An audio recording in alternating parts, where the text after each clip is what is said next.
A massive, chained creature strains against its bonds, the metallic clang of its restraints echoing through the cavern as unseen forces demand it be raised. Elsewhere, with a powerful swish, water is drawn from a deep well, the liquid splashing as it's hauled upwards. And with a soft plop, straw is dropped into a pit. A chorus of grunts rises from a multitude of figures, their backs bent as they pull heavy ropes, a voice barking orders to hurry up the slaves. A cruel laugh escapes Jacques, the goblin overseer, as he watches the laborers, a heavy wooden log resting on his shoulder. Covered in blood and sweat, a man wonders how long he has been away from his former life, the exhaustion weighing heavily on him. He was once known as the strongest man in the world. A champion, he had claimed his title at the age of 27.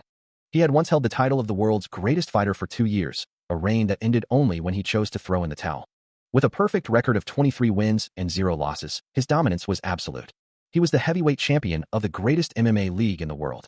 And with a final, successful title defense, he retired with that perfect record intact. Korea's own Hyun-sik Choi. That was him. A determined gaze, reflecting years of relentless training and unwavering resolve.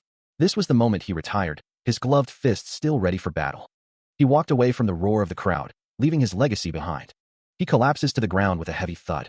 His mind races, consumed by the fear of death in this place, and the thought of all the money he'd saved for retirement, now seemingly lost.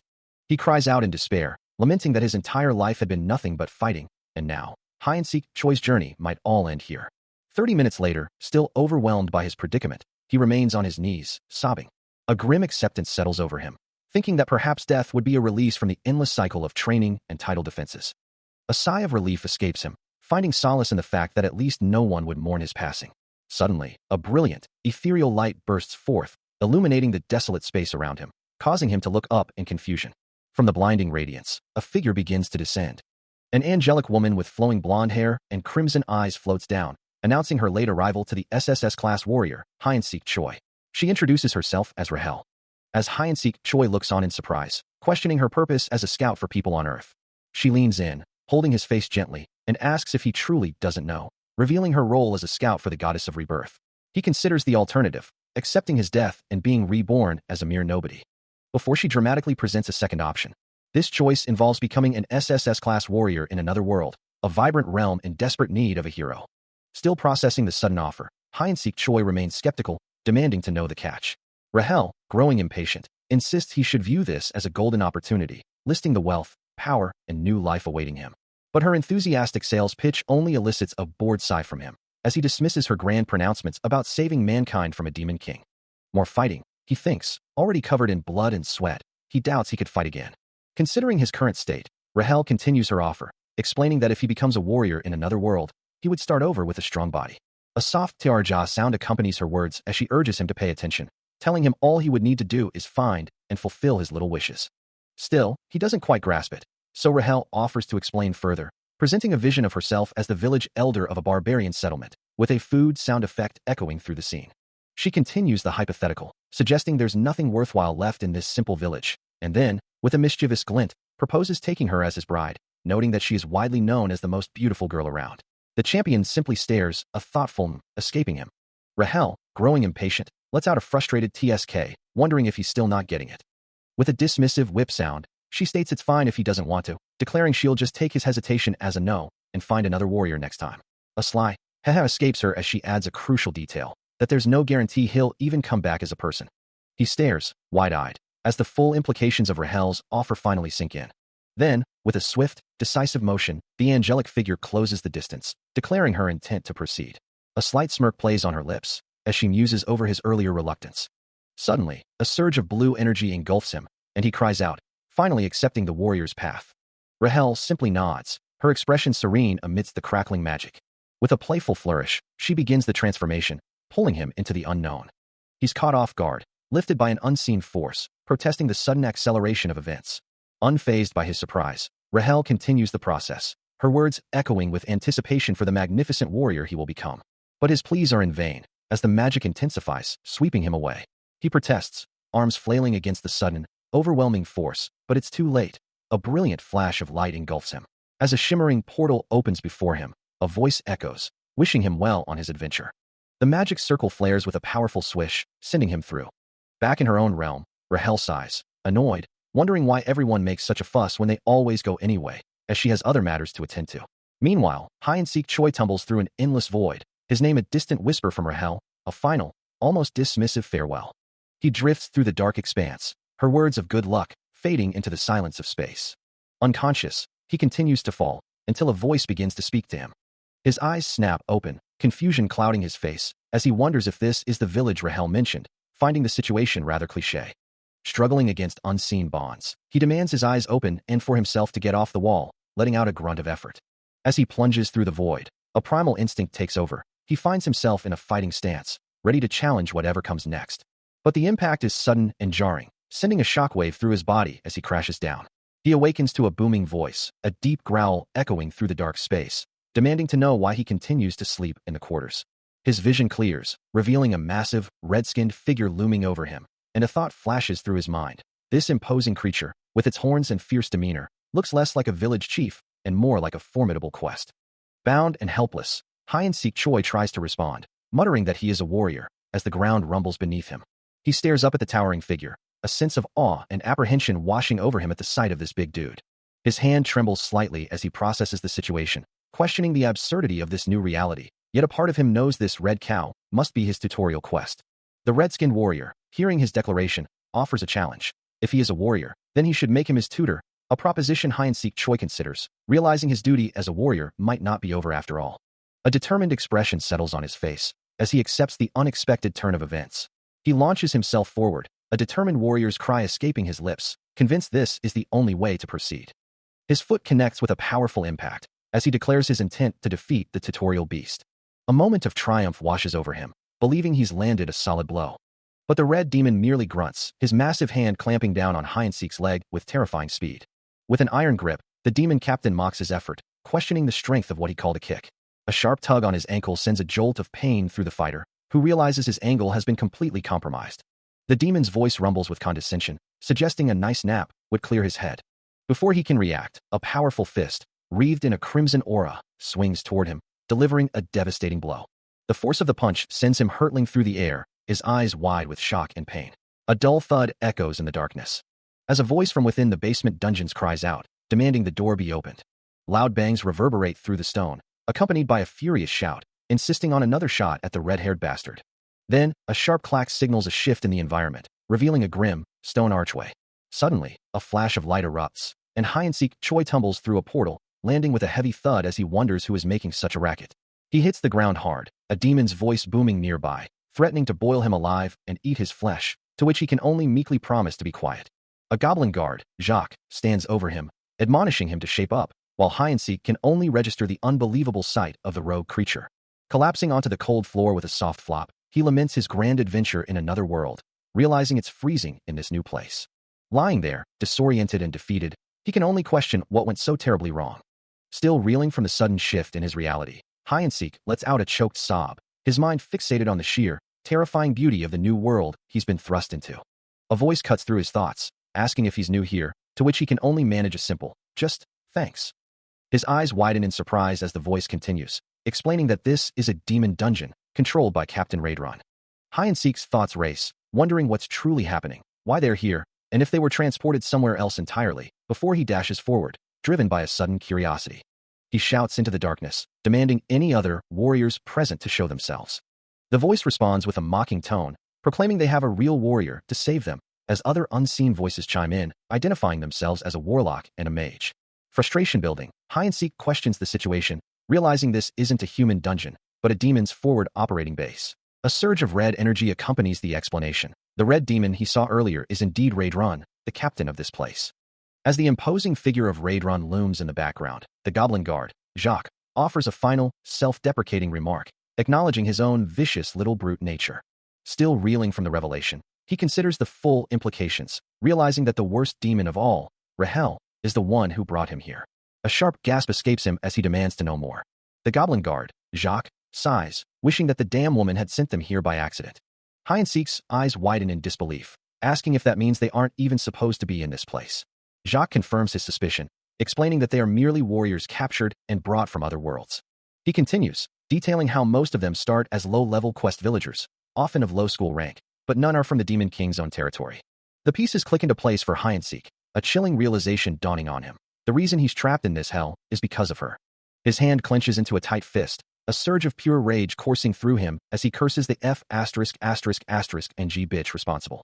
In his mind's eye, the angelic figure of Rahel appears, her laughter echoing mockingly, a cruel smile playing on her lips.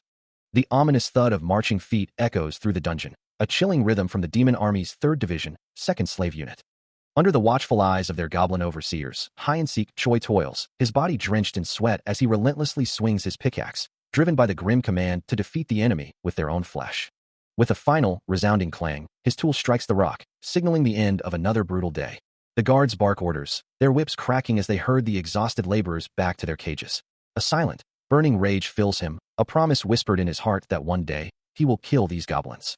The heavy cell door slams shut, sealing him in darkness. He collapses onto the cold floor, finding a strange comfort in the solitude of his cell, despite the crushing exhaustion. Still confined, Hyeon-sik Choi hears a familiar voice question his situation, wondering why he, a former champion, would lack warrior perks. He clenches his fist, a surge of frustration running through him, dismissing the idea of perks for a slave as a cruel joke, yet still pondering how such a system might even function. Suddenly, a brilliant blue light erupts before him, a system interface materializing with a distinct, boing sound, announcing the start of a game. His hand instinctively reaches out, drawn to the glowing window. A status screen appears, displaying his name, race, and a meager level 1, along with basic stats for strength, agility, stamina, and magic, but conspicuously, no perks or skills are listed. The voice from before expresses surprise at his stamina already being at 31, but Hyeon-sik Choi can only respond with a bitter acknowledgement of his slave status. The voice reminds him of his past as a champion, but he retorts, emphasizing that despite his history, he remains at level 1. Back in the mines, he swings his pickaxe with a weary sigh, the thought echoing in his mind that none of it truly matters as long as he remains a slave.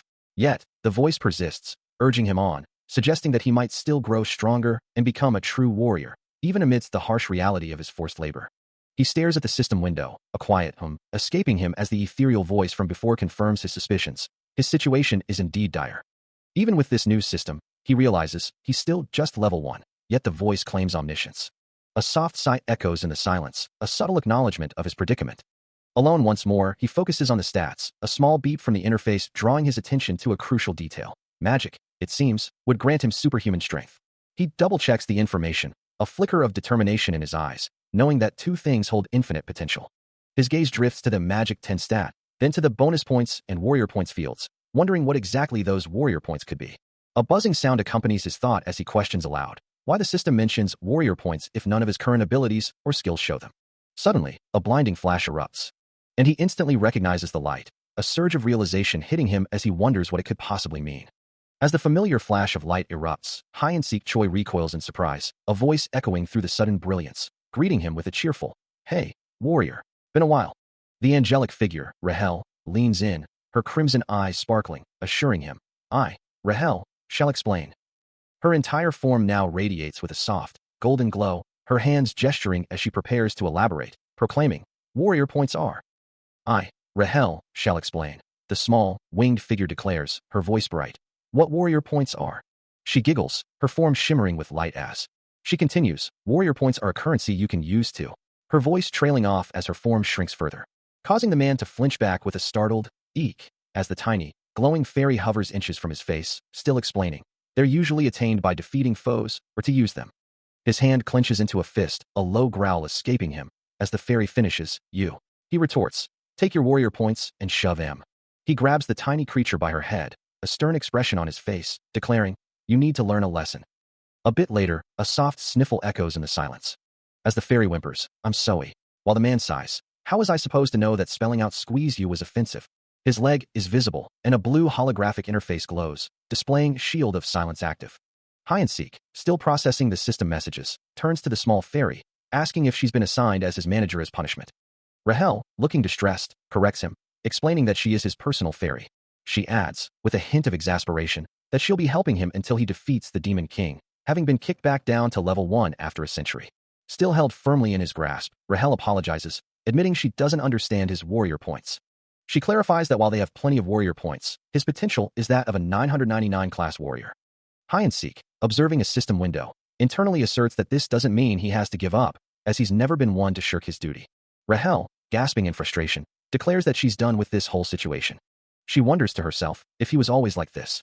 As Hyeon-sik continues to examine his status, Rahel's thoughts drift to his past reputation, recalling him as an unrivaled champion, the strongest warrior and fighter, before letting out a soft whine. Her frustration boiling over, she can hardly believe this is her reality now. She, a fairy of the divine tree, is forced to be Hyeonsik Choi's personal fairy. She admits to her mistake, but to be demoted to a low-tier personal fairy is an insult, and she warns that he shouldn't come crying to her when the Demon King's army arrives. A memory flashes through her mind, the words echoing.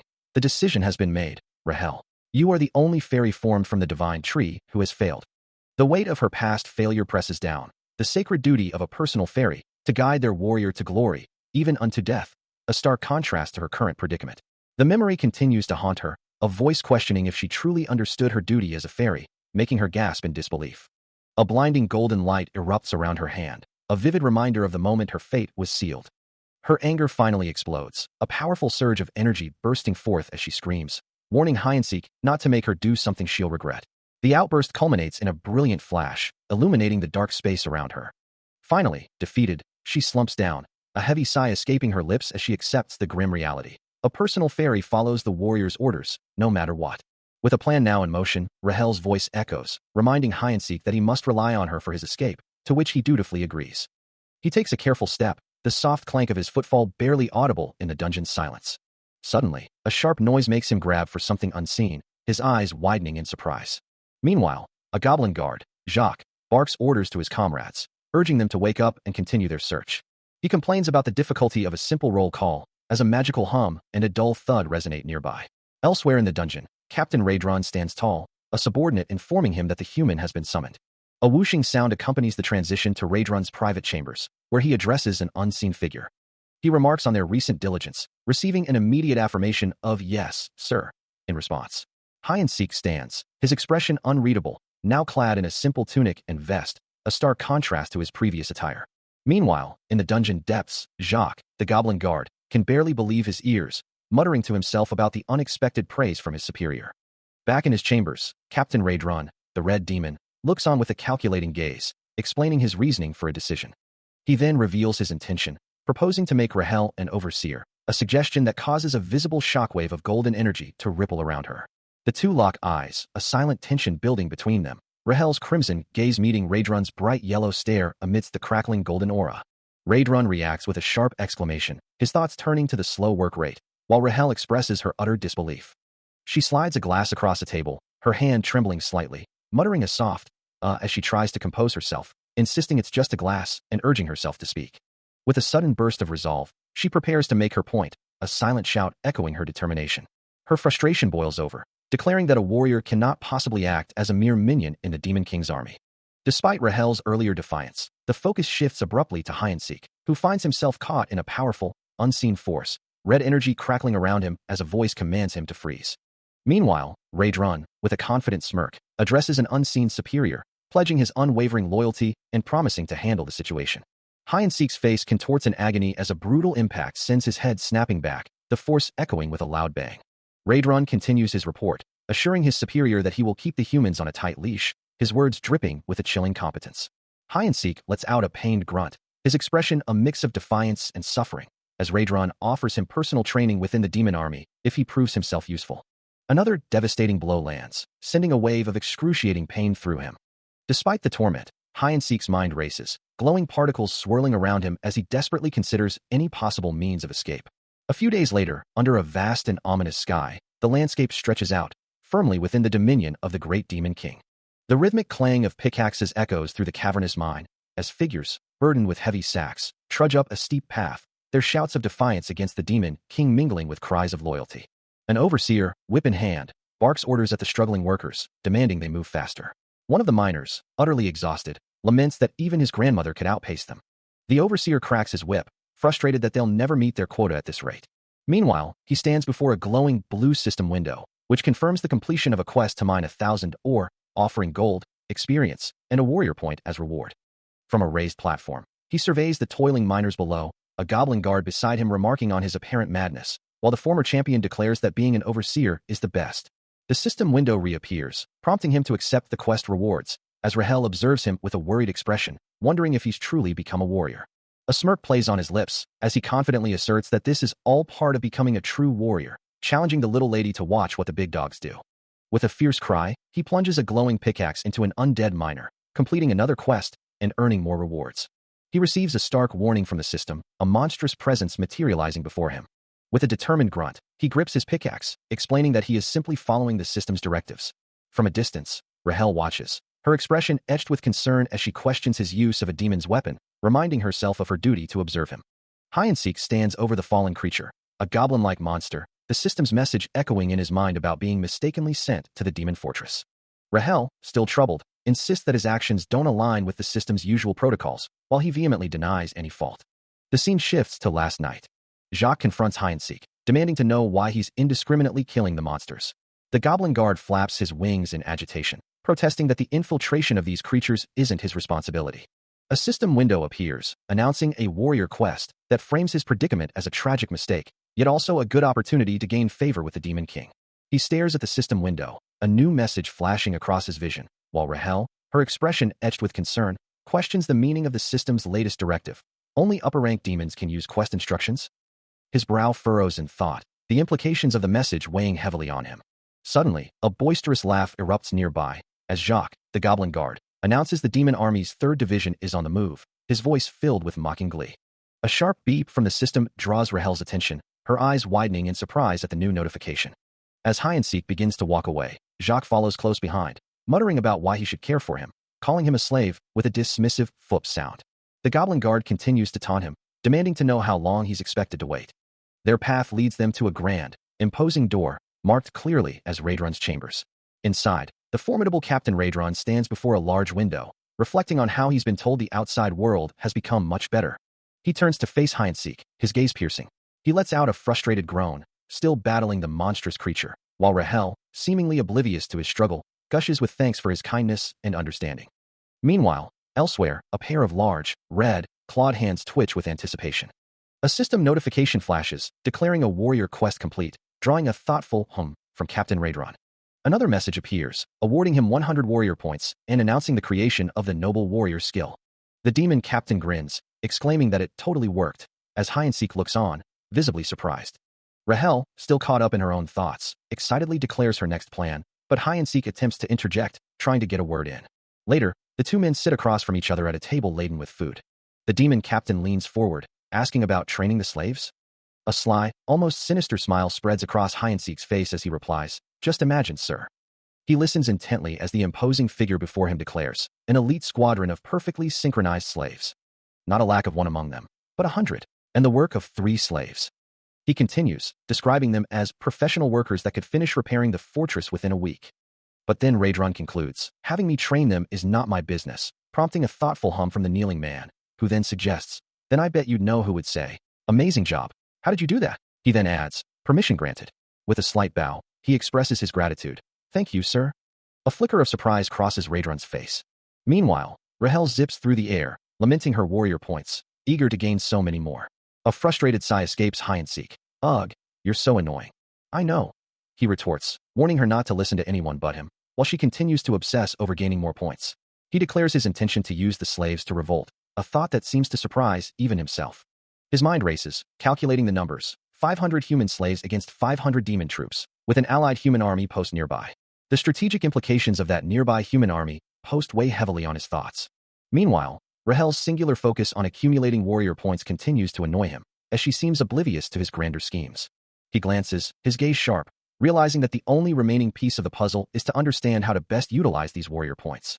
Her voice echoes in his mind, reassuring him not to worry, that she'll gather plenty of points on her own, further highlighting her self-centered goal. With a decisive, "well then," he decides to investigate, a screen materializing before him with a soft swish. His finger taps the glowing interface, a hopeful "come on, bring me some love," escaping him as he looks at the bonus points, 0, and warrior shop options. Hyansik Choi, with a determined glint in his eye, focuses intently on the glowing system screen before him, urging it to reveal its secrets. The interface responds, displaying a warrior shop, with a plea to "show me some love," but the bonus point section remains stubbornly at 0. A whoosh of energy surrounds him as he realizes the implications, a day spent grinding finally yielding some proper gear. Suddenly, a ding notification appears, revealing a new skill, holding your breath, D, promising a skill if he can hold his breath for 10 seconds. He stares at the screen in disbelief, a small, blonde-haired fairy floating nearby, observing his reaction. A furious red aura flares around him as he clenches his fist, exclaiming that most of the shop's offerings are useless for a warrior and hunter, convinced it's a trick to make him waste his points. The fairy, Rahel, tries to interject, explaining that more useful items would appear if he were to get more points and raise the shop level. But his rage boils over, and with a thunderous boom, he lashes out, striking the fairy and yelling at the trickster artist. Rahel cries out in pain, pleading with him not to take his anger out on her. High above a vast, desolate landscape, the sky stretches endlessly, a silent witness to the gathering storm. Below, a thunderous roar echoes across the plains, as countless voices unite in a chilling salute to their demon king. Armored figures, a sea of them, bow in unison, their movements precise and disciplined. A green-haired commander, his eyes sharp with anticipation, receives word of the human army's advance, his response immediate and firm. The demon army, a formidable force, surges forward, their battle cry a promise of carnage. Kill the humans. Eat their flesh. Their numbers are overwhelming, their loyalty absolute, each soldier ready to sacrifice themselves for their king.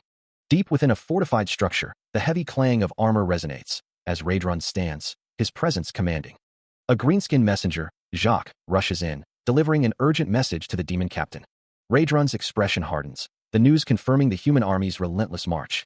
On our position, the goblin messenger shouts, his voice strained with urgency. Captain Raedron stands by a massive window, the icy landscape outside frozen in a perpetual winter. His gaze then shifting to a detailed map on the wall, a relic from centuries past, depicting the Demon King's largest fortress, the Iron Wall, built over 300 years ago. He considers the grim reality. If they had been unprepared, they might have bought some time before the human forces arrived, but now, after just reinforcing the fortress, they face the prospect of abandoning it. There's no time. We need to evacuate immediately, Jacques cries, rushing towards the demon captain, who remains silent, understanding that war has always been a matter of logistics and supplies. The first rule of war, he knows, is never to abandon your supply officer. Go ahead, Raedron finally commands, his voice firm. I'm going to get hide and seek and take him with me. The goblin stares, aghast. You madness, Captain. I haven't been able to do anything but keep an eye on him, like you said. A battle cry echoes through the air, drawing hide and seek's attention as he dashes through the ancient town. A heavy thud reverberates nearby, and he glances upward, wondering if a special event is about to begin. Before he can react, a massive, red-skinned figure looms over him, grabbing him by the collar. Hide and seek's eyes widen in shock as the imposing demon addresses him, his voice a low rumble. With no time for explanation, Captain Raedron demands he leave immediately, leaving hide and seek bewildered by the sudden urgency. Without another word, Raedron pulls him into the thick of battle, leading a furious charge of demon soldiers against the advancing human army. A powerful, glowing energy wave erupts from the demon ranks. Raedron's roar of victory awaits, echoing over the din of war. The devastating blast slams into the human lines, sending soldiers and debris flying in a chaotic explosion. As the red demon glances back, an enemy voice cries out, identifying him as the red demon, Raedron. The human infantry charges forward, weapons drawn, a unified rush across the battlefield. Their advance is relentless, a wave of soldiers pushing onward, leaving a demon to wonder what the human army is doing here. Meanwhile, hide and seek, observing the chaos, feels a surge of mana, wondering if this is his chance to return to the human world. A human soldier, yelling defiance, dashes forward, attempting to strike down the red demon with a clang of steel. But Raedron, with a burst of red lightning, effortlessly deflects the attack, his power radiating outwards. The sheer force of the demon captain's counterattack sends a shockwave through the air, making hide and seek recoil with a grunt. With a whoosh, Raedron unleashes a hidden combat technique, his seventh form, slamming into the enemy lines. The impact is devastating, a fiery explosion engulfing the human forces. A massive wave of destruction spreads across the battlefield, leaving only devastation in its wake. The devastating impact of the hidden combat technique rips through the human forces, sending a shockwave of raw power across the battlefield. Amidst the chaos, a voice cuts through the din, calling out to hide and seek, asking if he's all right. He stands amidst the destruction, his back to the inferno, observing the sheer scale of the devastation. Reaching out, a faint red aura flickering around his hand, he gives a decisive order to retreat, urging them to leave immediately. The battlefield blurs into a streak of motion as they make their escape. Far from the carnage, a different kind of clamor rises from a bustling medieval town, its towering structures reaching for the sky. Citizens are being directed through the streets, a sense of urgency in the air as they move towards safety, their voices a rising tide of concern. A man in light armor, his face etched with concern, approaches a guard, asking if they are warriors. The guard, introducing himself as Dragon, confirms his identity and states his purpose, to protect the people of this city. A group of armored warriors expresses relief, finally receiving what they call warrior treatment, as the sound of heavy footsteps echoes through the air. A commanding figure, with striking red hair and crimson eyes, addresses them, simply stating, "Welcome, warriors." He introduces himself. "Nice to meet you. I am Alevin Grimmier." His presence is regal, adorned in the finery of a high-ranking noble and military leader. Alevin Grimmier, Duke of the Drazen Empire and commander of the Allied army, stands as a formidable new force. A soldier reports to him, confirming, "Commander, the civilians have been moved." A subtle smirk plays on Grimmier's lips. He responds with satisfaction, "Yes, very good." He then adds, "And we have new recruits as warriors." With a confident gesture, he stands beside one of his armored men, a swishing sound accompanying his movement, overseeing the preparations. The newly recruited warriors march in formation, their heavy footsteps thudding rhythmically. Hide-and-seek Choi plummets through a dark void, a stark system message flashing before him. "Eliminate everyone before you." The rhythmic clop-clop of footsteps echoes through a quiet forest path. As hide-and-seek Choi gazes out at a distant city, a profound sorrow escaping him. "Goodbye, Otherworld. Goodbye, adventure." He laments, a soft sob catching in his throat. His face etched with despair, he whispers, "Goodbye, my second life." Beside him, Jacques, the goblin, throws his hands up in exasperation. "That jerk blew off everyone's heads. There's no one left anymore," he cries, a frustrated sob escaping him. The goblin tries to rally his companion. "Warrior, get it together. Crisis is just another word for opportunity." But hide-and-seek Choi, looking utterly fed up, snaps back, "Shut up, con artist." A low growl escapes the demon captain, his frustration evident as he addresses the smaller figure before him, who simply shrugs in response. Meanwhile, still lost in his own thoughts, hide-and-seek Choi sits hunched over, a book open in his lap, muttering to himself about the strange circumstances. Back with the demon captain, he lets out a sigh, clearly exasperated by the lack of progress. Hide-and-seek Choi continues to ignore the world around him, even as Jacques tries to get his attention, a soft thud echoing as he drops something nearby. He remains unresponsive, slumping further into himself, while Jacques looks on, a worried expression on his face. As the day fades into twilight, the imposing silhouette of a grand castle stands against the darkening sky. At its gates, a guard announces the return of Raedron, the massive doors slowly creaking open to admit him. The city lights begin to twinkle in the distance, and Raedron, now accompanied by several other figures, strides purposefully away from the castle, heading out into the night. As the weight of his situation pressed down, a deep unease seemed to scurry through hide-and-seek, making his shoulders steep with tension. Even as Jacques tried to offer a measure of comfort, reminding him that while honor was important, he shouldn't forget his commander's responsibilities. A shiver ran through hide-and-seek, his eyes wide with a mixture of fear and resolve. And with a gulp, he admitted that he was indeed walking into danger, but felt compelled to, as it simply fit who he was. A moment of quiet contemplation passed, before a sharp knock echoed from the door, announcing the arrival of Commander Alevin Grimmier, reporting for duty. Hide-and-seek and Jacques turned towards the sound, watching as the ornate door began to open, a soft creak accompanying the command to enter, revealing the commander, much to hide-and-seek's visible surprise, who questioned aloud if the commander was a woman. A high-heeled shoe twirls into view, as an unseen voice wonders aloud, "Oh my, and who is this?" The elegant figure settles onto a grand throne. The same voice then musing, "Raedron has returned, has he?" The newly arrived commander of the demon army's 3rd Division, Hemis, looks out with bandaged eyes. A high-heeled shoe twirls, as a figure in a dark, flowing dress turns slowly, her voice echoing with a thoughtful hum. The opulent room is adorned with vibrant red roses, a setting befitting Raedron. Hemis, now facing forward, her eyes concealed by white bandages, addresses the man before her. "He has returned, hasn't he?" Hide-and-seek, startled, feels a thump in his chest, responding, "You've become even more beautiful, Commander." Hemis lets out a soft, pleased giggle, acknowledging his compliment. Hide-and-seek's mind races, a wave of panic washing over him as he struggles to formulate his next words. Meanwhile, the formidable Raedron kneels, his head bowed in shame, admitting, "I am deeply ashamed I could not hold the fort." Hemis, seated regally on her throne, simply lets out a dismissive humph at his apology. Hemis, the commander of the demon army, stands impassively as Raedron, still kneeling, struggles to compose himself, his mind reeling from her presence. A chilling aura emanates from her, causing the very air to hum with power, and Raedron can only manage a choked whisper, unable to articulate his fear. The oppressive energy makes his entire body tremble, a stark reminder of the immense gap in their strength. He knows her presence is unlike anything he has ever encountered, a terrifying force that dwarfs all his previous experiences. Hemis, however, remains unperturbed, her gaze shifting towards hide-and-seek as she dismisses Raedron's apology with a simple, cold statement. "In any case, we have the human by your side." Elsewhere, Rahel recognizes the name, realizing Hemis is referring to hide-and-seek, the human she had mentioned in her report. Back in the chamber, hide-and-seek watches Raedron, who is still on his knees, and a thought crosses his mind. "I have brought him to enjoy in the prison area." Hemis then turns her full attention to hide-and-seek, a faint smile playing on her lips as she observes him, while Raedrun, still kneeling, mutters to himself, "He's cute. I'm glad I didn't have high hopes for him." Rahel, meanwhile, confirms her intention to do her best, but acknowledges the difficulty of the situation, noting that this tiny thing will be the strongest in the army. Hemis, the demon army commander, stands imperiously over the kneeling Raedrun, her gaze fixed on Hyansik, who stands nearby. Raedrun, still reeling from her presence, can only manage a hesitant Hemis.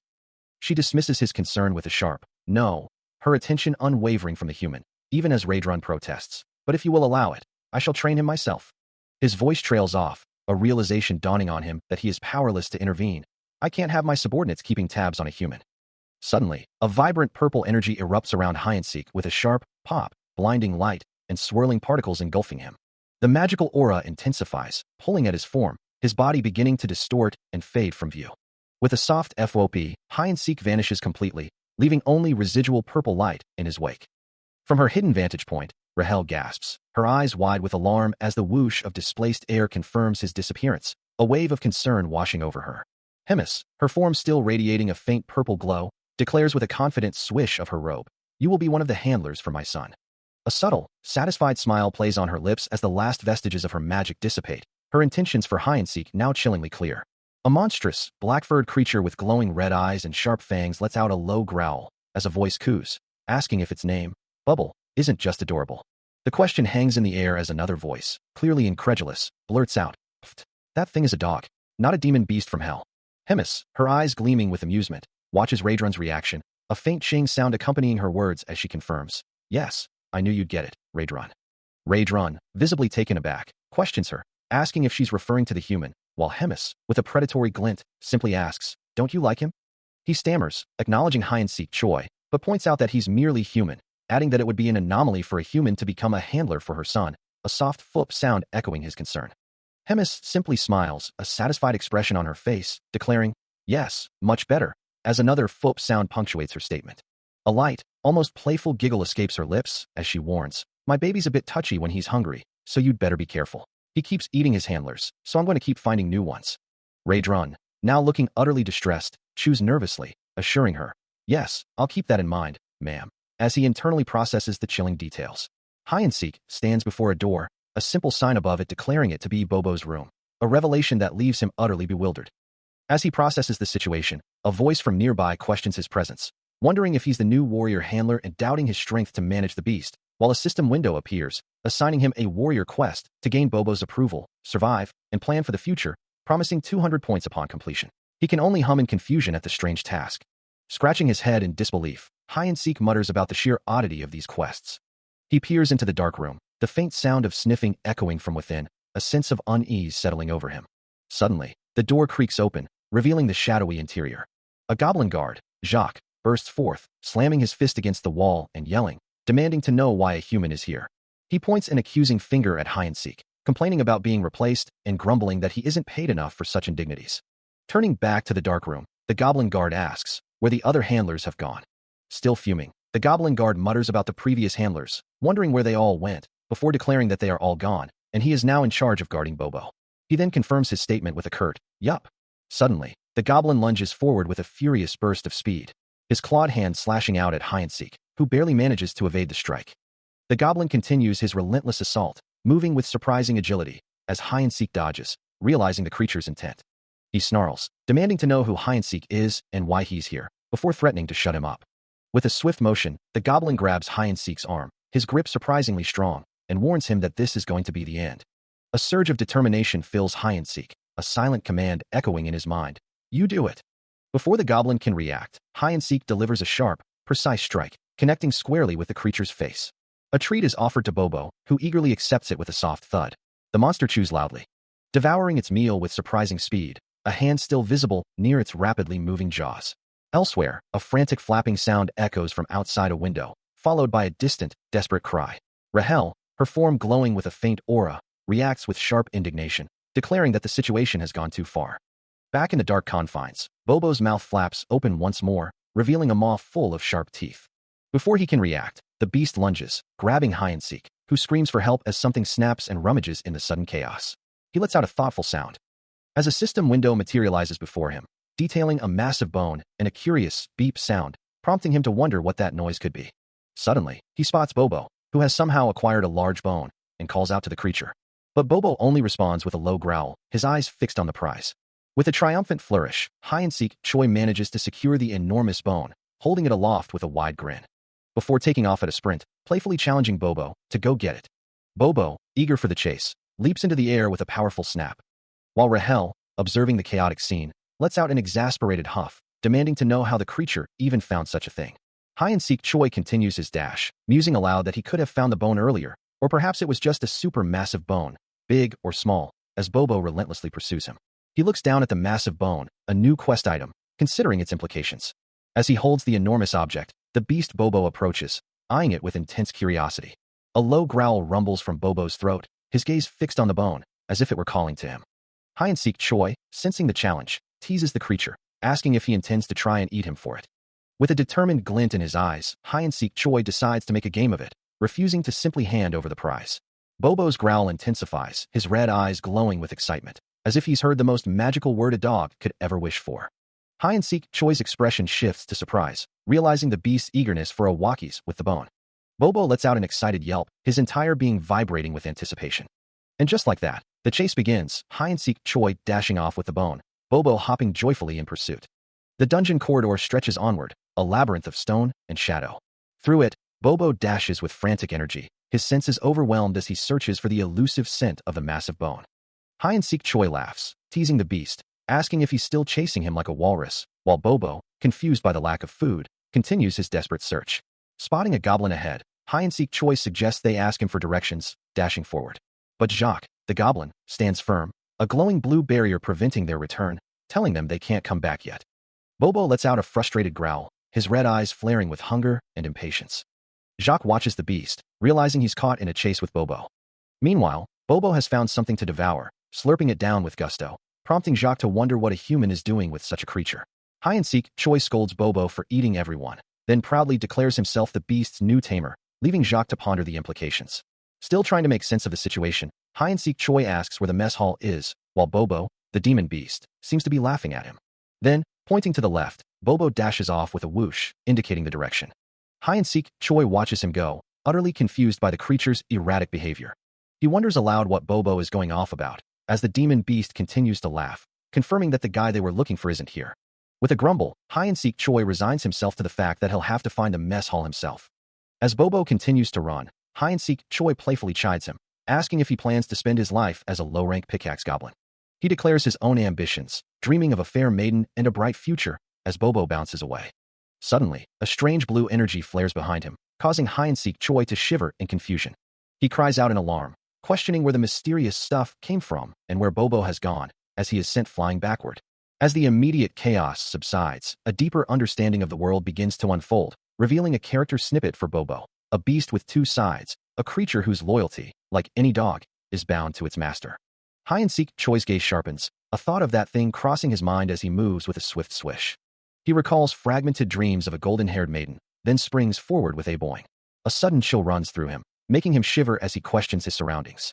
A desperate cry escapes him, his thoughts consumed by worry for someone as he races through the ruins.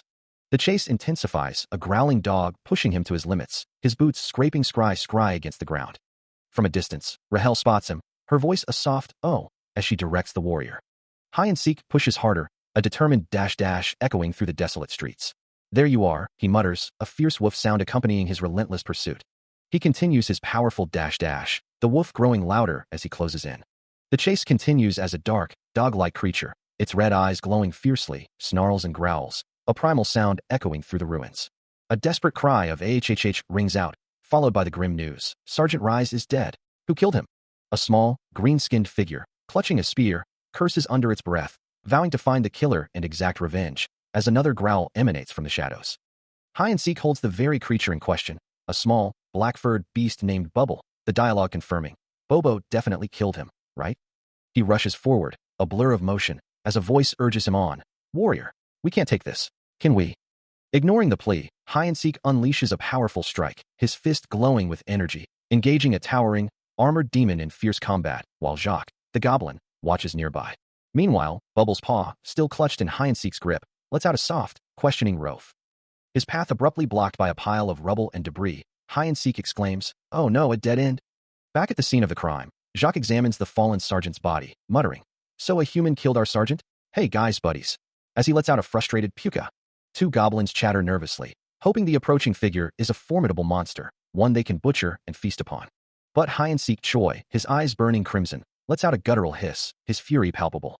He roars, his voice echoing through the cavern, denouncing them as greedy little maggots.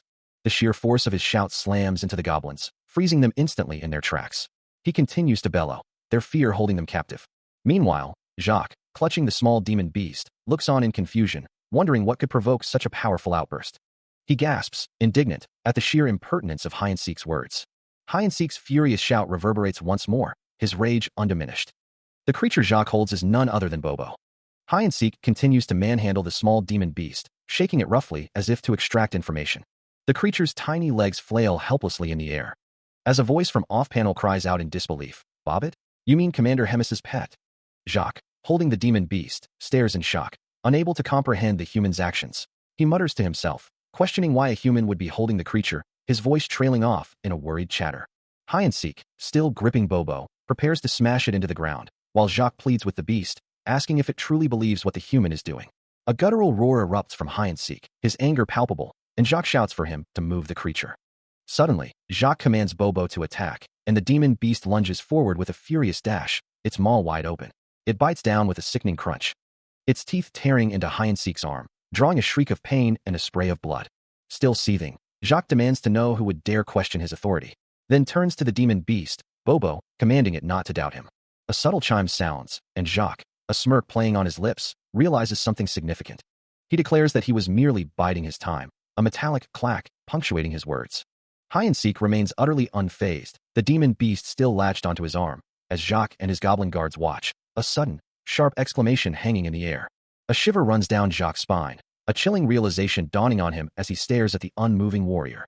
From an unseen vantage point, Rahel lets out a soft, knowing laugh, musing that Hide-and-seek must have used Bobo's status to gain an advantage. Rahel, observing the unfolding scene, muses on the gravity of the situation, noting that it was an unforgivable crime.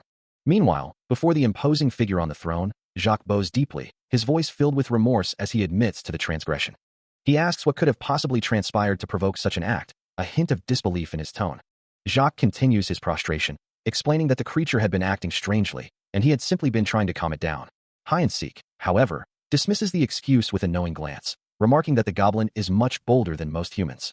Jacques expresses his gratitude for the leniency, while Hide-and-seek scoffs, commenting that demon troops always resort to brute force, ignoring everything else. Jacques acknowledges the trouble he has caused, admitting it has led to a few headaches. Hide-and-seek's gaze hardens, promising that Jacques will soon see the consequences of his actions. Back in her ethereal space, Rahel ponders the implications of Hide-and-seek's words, questioning how he intends to handle the situation. He finds himself before a new, imposing figure, a sudden ding echoing as a voice questions his authority, wondering if he's merely a young, inexperienced leader. The mysterious figure, seated on a grand throne, responds with a dismissive wave, assuring him that while he might try to escape, he cannot run forever. A chilling declaration follows, promising that in the end, Hide-and-seek will become his food, no matter how much he resists. The figure then offers a temporary reprieve, granting him 1 month of protection, but in return, Hide-and-seek must fuel someone of my choice and protect them. He explains the terms further, stating that every time Hide-and-seek fulfills this task, he will receive an extra month of protection. With a condescending smirk, the figure observes Hide-and-seek, noting that he is slowly earning his favor, a foolish mortal who might eventually prove useful. Hide-and-seek, a faint air escaping him, dares to ask, what would happen if he were to lose? The figure pauses, then ominously replies, well, then. His voice drops to a menacing whisper, a whoosh of dark energy accompanying his words. Your death will not be pretty. The mysterious figure's voice echoes with a final, chilling warning. Hide-and-seek would wish he had died in battle if he failed this task. Then, with a violent shake, the world snaps back into focus, and he finds himself in an unfamiliar, stone-walled chamber. Disoriented, Hide-and-seek wonders if this is where he's supposed to pick an opponent, or if this is merely a waiting room before the real challenge begins. Rahel, appearing beside him, clarifies that this is the place where he'll be fueling and protecting someone, reminding him of the mission he just accepted. She explains that he now possesses the necessary abilities, though he might not realize it yet. Hide-and-seek, still reeling from the sudden change of scenery and the cryptic instructions, demands to know what kind of support she's referring to. He looks around the rustic, communal space, questioning if they've been sent to a mess hall. A sudden rush of energy fills the air. Still reeling from his sudden teleportation, Hide-and-seek attempts to speak, a confused murmur escaping him. As he tries to make sense of his new surroundings, a voice cuts through the air, acknowledging his presence. The speaker introduces himself as Master Chef Culkin. The imposing, red-skinned figure with prominent horns demands to know why hide-and-seek is in this restricted area. This is Culkin, the Master Chef of the Demon Army. He reiterates his question, emphasizing that only those with specific orders are allowed here. Hide-and-seek, his expression hardening, dismisses the warning with a curt, "Well, too bad." But his defiance quickly turns to surprise as Culkin reveals a crucial detail. He explains that he has been specifically ordered not to kill hide-and-seek. He considers the demon's words, a question forming in his mind about the limits of his own abilities. Meanwhile, Culkin's gaze sharpens, his hand gesturing as he speaks of fresh meat, a clear threat despite his earlier claims of restraint. A low chuckle escapes the demon's throat, his tongue flicking out to moisten his lips in a grotesque display of hunger.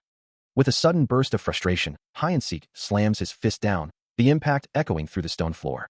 Culkin watches him, his voice dripping with disdain as he remarks on the softness of the meat, urging hide-and-seek to hurry and join the others. Around Culkin, his subordinates chatter, one mentioning the belly fat from a recent kill, another finding it more delicious than it looked. Hide-and-seek lands, the thud of his feet barely audible over the demon's gruesome conversation, and he takes in the scene, realizing he stumbled into a veritable slaughterhouse. Culkin, surrounded by his eager underlings, continues his ominous monologue, hinting at further horrors. Hide-and-seek looks down, his expression grim as he processes the full weight of his predicament. A creature, one of Morgan's guards, lunges forward with a spear, shouting to take down the intruder. The guard continues its aggressive dash, wondering how the human ended up here. The spear pierces cleanly through hide-and-seek Choi, who cries out in pain as the weapon finds its mark. He stands bewildered, unable to comprehend the sudden, unprovoked assault, realizing this isn't a planned attack but a desperate, vengeful charge. Hide-and-seek Choi trembles, streams of energy flowing from the wound, as the reality of the situation begins to sink in. The guard laughs maniacally, demanding to know why hide-and-seek Choi is asking him what to do, and ordering everyone to surround him. Drenched in his own blood, hide-and-seek Choi realizes he can't simply stand there and must engage regardless. Another guard, spear raised, challenges him, asking if he should attack. But a calm, unseen voice cuts through the air, dismissing the need for further action. The towering demon guard, Culkin, surveys the aftermath of a brutal encounter. As the first hunt concludes, leaving a monstrous beast slain and the ground stained with blood. Though many of the smaller goblin guards managed to survive the initial onslaught, a heavy toll was paid, with 12 dead and several injured among their ranks. Unfazed, Culkin urges his remaining forces onward, ready for the next kill. Meanwhile, far from the hunting party, hide-and-seek Choi trudges through the dungeon, a lone figure amidst the echoing silence. As the chattering of more goblin guards can be heard in the distance, a soft, ethereal voice questions his intentions, asking if he's truly considering hunting with his current pathetic stats. He turns, looking at the source of the voice, and asks what she means. A frustrated sigh escapes him as he realizes the implication, muttering that he's not getting any experience just by landing the final blow. He lets out a grunt of annoyance, confirming his understanding. His gaze drops, lost in thought, as he processes the situation. The angelic figure sighs, a soft humph, escaping her lips, remarking that it's such a grueling thing to do. He responds with a determined "great," ready to head back and begin the arduous process. His eyes harden with resolve, a fierce glint appearing within them, knowing that if the competition is truly fierce, he cannot afford to fall behind. He must do whatever it takes to grow stronger by next month. He stands before Culkin, who questions his master's intentions, wondering if he was about to do something unexpected. A sudden gasp escapes him, as he feigns innocence, asking why he would ever do such a thing.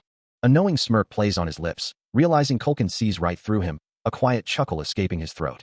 Then, with a more serious tone, hide-and-seek declares that his fellow hunters have inspired him to challenge the next hunt, feeling left out. A slight twitch of his eye betrays his amusement, as he wonders if he overdid his act, noting that the red cow usually falls for it. Culkin, however, seems genuinely impressed, acknowledging hide-and-seek's surprising capabilities for a human. A hearty laugh erupts from the demon, his amusement echoing through the space. Bowing respectfully, hide-and-seek attributes his cunning to the master chef's inspiration, a playful smile on his face. As he considers the upcoming hunt, a soft thud echoes, signaling the start of their journey. He muses to himself, wondering if being at the very front is truly an honor. Culkin's voice cuts through his thoughts, assuring him that while hunters normally leave the front to rookies, he will make an exception. Hide-and-seek, addressing him as master chef, questions why he would take such a risk. Without hesitation, Culkin dashes forward, declaring that if a giant takes the lead, others will surely follow. A sudden swish of movement makes him turn back, his eyes widening at the sight of an approaching demon beast. More demon beasts charge from the dense foliage, their forms blurring with speed. Another monstrous figure, green-skinned and grotesque, leaps into view. A guttural roar echoes through the forest, as one of the red-skinned creatures lets out a terrifying cry, prompting questions about whether it's a pack of orcs. As the monstrous Uruhis swarm below them, Culkin and Hyansik survey the chaotic scene. Hyansik asks if these creatures pose a significant threat. Culkin, with a grunt, admits they are not particularly dangerous, but their sheer numbers are problematic. With a decisive, Hyansik's hand moves swiftly, grabbing something unseen. Meanwhile, Culkin charges headlong into the fray, shouting orders to unseen allies. His voice booming, he declares his intention to turn the Uruhis into tonight's stew. Hyansik, watching the unfolding battle, acknowledges the plan, knowing his role will be a precise strike at the opportune moment. Suddenly, a glowing blue projectile streaks through the air, launched by Rahel, who calls out to the warrior. The object swirls with energy as it approaches, leaving Hyansik utterly bewildered by its sudden appearance.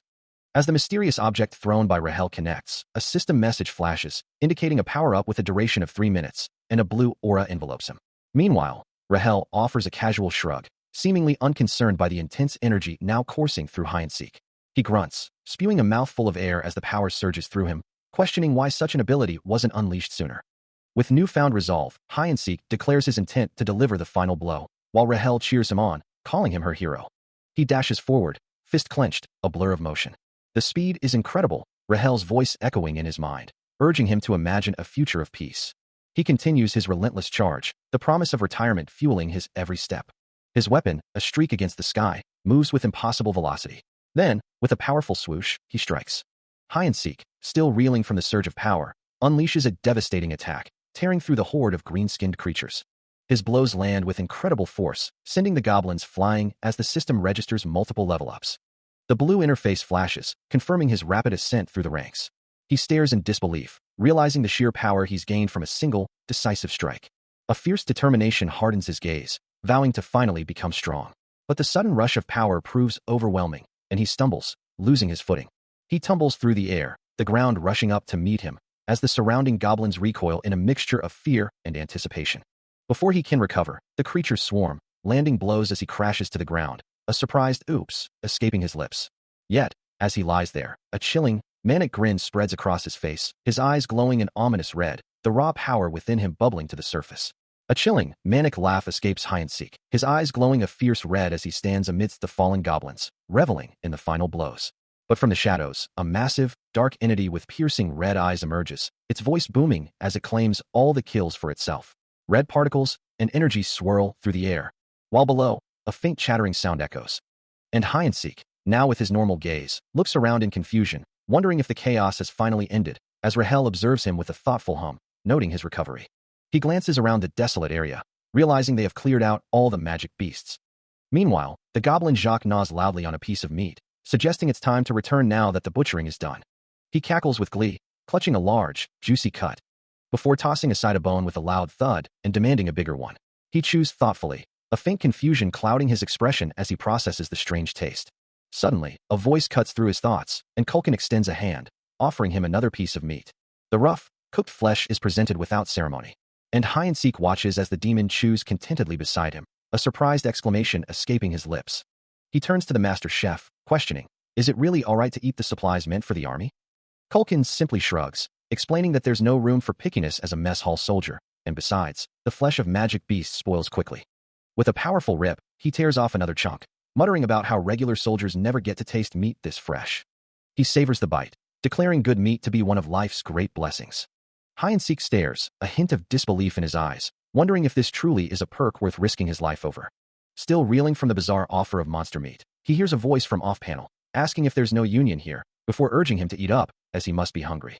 With a hesitant hum, he shoves a piece of the raw, bloody flesh into his mouth, a gasp escaping him. The sight of the meat, which had nearly killed other troops, makes him tremble, but he continues to chew. He chomps down, finding the meat itself isn't bad, though gamey, with a certain character. As he chews, he muses that if this were a restaurant back home, it would be torn apart online and forced to close. The thought of risking his life for a piece of meat crosses his mind, and he gulps it down as Culkin laughs heartily beside him. Muttering to himself about contributing something better, he's startled when Culkin asks what he said. He envisions winning warrior points and becoming a 333 class warrior, a path he feels compelled to follow. Hyansik stares down at the monster meat in his hand, a fierce resolve hardening his expression as he declares his intention to become the god of the kitchen. He recalls a fleeting image of a warrior's shop, wondering how he might invest his remaining warrior points, but the thought quickly shifts to the potential of his new culinary path. A system message flashes, confirming the acquisition of a new item. A warrior shop coupon has been added to his inventory. With a determined gaze, he considers how to best utilize his resources, planning to invest his remaining warrior points into a skill. A sinister grin spreads across his face, his eyes gleaming with a newfound ambition as he focuses on the item. A bright, ethereal sparkle emanates from his hand, signaling the activation of something powerful. Nearby, Rahel recoils in utter shock and disbelief, her expression a mixture of horror and confusion at Hyacinth's strange declaration. The system confirms his choice, revealing a new skill. Simple Demons, I'll show you. A cooking skill that makes him better at cooking and grants a bonus to his cooking level. The skill is represented by a bottle of MSG, a potent ingredient now at his disposal. A brilliant burst of light erupts, shimmering with countless particles, revealing Rahel in her full, radiant angelic form. Her voice ringing out in disbelief. Warrior, what in the world did you just buy? Her crimson eyes widen, reflecting utter shock. Meanwhile, Hyacinth considers the system window before him, which displays a new cooking skill he's acquired, thinking to himself, Simple Demons, I'll show you. His gloved hand firmly grasps a shaker labeled MSG. As another system prompt confirms his purchase of a flavor enhancer, declaring it the pinnacle of true cuisine. Rahel, still reeling, cries out, salty. How can you spend points like that? While Hyacinth, with a determined glint in his eye, simply states, dig in, my patient, young warrior. A powerful whoosh of air accompanies his words. Seeing is believing. Watch. He begins to sprinkle a fine, magical powder over the dish, promising a flavor that will blow minds. A vibrant red glow emanates from the shaker, as he declares its essence to be pure MS godness. With another confident flourish, he continues to season the meat. Finally, with a burst of light, he announces the dish is finished. The perfectly seared meat, steaming gently, promises a juicy, smoky flavor with a flawless Maillard reaction, a culinary masterpiece. A sinister grin spreads across Hyacinth's face, his eyes glowing red, as he proclaims this meal will make him the ruler of this world. Nearby, Culkin, the demon chef, is utterly overwhelmed by the intoxicating aroma, his eyes wide and mouth watering, begging for a taste of the master chef's creation.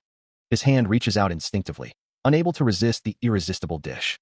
As the demon chef takes a spoonful of the dish, a wave of intense flavor washes over him, a sensation so profound it feels like a physical blow. His eyes widen, glowing with an almost manic energy, as the taste ignites a primal hunger within him, a desire to consume everything. The sheer deliciousness tears through his composure, his face contorting in an expression of pure, unadulterated bliss. He gulps down the mouthful, the flavor lingering on his tongue, a powerful, almost addictive sensation that leaves him craving more. Observing the demon's reaction, Hyacinth Choi recalls the words of the angelic figure, a reminder of his grand ambition, to rule the world through the power of his cooking. He watches, a subtle smile playing on his lips, as Culkin's overwhelming emotion continues to build. Tears stream down the demon's face, a testament to the dish's profound impact, as he cries out, overwhelmed by the taste. Finally, with a sniffle, Culkin bows deeply to the chef, expressing his profound gratitude and respect for the culinary masterpiece. He ensures the prepared dish will stay fresh for 2 days, inviting whoever needs more to return. Stepping up to a rustic stone dwelling, he arrives at Bobo's house. Peeking through the doorway, he calls out, Bobo, Daddy's here. Before he can finish, a massive, dark-furred creature with glowing red eyes lunges from the shadows, sending him recoiling in a startled cry. The beast clamps its powerful jaws onto his arm, a sharp chomp echoing through the air. But just as quickly, the creature's glowing eyes soften, and its tail begins to wag, a gentle woof escaping its muzzle. Holding the now docile beast, Hyacinth Choi declares, You're my dog owner, now, as the creature happily chomps on something unseen. He watches Bobo tumble over a pile of meat, promising, If that's not enough, I'll get you more meat tomorrow. Bobo continues to devour the meal with gusto, a satisfied thump accompanying each bite. A system notification flashes, announcing the completion of a warrior quest and the immediate reward of 200 warrior points. He clenches his fist, a triumphant grin spreading across his face, exclaiming that he finally did it, that it's perfect. Rahel then asks if he has allocated his stats, to which he replies that he will, once she explains how. Looking at his status screen, Hyacinth Choi notes that he has also accumulated a significant number of bonus points, his current stats showing strength at 28, agility at 29, stamina at 31, magic at 10, and charisma at 23. A glowing hand reaches towards the interface, which displays 32 bonus points and 200 warrior points, along with an option for a warrior shop. He questions how he would have known to do any of this. And Rahel, with a slight smirk, responds that it seems some fool forgot to give him a tutorial, so it's up to her to explain. A circular interface appears, detailing the effects of each stat. Strength influences physical power, attack, and defense. Agility affects endurance, movement speed, and reaction time. And magic impacts magic power, resistance, and recovery, all available for selection. Rahel demonstrates, soaring through the air with glowing effects, explaining that agility directly affects speed and reaction time, while magic is exactly what one would expect it to be. Still discussing the intricacies of his new abilities, Hide-and-Seek learns that charisma is a hidden attribute, impossible to increase with bonus points, gained only through his deeds. As Rahel advises him not to rush his stat allocation, suggesting an initial focus on strength, Hide-and-Seek considers her words, a faint blench, sound echoing his internal struggle. She then presses him, asking if he truly doesn't understand that while strength is beneficial early on, magic becomes increasingly vital. Hide-and-Seek ponders this, recalling how his physical attributes felt surprisingly stronger when paired with magic, a thought that leaves him in deep contemplation. With a glowing blue status window appearing before him, he decides to confirm his current choices, stating his intention aloud. Rahel then instructs him to visit the shop and acquire the basic magic skill. She clarifies that this skill will literally teach him how to use basic magic, and it should cost approximately 100 warrior points. Hide-and-Seek acknowledges this, a soft beep, accompanying the reappearance of his status window as he begins to search for the basic magic skill. However, his search is met with a stark realization: the skill is nowhere to be found. Still reeling from the discovery of the missing skill, Rahel flusters, unable to comprehend why the warrior shop would be missing such a mandatory item. As Hide-and-Seek lets out a frustrated cry, she muses about finally reaching level 100, quickly adding that the current predicament isn't her fault. 3 weeks later, after countless battles and relentless training, a system message flashes, congratulating him on a level up, urging him to try a lot harder. Exhausted, he drifts off to sleep, the thought of the past 3 weeks of grinding echoing in his mind. He continues to fight, sending a goblin flying with a powerful kick, reflecting on the constant need for more experience. Checking his status with a swift motion, he wonders if there truly is no warrior shop option available to him. Rahel, floating nearby, playfully suggests his job is cushy, eliciting a groan and a forced smile from him. He delivers a devastating punch to another goblin, splattering it instantly, retorting that while it might seem easy, most of these creatures are incredibly difficult to kill. A cloaked figure moves through a stone corridor, their voice echoing as they acknowledge a summons. Just as a heavy wooden door, slightly ajar, creaks open, revealing a glimpse of what lies beyond, and the figure calls out, addressing Hide-and-Seek Choi by name, as he stands at the threshold. He is to prepare himself, for the commander has requested his presence in Hima's dungeon. Stepping into a brightly lit chamber, Hide-and-Seek finds the commander seated on an ornate throne, who observes that he looks much better. The blindfolded commander, draped in a flowing white robe, regards him with an unseen gaze. Noting that his magic is almost as strong as it was before, Hide-and-Seek, surprised, attributes his rapid growth to the fresh meat he's been able to secure, while the commander acknowledges his fast progress. A smirk plays on her lips as she questions if his advancement is due to the warrior level system. Hide-and-Seek Choi stares at the glowing status window, his mind racing as he processes the information. His stats, his abilities, pickaxe D+, and stamina 31. What could it all mean? A single thought echoes in his mind, wondering just how long she had known about his unique system.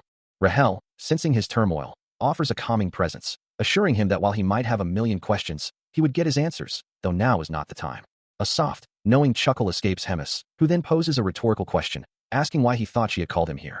Hide-and-Seek gasps, a sudden realization dawning on him, as the word train flashes in his mind. Rahel confirms his suspicion, declaring that she is the one who will train him. Hide-and-Seek's expression hardens, a firm of course not escaping his lips. Hemis's demeanor shifts, her voice laced with a hint of challenge, asking if he truly intends to refuse.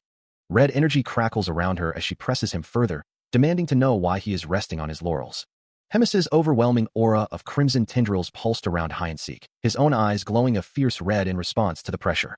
She regarded him with a stern gaze, admitting she hadn't expected a human to be so stubborn, yet acknowledging his skill in a fight. The tendrils intensified, a low rumble filling the air as she laid down her ultimatum. If he refused her training, he would have to defeat her first. Hide-and-Seek's jaw tightened, his glowing red eyes burning with a fierce resolve, a silent challenge in his expression. Hemis, seemingly amused by his defiance, turned her attention to Rahel, asking what she found most exciting about watching a fight. She mused about a great performance and complete dominance, before concluding that nothing beat a dramatic comeback. Later, sitting alone on a stone bench, Hide-and-Seek reflected on the encounter, a wry thought crossing his mind about his mother's likely similar opinion on his stubbornness. He understood Hemis's strategy. She intended to pit him against someone stronger, hoping for an upset, and her warning had been clear.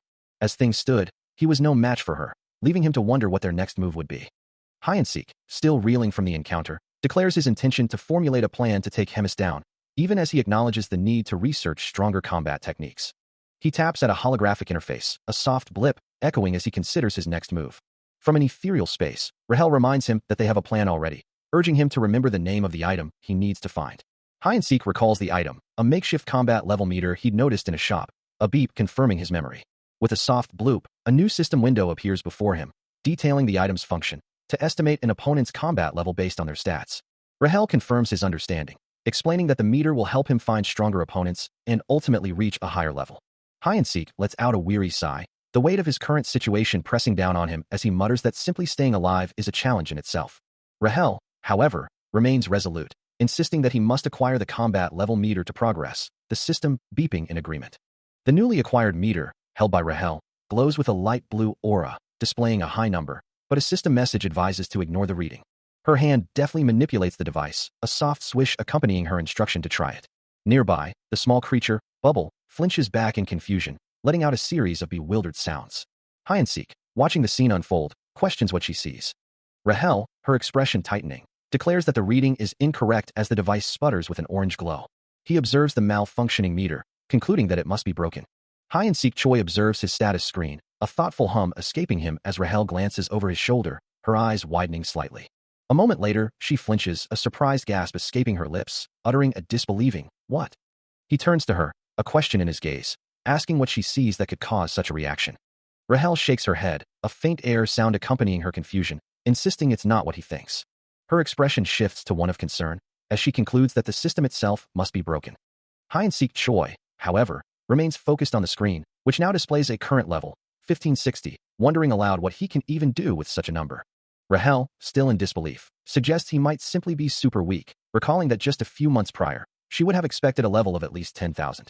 With a dismissive gesture, Hide-and-seek Choi decides to ignore the perplexing numbers, confident he'll know if his abilities are truly effective when the time comes.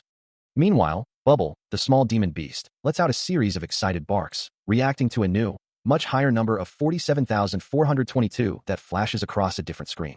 A number flashes across the screen, 47,422. Bubble stares, his small body trembling with a mix of awe and disbelief, while Rahel looks on with concern, wondering if even a common dog could surpass their current strength. A soft beep emanates from the device, and Bubble sniffs the air, his instincts telling him that this must be the beast they are meant to face. Meanwhile, Hide-and-seek strides forward through the dungeon's stone corridors, Rahel following close behind him. He pauses, a soft beep signaling the activation of his own status screen, and decides to check his combat level, muttering to himself that even a goblin is probably stronger than he is. The glowing blue interface displays various combat levels, 1,620, 960, 1,350, and 231, all seemingly close to his own. Then, a much higher number appears, 14,300, accompanied by a message of failure and the realization that the system is not broken after all. Hide-and-seek considers this, a whisper of thought crossing his mind, reminding him that he is supposed to fight a lieutenant. Another level appears, 15,600, and he knows he needs to reach around 16 or 17,000 to stand a chance. His eyes begin to glow with a fierce, blue light as he declares that with a bit of effort, he can reach that level, a powerful surge of determination radiating from him. Still processing the system's data, Hide-and-seek Choi's eyes fixate on a new, startling number, a combat level of 6,671, which elicits a sharp gasp of disbelief. A pained grunt escapes him as an unseen voice echoes in his mind, warning that she does not wish for a warrior like him to perish. Suddenly, a clear chime rings out, followed by a soft blip, as a new warrior quest materializes before him. The objective is clear: reach combat level 1,000 within a week for a reward of 300 warrior points. A skeptical humph escapes him, as he wonders if they have been observing his journey from the very beginning. He glances upward, his voice cutting through the silence, asking if anyone is truly there. A smirk plays on his lips, a flicker of resolve in his eyes, as he acknowledges that this might not be his end, declaring his unwavering commitment to see it through, no matter the cost. His gaze hardens, a fierce determination etched onto his face, vowing to survive, for there are no bad warriors. The morning light filters into a mess hall, illuminating a window splattered with blood, as a sense of urgency permeates the air. Hide-and-seek, responding to a call, dashes forward, finding himself face-to-face with a hulking, red-skinned figure who declares his unwavering loyalty as a clanmate, making Hide-and-seek realize this is the one who has been following him. The two stand ready, the red-skinned figure asking if this is what the kids are into these days, before urging Hide-and-seek to prepare for the hunt. With a determined expression, Hide-and-seek confirms his readiness, the air around him swirling as he anticipates their prey. A massive, red-skinned warrior named Beef stands before him, his combat level an astonishing 35,230, leaving Hide-and-seek to wonder why his own combat level is only 1,000. A sudden realization hits him, a voice in his mind calling out, "Captain," as he quickly corrects himself. Wait, it's not. His hand glows with a fierce energy, a whip-like weapon forming as he acknowledges a prior suspicion, realizing these must be the Hull troops of this formidable warrior. Engaged in fierce combat, Hide-and-Seek's combat level rapidly climbs to 1,969, the system explaining that hunting magic beasts grants significantly higher combat levels than regular soldiers. His determination unwavering, his combat prowess continues to soar, his combat level now reaching 2,350. He considers the implications of Raedron's words, that if he fights monsters of a similar level, his growth will be exponential. Suddenly, he's thrown downward with a sharp impact, landing hard as Raedron confirms his desire to learn and become more useful, though he adds that Hide-and-Seek doesn't have to push himself too hard. But before he can fully respond, Raedron grabs him, asking if he's been waiting for someone to fight. Later, in a darker, more ominous environment, the sounds of battle echo around them, and Raedron remarks that it's almost time for the hunt. The air crackles with energy as Hide-and-Seek engages a Galbakum, the sounds of combat intensifying as he fights. With a powerful strike, he defeats the massive creature, and a brilliant flash of light announces his combat level soaring to 2620. His body hums with newfound power, and Raedron, observing his rapid growth, tells him to shut up, fool, when Hide-and-Seek suggests they just hunt Galbakum. He watches as Raedron instructs the large, gray monster, Galbakum, to stand down, reminding him not to kill the human yet. The Galbakum scratches its head in confusion, as Raedron reiterates his command for the minion to stand. With a decisive "Fup," Raedron declares the match ready to begin. Hide-and-Seek Choi steels himself, ready for the fight. Before he can even move, Raedron's fist whips out, a blur of red. The Galbakum recoils, surprised, muttering that he wasn't supposed to kill Hide-and-Seek Choi. Seizing the opening, Hide-and-Seek Choi dashes forward with a fierce cry. He connects with a powerful smash, striking the Galbakum purely on instinct. He moves with a sudden, whipping motion, his attack a blur of speed that sends the massive Galbakum spinning from the impact. Another powerful strike lands, a confident thought echoing in his mind. He's fought countless opponents like this before. The monster takes the full force of the blow. And just like that, the fight is over. Hide-and-Seek stands victorious over the fallen Galbakum. The monster lies defeated, leaving a stunned silence in its wake. With a final crash, Galbakum hits the ground, the sheer speed of the victory leaving everyone bewildered. From the sidelines, Raedron can only utter in disbelief. What happened? I didn't even see anything. Even Hide-and-Seek Choi himself looks surprised. His own victory, so swift it catches him off guard. As his journey continues, he considers the challenges ahead, believing that whatever level he faces, he should be fine. His path leads him through a large forest north of the Black Castle, where the sounds of distant chatter echo through the trees. He spots his first orc, a creature twice his size, accompanied by a single, small figure, the chatter growing louder. A smirk plays on his lips as he reminds himself, combat level is just a number, it's not absolute. Nearby, Raedron exclaims to Bubble, Master Chef, we saw a cluster of Talas. Bubble responds, realizing, I didn't realize this was Tala's territory. Hide-and-Seek Choi turns to Raedron, inquiring, what's the matter? Is Tala's meat no good? He considers the question, knowing that Tala's meat is quite rare, and its marrow is considered a great delicacy, especially from those traveling in groups. The remains of these creatures, marked by their distinctive skulls, litter the ground. These are the Talas, small, white, and round, a new challenge in this unfamiliar territory. As the group encounters the monsters, Raedron rallies his companions, insisting they can't let any of the creatures escape. With a fierce battle cry, he and Bubble charge forward, eager for a meal of braised Talas. The cry echoes through the forest, a promise of victory. Hide-and-Seek Choi, not to be outdone, dashes into the fray, determined to butcher them all. A massive Talas monster recoils from an unseen impact, letting out a piercing shriek as it shakes violently. He continues his relentless dash, slamming through lesser creatures that dare to block his path. His eyes glow with fierce resolve as he closes in, declaring that the final blow is always his. In the aftermath of his decisive strike, the remaining smaller monsters scatter and flee in terror. A system message confirms the Talas' demise and 1,000 experience points gained, culminating in a triumphant level up. Having just leveled up from a decisive blow, Hide-and-Seek Choi stands amidst the remnants of his latest foe, a triumphant crunch echoing through the forest as the monster lets out a final, shrill shriek. He muses to himself, wondering what his next move should be, and if it isn't about time to head home. Suddenly, a deep rumbling sound reverberates through the ground, causing him to question its source. A powerful thud shakes the earth, and he looks around, trying to pinpoint the origin of the disturbance. Another heavy thud impacts nearby, and he realizes with a jolt that the Queen Talas has arrived.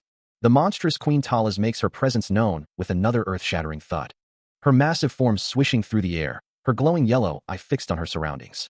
She continues her powerful advance, surrounded by a macabre collection of skulls, each step a heavy thud against the forest floor. The ground shakes with her guttural growl, her eye now burning a menacing red. As the air around him shifts with an ominous energy, Hide-and-Seek Choi's eyes widen, a sudden realization dawning on him. A sharp, electronic beep cuts through the silence, and a system warning flashes before him, indicating an unprecedented combat level. Then, with a piercing shriek that echoes through the forest, the colossal Queen Talas fully reveals herself, her form radiating an immeasurable, terrifying power. Her sheer presence is overwhelming, forcing hide-and-seek to question, what? Unmeasurable, and we've been killing its babies all day? A monstrous maw clamps down on hide-and-seek's arm, shaking him violently. And he pulls back, crouching low, a swift movement of air accompanying his retreat, as he wonders why everyone else seems so weak, questioning how strong these creatures truly are. With a surge of power, he unleashes a devastating blow, tearing through one of the monstrous forms. But before he can recover, another grotesque beast lunges, its fangs sinking into his face, the impact forcing a pained shriek from him. The sudden, impossible attack leaves him reeling, his mind struggling to comprehend how he could be so overwhelmed after effortlessly dispatching countless others. His body locks up, a moment of pure shock freezing him in place. Snapping back to reality, he retaliates with a furious whip-like strike, calling out to a master chef as he does so. He drops to a knee, battered and bewildered, desperately asking himself what they should do next. Then, with a sudden rumble, an unseen force sends him flying backward, his body tumbling through the air as he cries out in disbelief, realizing everyone is now fighting for themselves. He's sent flying backward with a violent rumble, the impact shaking his very core, as a desperate voice cries out, "You're supposed to be our leader." Meanwhile, a sharp, crisp blow lands on hide-and-seek, drawing a pained gasp from him as blood splatters across his face. Raidrun, already reeling, is then viciously slashed by a green-skinned monster, barely managing to shout, "Everyone, spread out." The monster's claws tear into his arm, leaving a deep, bleeding gash. Amidst the chaos, Bubble, his small body trembling, lets out a worried growl, frantically searching for his companion. Where'd Master Chef go? But before he can react, a monster strikes him with a swift blow, sending him recoiling with a sharp shriek as green energy crackles around the impact. The monstrous attackers, now glowing with an ominous purple aura, seem to grow even stronger, their power rumbling ominously through the air. He clutches his head, a deafening throb echoing through his skull, the sound almost unbearable. "Yinny, behind you," he shouts, as he pushes himself to his limits, a desperate gasp escaping his lips. The ground trembles under a relentless, unseen rush, and Rahel tumbles, landing hard on a massive, ancient skull. The stampede continues its furious advance, forcing him to dash even faster, yelling a warning that there are simply too many to fight. Behind him, Raidrun fights with a desperate crunch of bone and flesh, screaming for the others to run and save themselves. Hide-and-seek's eyes narrow, a grim realization settling in. If he stops now, he's dead. Still reeling from the relentless assault, he pushes his body to its limits, a desperate plea echoing in his mind to simply get out of here. He dashes through the cavern, the thought of death a chilling whisper, refusing to give in to the terror that threatens to consume him. Every muscle screams in protest, but he continues to sprint through the darkness. His breath comes in ragged gasps, each one a painful reminder of his dwindling stamina as he navigates the winding tunnels. Nearby, Raidrun holds up a small pouch, his expression grim, lamenting the fact that it's completely empty, Rahel having already confirmed their lack of supplies. Hide-and-seek listens, a gulp catching in his throat, acknowledging his initial distrust, but now willing to accept any help offered in their desperate situation. With renewed urgency, he resumes his relentless pace, each step echoing the grim reality of their predicament. Continuing his desperate flight through the dark cavern, Hide-and-seek pushes past exhaustion, his footsteps echoing against the rough stone. He glances upward, a sense of unease growing as he notes the immense height of the ceiling, wondering if it's too vast. A sudden realization hits him. The cavern is indeed large enough for a Queen Talas, and a gasp escapes him at the terrifying thought. A shiver runs down his spine as he tries to deny the horrifying possibility, green particles of fear seeming to emanate from him. Good heavens, he thinks, recalling a warning about monsters in this very area, the cavern's spiky formations adding to his dread. But that would mean, the implications of his location slowly dawn on him. A deep, resonant sound reverberates through the cavern, as the monstrous form of Queen Talas, with her piercing red eyes, is partially revealed. Terror grips him. The question, are we really in Tala's nest? Echoing in his mind as he stares at the colossal figure. With a sudden, powerful whoosh, Hide-and-seek is pulled downwards into the abyss. Hide-and-seek finds himself in a dire situation, muttering that this is exactly what he didn't need. As a massive, shadowy form with glowing green outlines begins to materialize before him, moving with a terrifying whoosh of speed. He recognizes the monstrous figure, realizing with a jolt of dread that it's a full-grown Talas. Before he can fully process the thought, sharp claws rake across his body, drawing blood. And the skeletal head of the queen lunges, its jaws snapping with a sickening crunch as he barely manages to defend himself. He can see the full horror of it now. Dashing away with frantic speed, he shouts, wondering how he's supposed to know what to do when it's his first time here. Suddenly, a powerful force pulls him downwards with a sharp SHB sound, leaving him to question what just happened. He crashes into the glowing green depths below, the sound echoing through the cavern. He twists, narrowly avoiding another of the monster queen's glowing green tendrils, a desperate thought echoing in his mind. He needs a weapon, anything to fight back, so he lunges, grabbing onto one of the thick, fleshy tendrils, attempting to tear it away. But the creature is too strong, pulling him deeper into the abyss, its grip tightening as he struggles to get away. The tendrils shriek, then slam into him with crushing force, pinning him against the organic walls of the nest. Amidst the chaos, something falls, and he instinctively cradles it, the monster's growl rumbling around him. Then, just as suddenly as it began, the attack stops, leaving him gasping in surprise. He looks at the object in his hands, then at the surrounding tendrils, wondering why the monster would stop its assault, especially to catch this thing. Whatever it is, it must be important, he thinks, feeling its round, sticky, and smooth surface. Before the realization dawns on him, it's just a regular egg. The egg, now clutched in his hand, pulses with a soft, organic light, its surface still slick with the receding tendrils of Queen Tala's. A smirk plays across Hyacinth's lips, a silent declaration that this is his chance. But before he can act, a massive tendril slams down, the force of the impact shaking the very ground. Queen Tala's, her attention now fully on the egg, cradles it gently in her monstrous hand, her tendrils still writhing around her. From a distance, Rahel watches, a tremor of hope in her voice as she realizes the egg's power over the monster. Seizing the moment, his arm glows with a fierce energy, ready to strike. He launches himself forward, a blur of motion through the cavern. But the queen is faster, her voice echoing through the chamber as she commands her tendrils to pursue him. A sharp impact sends him reeling, a mana arrow striking true, leaving Rahel stunned by the monster's speed. Rahel, observing the unfolding chaos, wonders what the next pitch will be. As he is thrown back, reeling from an unseen impact, he grits his teeth, gripping tightly onto something, enduring the relentless assault. From a distance, Rahel watches in horror, unable to believe that the monsters are already attacking Hyacinth again. A guttural growl echoes through the space. And Hyacinth, looking back, questions why he is the last one. A shiver running down his spine as the realization hits him. The monster lets out a piercing shriek, its glowing eye fixed on him. As the ground beneath them rumbles with growing intensity, the monstrous Queen Tala's continues her relentless advance, her presence a palpable threat. Nearby, Rahel cries out, "Quick, give me a hand," as the chaotic energy around them intensifies. Queen Tala's lunges forward, her massive claw wreathed in crackling purple energy, aiming a devastating strike. She swoops in with terrifying speed, her attack a blur of dark power. Hyacinth, enduring the onslaught, clenches his fist, a thought flashing through his mind. She's got to be exhausted from catching those eggs. He focuses his resolve, a brilliant blue aura flaring around his fist as a voice urges him. "Focus, Hyacinth. You can do this." With a piercing shriek, Queen Tala's unleashes another sweeping attack, her glowing red eyes burning with fury as purple energy whips around her. Hyacinth gulps, bracing himself for the impact, knowing this is the moment for his own coup de grace. Then, with a burst of blue energy, he delivers a powerful, decisive blow, declaring, "See you in the next life, shot." He delivers a final, devastating blow, a brilliant flash of energy erupting as his fist connects with Queen Tala's. The impact reverberates with a thunderous boom, sending the monstrous queen reeling from the sheer force. Her hardened skull begins to crack, fracturing under the relentless assault. With a heavy thud, Queen Tala's collapses, defeated. As the dust settles, a system message flashes before his eyes, announcing multiple level up notifications, a testament to his victory. He stands amidst the ruins, observing the sudden surge in his power. Nearby, Rahel rushes to his side, her voice filled with concern, asking if the warrior is all right as he hunches over, breathing heavily. Hyacinth lets out a tired laugh, admitting, "No, I almost died just now. Huh, let's get the hell out of here." Rahel looks at him, a new question forming in her mind. "Oh, you have healing magic?" He feels a strange surge of energy, a new sensation he identifies as magic points, though he plans to use them sparingly for now. Reviewing his updated status, he notes his level has soared to 108, with all his core stats, strength, agility, stamina, and magic, now perfectly balanced at 53, plus an additional 2 points each, while his charisma stands at 27. He also discovers a new ability, Pickaxe D, and a 0 balance in warrior points, prompting a thoughtful hum. A satisfied smile touches his lips as he sniffs his arm, pleased that his magic is finally balanced with his other attributes, a perfect equilibrium he'd long sought.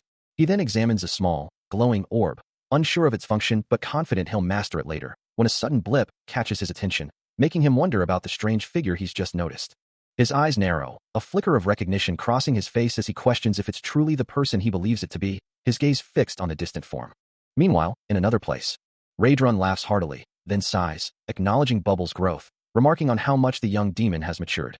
His expression hardens, a fierce determination in his eyes as he curses, vowing that a certain event will never happen again, and musing that both he and Bubble are fortunate to have survived it.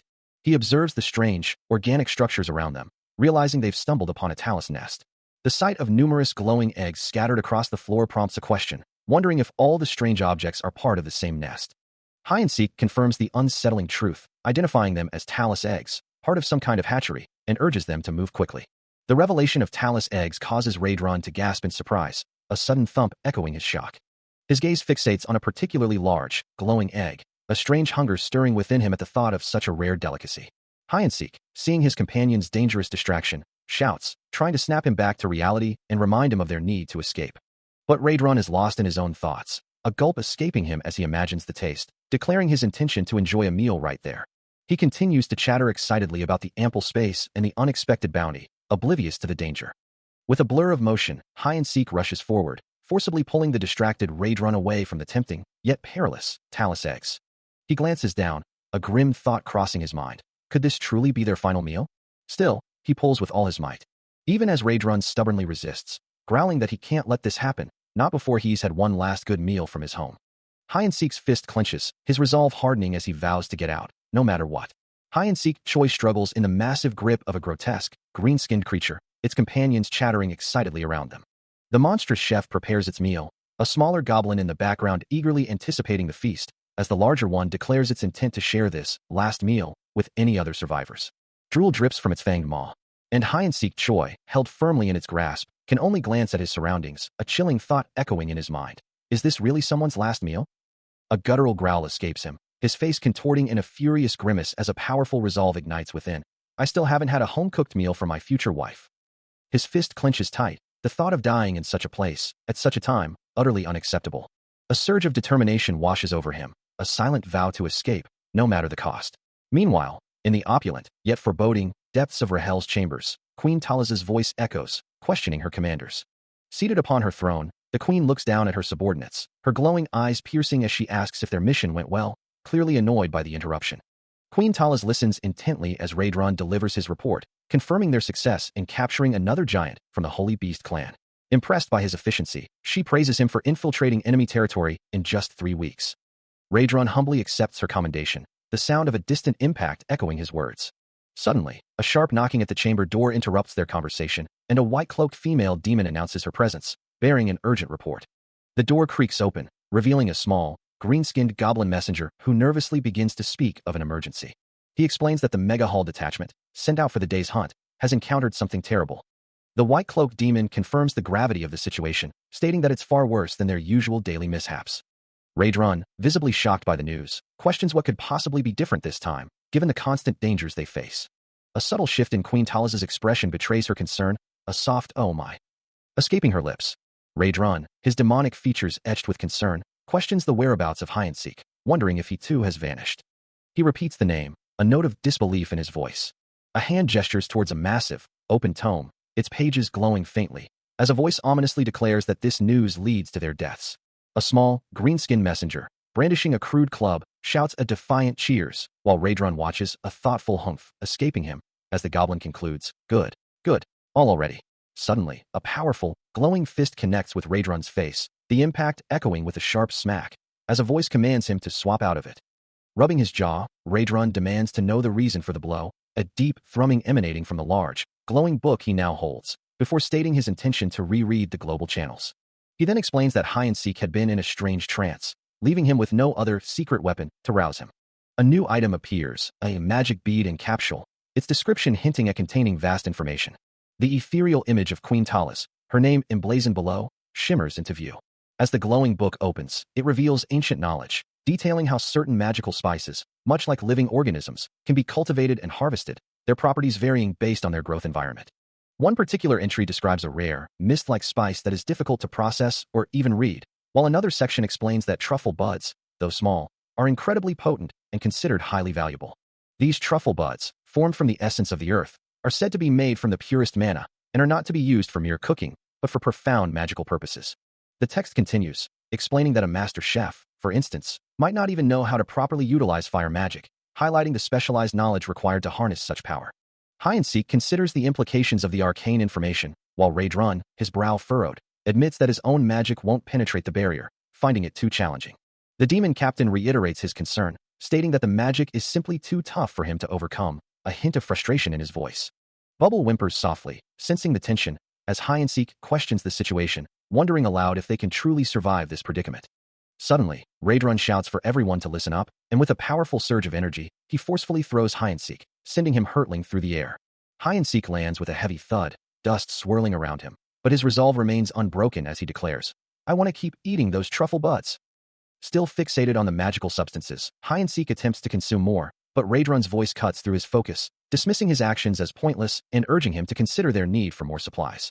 Before Hide-and-Seek can protest, Raidrun swiftly grabs him by the collar, lifting him effortlessly as he emphasizes the necessity of finding a new hiding place and securing more provisions if they manage to escape. Despite the rough handling, Hide-and-Seek's eyes gleam with an almost childlike enthusiasm, eagerly agreeing to whatever plan Raidrun has in mind. A small smile plays on Raidrun's lips as he gently pats Hide-and-Seek's head, acknowledging his companion's unwavering spirit. The glowing question hangs in the air, demanding to know the specifics of their next move. Raidrun lets out a heavy breath, his expression hardening with resolve, ready to face whatever challenges lie ahead. Hide-and-Seek, looking up with a mix of surprise and determination, exclaims that their strategy is already yielding results. A stern reminder echoes through the space, emphasizing that once their plan begins, there will be no turning back. As the plan begins to unfold, Hide-and-Seek takes a moment to assess the situation, a thoughtful hum escaping him. Meanwhile, Raidrun barks orders to his goblin forces, "Don't stop running until we're plummeting," he commands, to which they respond with a unified, "Yes, sir." With a surge of collective energy, the battle cry, "Let's go," rings out. Hide-and-Seek, a force of nature, charges directly into the horde of goblin soldiers, creating an immediate stampede as he barrels through their ranks. His momentum is unstoppable, the sheer force of his advance scattering the goblins in a chaotic rush. One goblin, attempting to stand its ground, is met with a devastating kick from Hide-and-Seek, sent flying as he declares, "I hope you fall at my feet like insects." Another goblin cries out in pain as Hide-and-Seek continues his assault, wondering aloud if perhaps they might gain some sense. The air crackles with anticipation as the charge intensifies, a triumphant shout of "Here we go," signaling the full onset of battle. A powerful, sweeping motion cuts through the chaos, leaving a trail of destruction in its wake.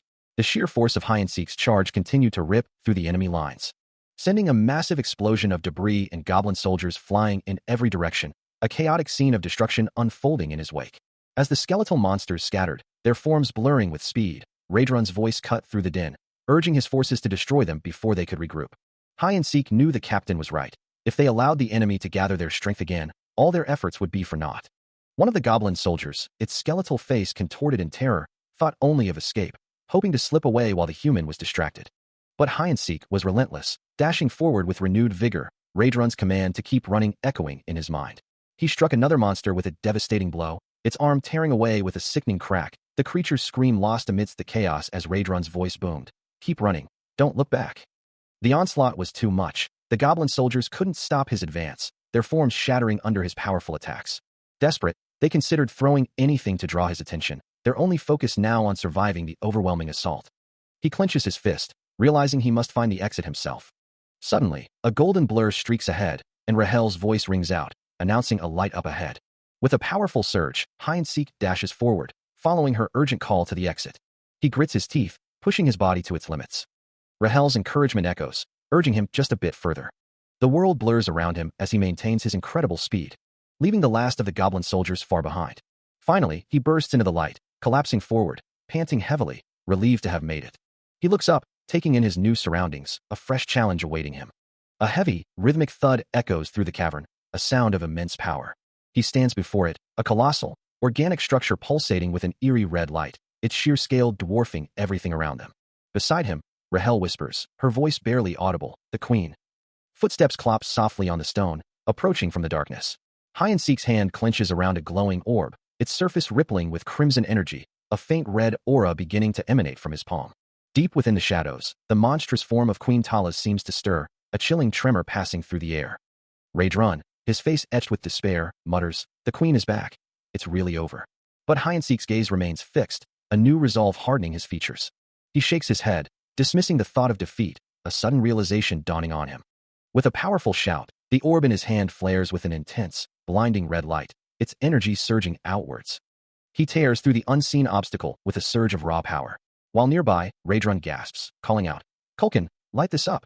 His voice rising in a shout. You see this? From within the massive, pulsating organic structure, Queen Talaz's voice echoes. It's one of the best eggs. Hide and Seek, holding the now brightly glowing orb, thinks to himself, if I'm going to exterminate them all, that includes the one left in this cave. Raidrun, now wreathed in fiery energy, shouts a warning. Move aside, while I'm being reasonable. His resolve hardening. Or we can all die together. A piercing shriek escapes the queen as she trembles with fury or fear. Her voice booming with a furious command. I said get the F*** away from us. As the battle intensifies around her protected core, Hide and Seek throws his arm up in exasperation, a frustrated cry escaping him. Meanwhile, Raidrun, engulfed in a blazing aura, slams a powerful, fiery strike into the organic mass, the impact echoing with a dull thud. The structure responds with a piercing shriek, unleashing an explosive burst of energy. Another powerful boom erupts from within the tendrils, as the queen's defenses hold firm. But the demon captain's attack is relentless, his fiery magic erupting in a massive, whooshing explosion. Watching the chaotic exchange, Hide and Seek mutters a curse under his breath. He can only repeat his earlier sentiment, feeling utterly lost in the face of such overwhelming power. Undeterred, Raidrun charges again, his body a blur of motion as he delivers another scorching blow. The inferno of his magic continues to rage, engulfing the queen's protective shell. As Raidrun's fiery assault continued, a massive explosion ripped through the cavern, sending shockwaves and debris flying in every direction. The very ground beneath them groaned, cracks spiderwebbing across the stone. More fissures appeared, and a deep rumble echoed through the collapsing structure. Huge chunks of rock began to fall, the rumbling growing louder and more ominous. Hide and Seek, witnessing the chaos, could only mutter his unease at the terrifying sounds surrounding them. The cavern continued its violent descent, more sections giving way. With a desperate shout, he warned everyone that the cave was collapsing. Suddenly, a monstrous claw belonging to Queen Talaz swept through the air, forcing him to scream for everyone to get out. Her massive head then lunged forward, impacting the ground with a heavy thud, as he continued to urge them to just get out. Caught within the monstrous maw, Hide and Seek, Choi finds himself enveloped by the queen's crushing grip, a desperate voice from outside questioning his position. Suddenly, a system message flashes, announcing a level up. As the cavern continues its violent collapse, Rahel urgently calls out to him, demanding to know why he isn't moving faster, warning that time is running out. Then, a heavy impact reverberates, a deep thud echoing through the crumbling space. Hide and Seek is violently dislodged, sent plummeting into a dark chasm with a piercing shriek. Amidst the fall, another system notification chimes, a level up, appearing, leaving him momentarily bewildered. But the descent is punctuated by a powerful explosion, another level up, flashing as the cavern erupts in a fiery boom. The explosions multiply, each one accompanied by yet another level up, as his power surges uncontrollably. As he continues to fall, a cascade of level up messages floods his vision, the entire chasm consumed by a deafening carom of continuous, explosive power. As the cavern around him continued to erupt in a cacophony of explosions, he could only stare, wide-eyed and disoriented, at the sheer force of the power surging through him. The chaos left him utterly bewildered, a single, confused sound escaping his lips. A heavy thud echoes through the collapsing space, followed by a shrill shriek as the dungeon gives way. Amidst the chaos, a clear chime rings out, announcing a level up. The system notification flashes again, a booming sound accompanying another rapid advancement. Another chime, another boom, the level up messages appearing in quick succession. As Hide and Seek falls through the debris, the system continues to register his growth, each level up a powerful boom. The final, resounding kaboom of a level up fills the air. His eyes wide with disbelief, he struggles to comprehend the sudden surge of power. A confused, drawn-out "huh" escapes him. He stares, a dawning realization crossing his face, wondering, no way, do all the Talazes killed by the cave collapse?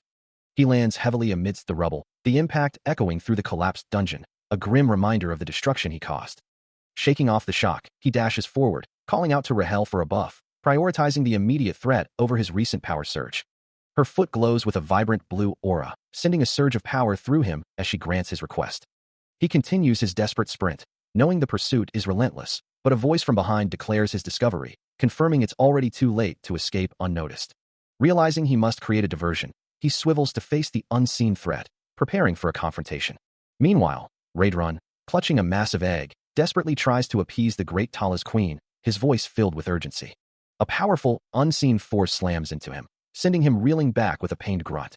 Shaking from the blow, he offers the precious egg, pleading for their lives, hoping to de-escalate the attack. Still trembling, he urges the queen to take it, to just let them go, his voice laced with desperation. Having committed to his desperate distraction, Hide and Seek, Choi charges forward with explosive force, slamming into the dungeon's crumbling structure. He crashes through the obstacle, colliding with the wall, his mind fixed on survival, determined to endure no matter the cost. He slides to a halt. But his sudden intrusion is met with a piercing shriek from the tallest queen, her form radiating a menacing green and blue aura. She retaliates instantly, spitting a viscous, green projectile directly at him. Hide-and-seek manages to catch the attack, only to realize with a jolt that it's a sticky, fibrous spider web.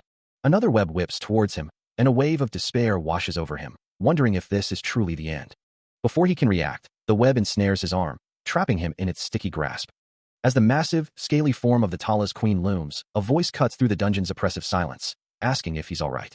Still caught in the queen's crimson tendrils, Hide-and-seek struggles against the binding, his body twisted and restrained.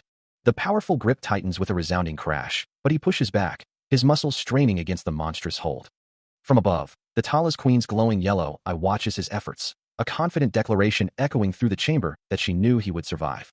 His own eyes flash crimson in response, a quiet resolve hardening his features as he vows to handle the situation himself. With a sudden, powerful surge, a dark, swirling aura erupts around him, his gaze now burning with an intense green light. The tallest queen roars in defiance, her own dark energy swirling as she prepares for the impending assault. But Hide-and-seek is faster, his form a blur of dark energy as he closes the distance, delivering a devastating blow that lands with a sickening crunch. The impact sends the queen's massive tendrils flying, her body recoiling from the relentless, bone-shattering assault.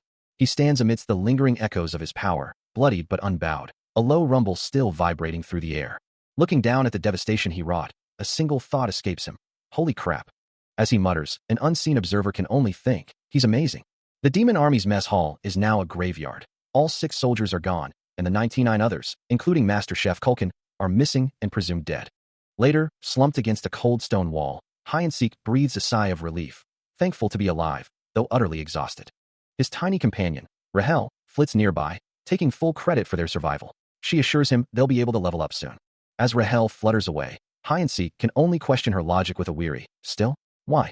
He stares intently at the glowing system window, which proclaims a massive gain of 75 levels.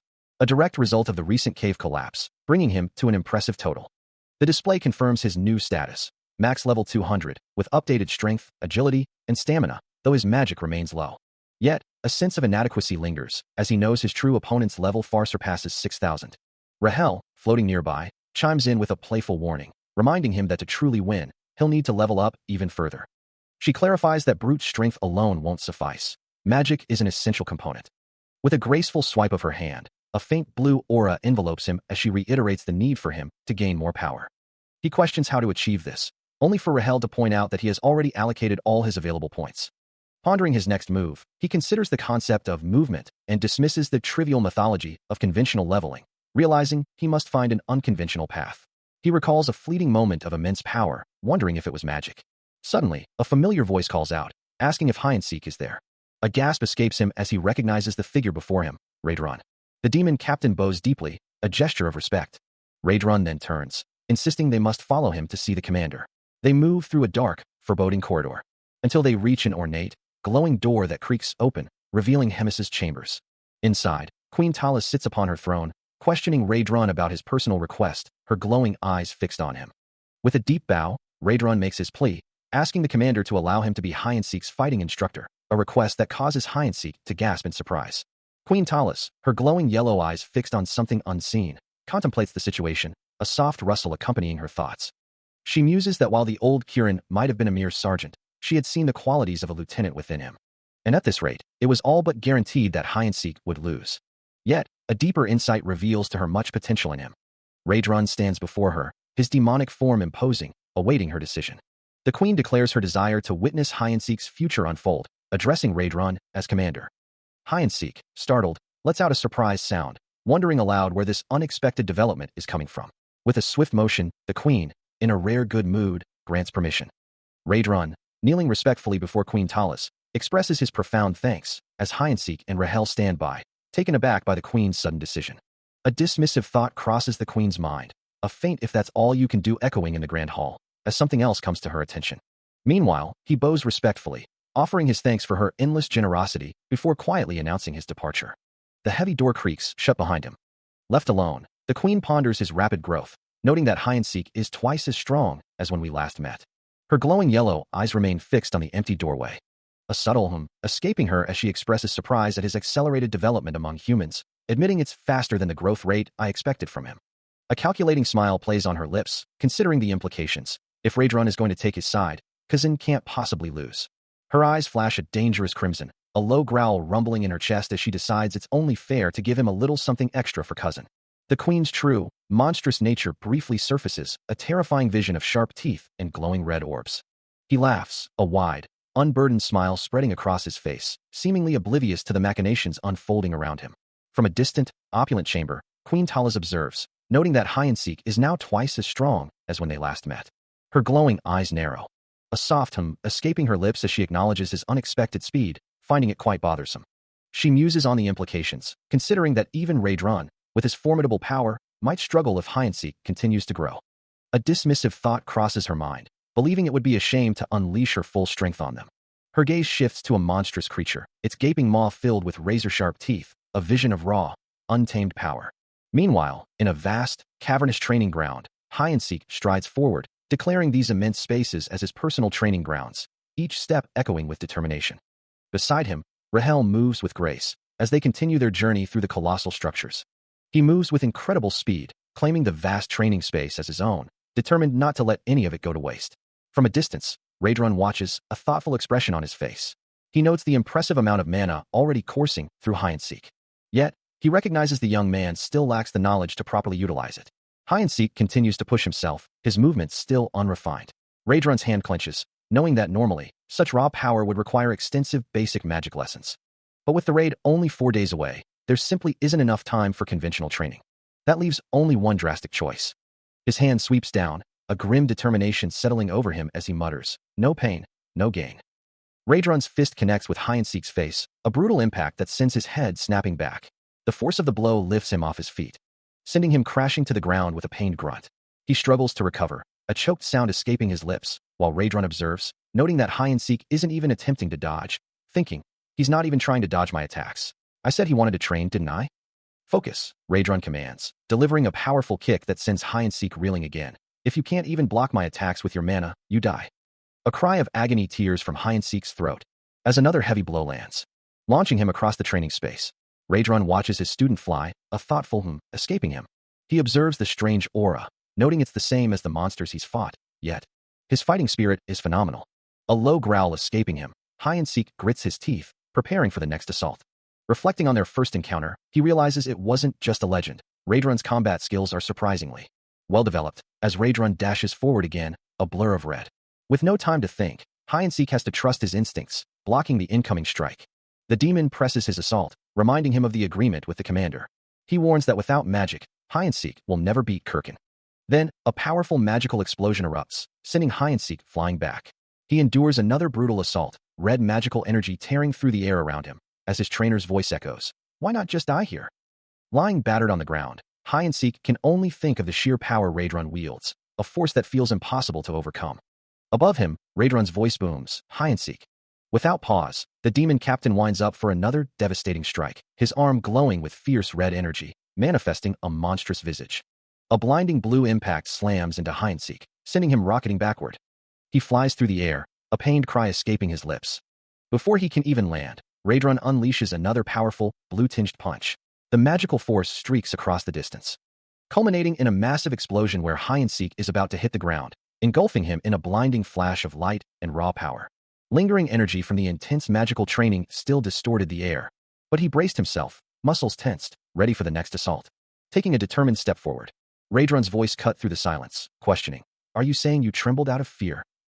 Hyacinth's hand trembled, a visible sign of the sheer exertion and perhaps the lingering terror of the magic he faced. But Raedron simply acknowledged it, a small flick of his wrist accompanying his words, "You answered my call." Standing firm, his chest still exposed to the elements, Hyacinth gave a confident thumbs up, prompting Raedron to declare, "Good. At this rate, you'll have a real chance at survival." Without missing a beat, the demon captain added, "Hold on, I'll teach you right away." A sudden, violent force slams into him, green energy trails erupting around the impact point as blood splatters across the unseen assailant. He cries out, a pained gasp escaping his lips, his eyes wide with shock as more blood streaks his face. The assault continues, a heavy, thudding impact reverberating through the air, sending another spray of crimson across the scene. He's thrown backward, convulsing as he falls, a desperate scream tearing from his throat, followed by a choked sputter. Watching the brutal transformation unfold, Raedrun's eyes widen in alarm, realizing the demon form has reverted, leaving only a human behind. He shouts, his voice laced with urgency, pleading with Hyacinth to hold on, apologizing for the sudden, unexpected change. Raedrun rushes forward, catching the collapsing Hyacinth in his arms, supporting the injured man as he struggles to remain conscious. The world's powers are divided. Demon power belongs to the demons, magic power to the mages, while the feats of demon power and magic power are distinct. Divine power, in its purest form, belongs to humanity. Demon power, as its name suggests, is the domain of the demons. And divine power, to those who follow God, is a force that can even be absorbed by force. This sacred energy radiates with immense light, and among its greatest followers is the angel Rahel, a being of pure light. This divine power is now also known as the power of Queen Talis, a formidable force. Her presence shines with an ethereal glow, a testament to her connection to this sacred energy. As divine power is absorbed and wielded, some individuals rise to such prominence that they are destined to become cherished as saints. Whispers carry through the air, claiming that she is the only one who can truly gain divine power. And that's what they say about the serene figure kneeling in prayer. Her expression remains calm. But this is Abelson Marriott, a woman known as both the next saint of the Holy Empire and the formidable leader of the demon army. Yet, despite her title, some question her devotion, noting that they never truly see her in prayer. The hushed whispers continue, wondering if she might be a fake, though others quickly dismiss the thought, convinced that Captain Raedrun would never make such a mistake. A flicker of frustration crosses her face as she ponders, what is the point of praying to God? Her gaze falls, a silent resolve hardening her features as she thinks it's better to be a saint than a demon, and she will do whatever it takes. A thunderous bang echoes as Raedrun's booming voice cuts through the silence, demanding the saint awaken. His massive form looms over the prone figure, a gasp escaping him as he questions the meaning of this sudden turn of events. With a concerned rumble, Raedrun declares that the human needs healing, his large hand gently supporting the injured man. The human's chest bears visible wounds, a stark reminder of the ordeal he has endured. A dull throb pounds behind his eyes as he slowly regains consciousness, his head feeling impossibly heavy. His eyes flutter open, a blink of confusion, as he wonders if his hand will be the first part of him to rot. He internally laments not having grabbed Rachel's hand, or something, before whatever happened. A sudden huh escapes him as his gaze falls upon a silver-haired beauty, prompting an internal question about her identity. He mutters to himself, wondering if he has died and somehow moved up to another level of some cosmic pyramid scheme, just as he was. He thought it was all working out, but now he just wants to huddle and sob. Wishing he could just be an old wizard or something, because this is all too much, he sobs, as Abelson Marriott sits beside his bed. Her voice soft, yet chilling, she adds, and makes sure Rahel gets locked up in hell, a whimper escaping her lips. He realizes she's a demon, pretending to be an angel, totally evil, as she whimpers again. And then, he has one last thing to say to this abomination, a tremor running through him as her hand reaches for his shoulder. Her expression shifting, she exclaims, I don't want to be grateful to you, marry me. A strange wow escaping her. Her eyes glowing with an unsettling light, she declares, you're the worst, a shiver running through the air. Hyacinth Choi's face contorts, a silent scream trapped within him. A sudden, violent crash echoes.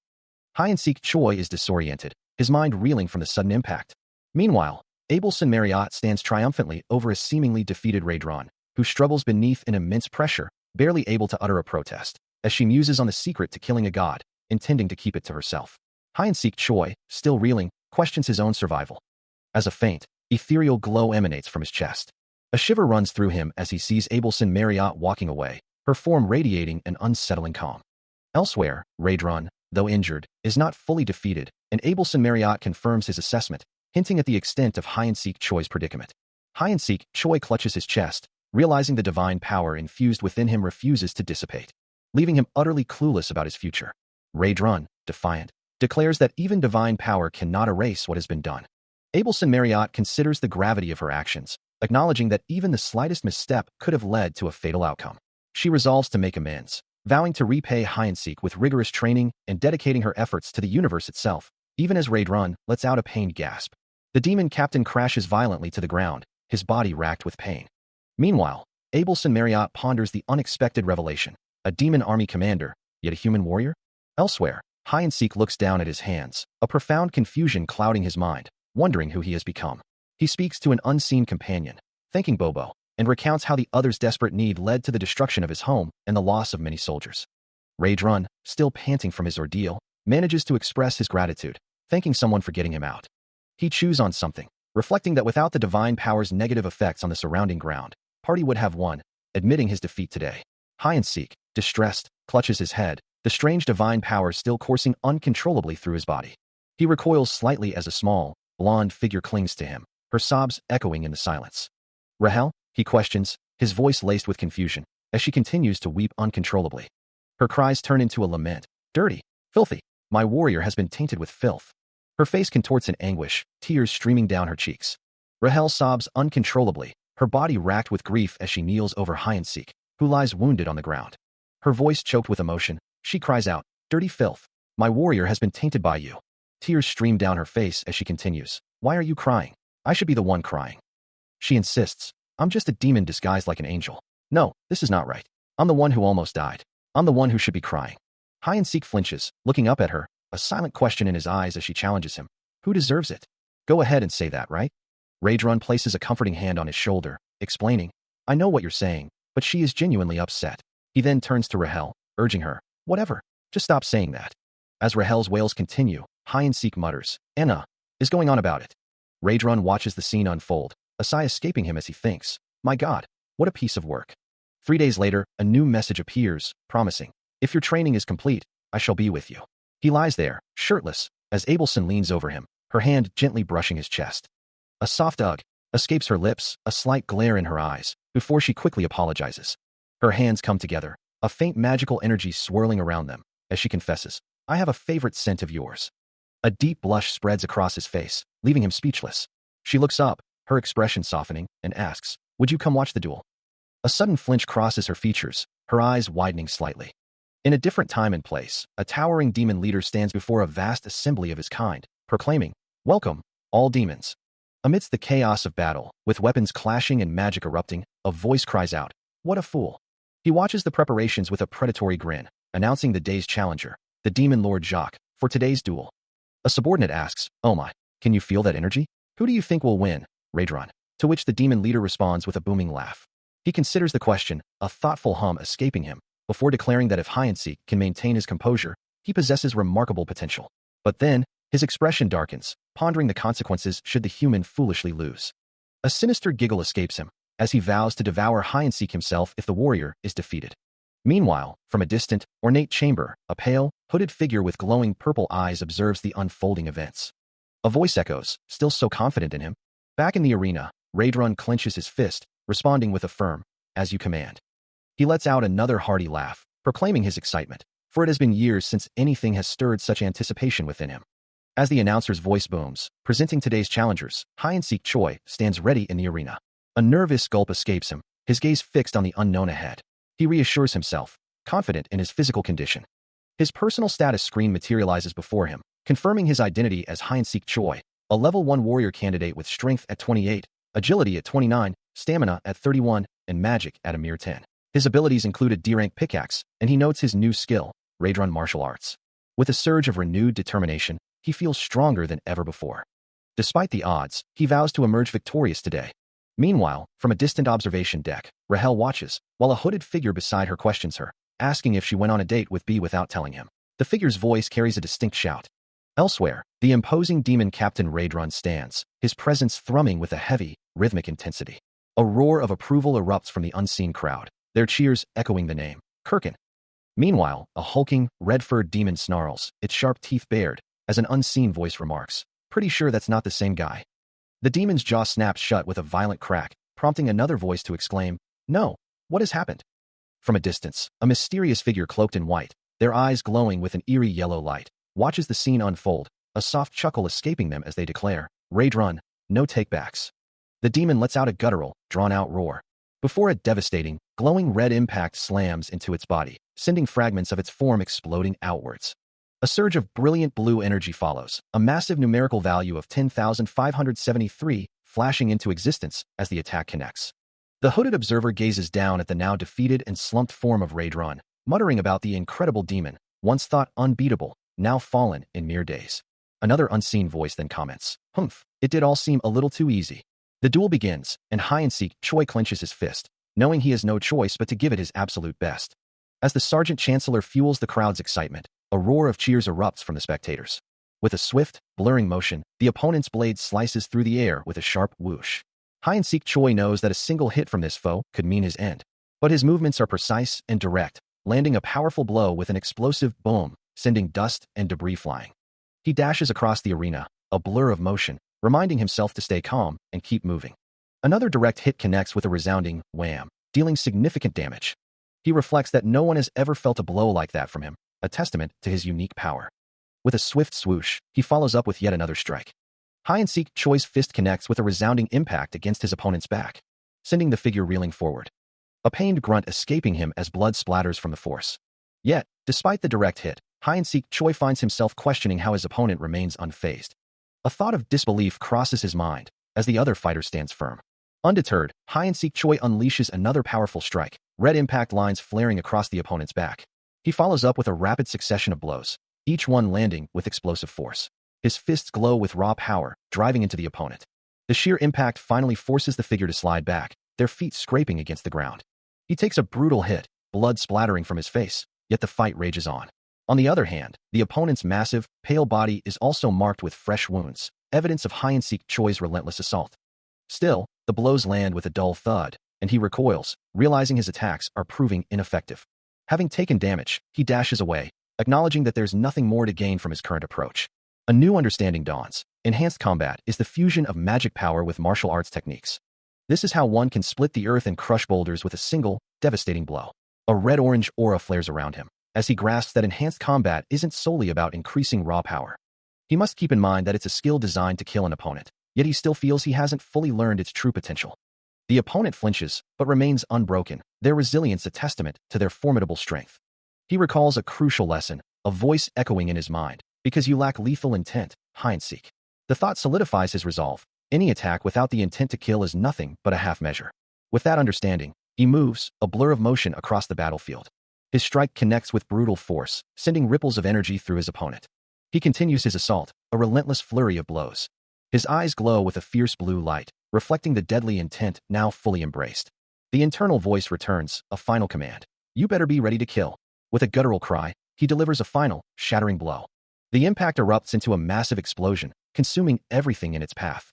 He unleashes the full, devastating power of his attack, a torrent of blue energy erupting from his form, engulfing everything in its path as the very structure of the arena begins to buckle and shatter. Under the force of his ultimate total destruction first form, culminating in a cataclysmic explosion that rips through the air. From a distance, Rahel watches the stadium disappear beneath a thick cloud of dust and debris, a soft cough escaping her lips as she wonders who could possibly have survived such a blast. The dust slowly begins to settle, revealing the monstrous opponent, now a mangled, bloodied mess, its body torn and broken. A voice echoes through the settling dust, declaring the victor. And through the haze, Hyeon-sik Choi's bloodied arm emerges, a testament to his overwhelming power. As the dust from the devastating attack begins to settle, the opponent crashes heavily to the ground, the impact echoing through the ruined arena. His body wobbles precariously, a silent question forming in his mind about the true nature of the skill that just struck him. Still reeling from the blow, he realizes the sheer power behind it, a force capable of ending his life. From a distance, Rahel watches the scene unfold, utterly astonished that anyone could still be alive after such an overwhelming attack. Yet, even as blood splatters from his form, the opponent struggles, his determination refusing to yield. To everyone's amazement, Kirkin, battered and bleeding, somehow manages to push himself back to his feet, a miracle unfolding before their eyes. His entire body trembles violently, a raw scream of effort escaping him as he fights against the pain. Violent red energy tears through the air, engulfing Kirkin, yet he stands, a miraculous sight amidst the intense crimson glow. The power intensifies, letting out a piercing shriek. Hyeon-sik watches, his eyes wide with disbelief, a shiver running down his spine. He can see it now, Kirkin's heart beating once more, a life returned from the brink. But the sight fills him with dread, wondering what the commander has done to him. The red energy shifts, now dark and shadowy, violently engulfing Kirkin once more, leaving him completely consumed by the swirling black aura. The commander has not only granted him more demon power, but also cursed him with undeath. From a hidden vantage point, the mysterious observer watches, a faint golden glow emanating from her eyes, wondering what the transformed Kirkin might be thinking. A soft oh-ho escapes the commander's lips as she notes, he has already learned enhanced combat. Amazing, she muses, but a swift movement catches her attention, and a knowing smile plays on her lips as she concludes, it was all within her expectations. Below, Kirkin unleashes a flurry of rapid, thwacking blows, forcing hide-and-seek Choi to react instantly. The impact of the demon's strikes sends hide-and-seek skidding back, a harsh screech of friction accompanying his retreat. But before Kirkin can press his advantage, hide-and-seek counters with a devastating punch, a powerful thud echoing as his fist connects squarely with the demon's face. Another swift blow follows, the force of it sending Kirkin reeling. Hide-and-seek lands a final, bone-jarring strike, the impact throbbing through the air. With a final, explosive POW, Kirkin is sent flying, the commander's voice urging, "Hurry." Kirkin, still reeling from the previous assault, takes another devastating blow, the impact echoing with a thunderous boom. Before he can recover, hide-and-seek unleashes a flurry of rapid strikes, each one landing with a sickening whap. The relentless assault continues, pummeling the transformed demon as he cries out in disbelief, wondering how he could be so easily overwhelmed. Another bone-shattering crack resounds, as hide-and-seek's power courses through Kirkin's body. Demonic energy begins to flare violently from Kirkin, a crimson aura erupting from his form. With a final, resounding crack, hide-and-seek delivers what he believes to be the finishing blow, a triumphant smile gracing his lips as he declares his victory. But the demonic energy around Kirkin only intensifies, crackling with a menacing zap. Hide-and-seek gasps, caught off guard by a sudden swoosh of movement, as Kirkin unexpectedly retaliates. A massive burst of crimson energy erupts from the demon, engulfing hide-and-seek in its raw, destructive power. The demonic energy from Kirkin's counterattack slams into him, sending him flying backward with a guttural cry, the force ripping through his defenses. He crashes into the ground with a deafening boom, the impact shaking the very earth. A pained gasp escapes his lips, the sensation of every bone in his body screaming in protest. From a shimmering distance, a soft voice cuts through the haze of pain, urging him to rise. Rahel watches, her expression a mix of concern and resolve, while Raedron stands silently beside her, their gazes fixed on the fallen warrior. Hide-and-seek lies motionless amidst the glowing particles, his body battered and broken. A finger touches Rahel's lips, a silent promise or a moment of deep thought. Her voice echoes once more, a gentle encouragement that he can succeed, but a defeated whisper escapes him. "I can't." The two allies continue their vigil, observing the distant figure of hide-and-seek Choi, who remains on the ground. Still reeling from the devastating blow, he lies on the ground, acknowledging the grim reality of his situation. But a fierce resolve ignites within him, his hand clenching into a tight fist as he declares, "I never give up in my life. I'm hide-and-seek Choi." A heavy sigh escapes him, a testament to the pain, yet also a release of doubt. He pushes himself up, wobbling precariously, his mind fixed on a singular, powerful motivation. "If I die, I die. But I can't die like this if I want to impress her." With a sudden swish of energy, a vibrant blue aura begins to coalesce around him, even as he thinks, "If my bones are broken." The blue lightning crackles and intensifies, his determination hardening as he resolves to just stack those broken limbs. Kneeling amidst the surging power, he channels the raw magic, intending to wrap them up in magic armor. A powerful dash of energy emanates from his arm, and a system notification confirms his magic usage ratio has dramatically increased from 1 to 4. Now standing tall, enveloped in a brilliant blue glow, hide-and-seek Choi pushes past his limits, commanding the mana to go beyond what he thought possible. As the battle rages, he moves with a sudden burst of speed, a faint blue aura trailing behind him. But his opponent is faster, striking with brutal force, a guttural roar echoing, "Die, for God's sake."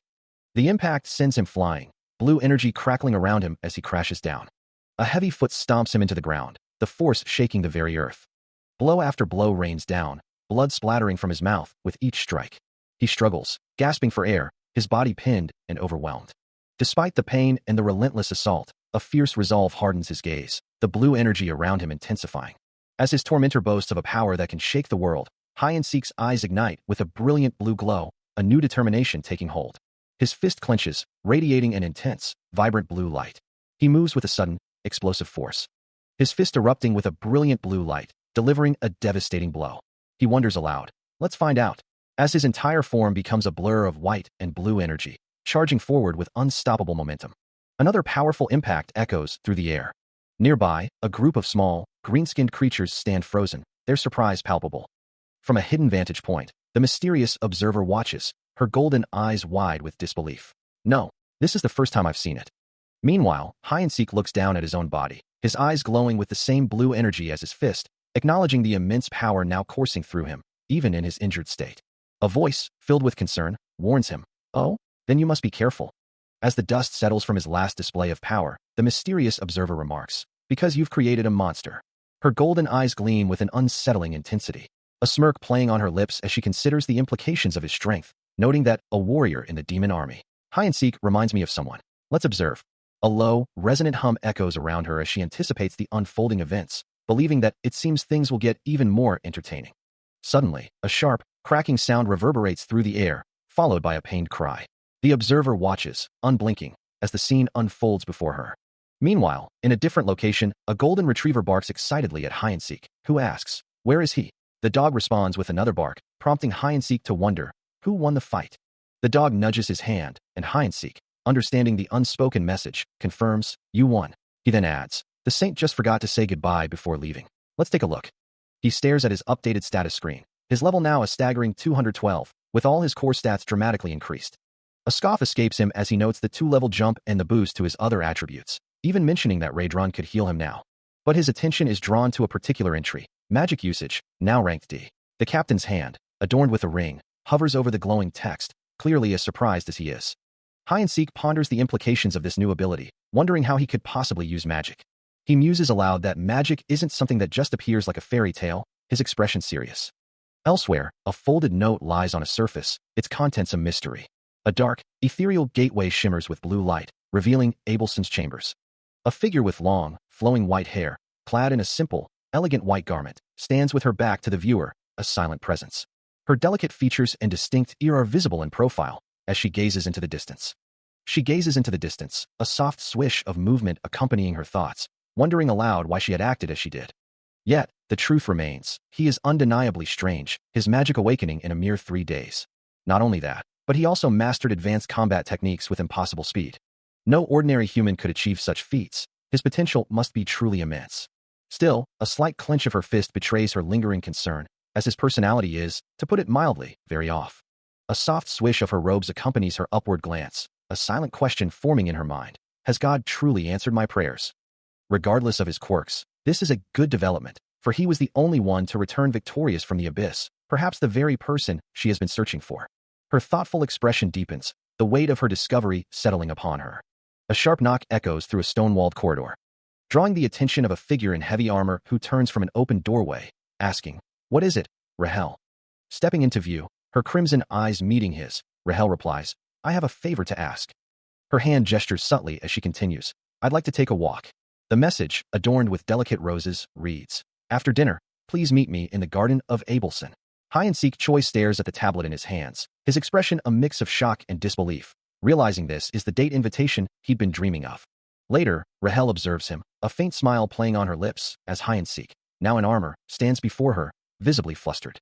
A firm knock echoes against a sturdy wooden door, and from within, Raydron calls out, "What is it, Rayprun?"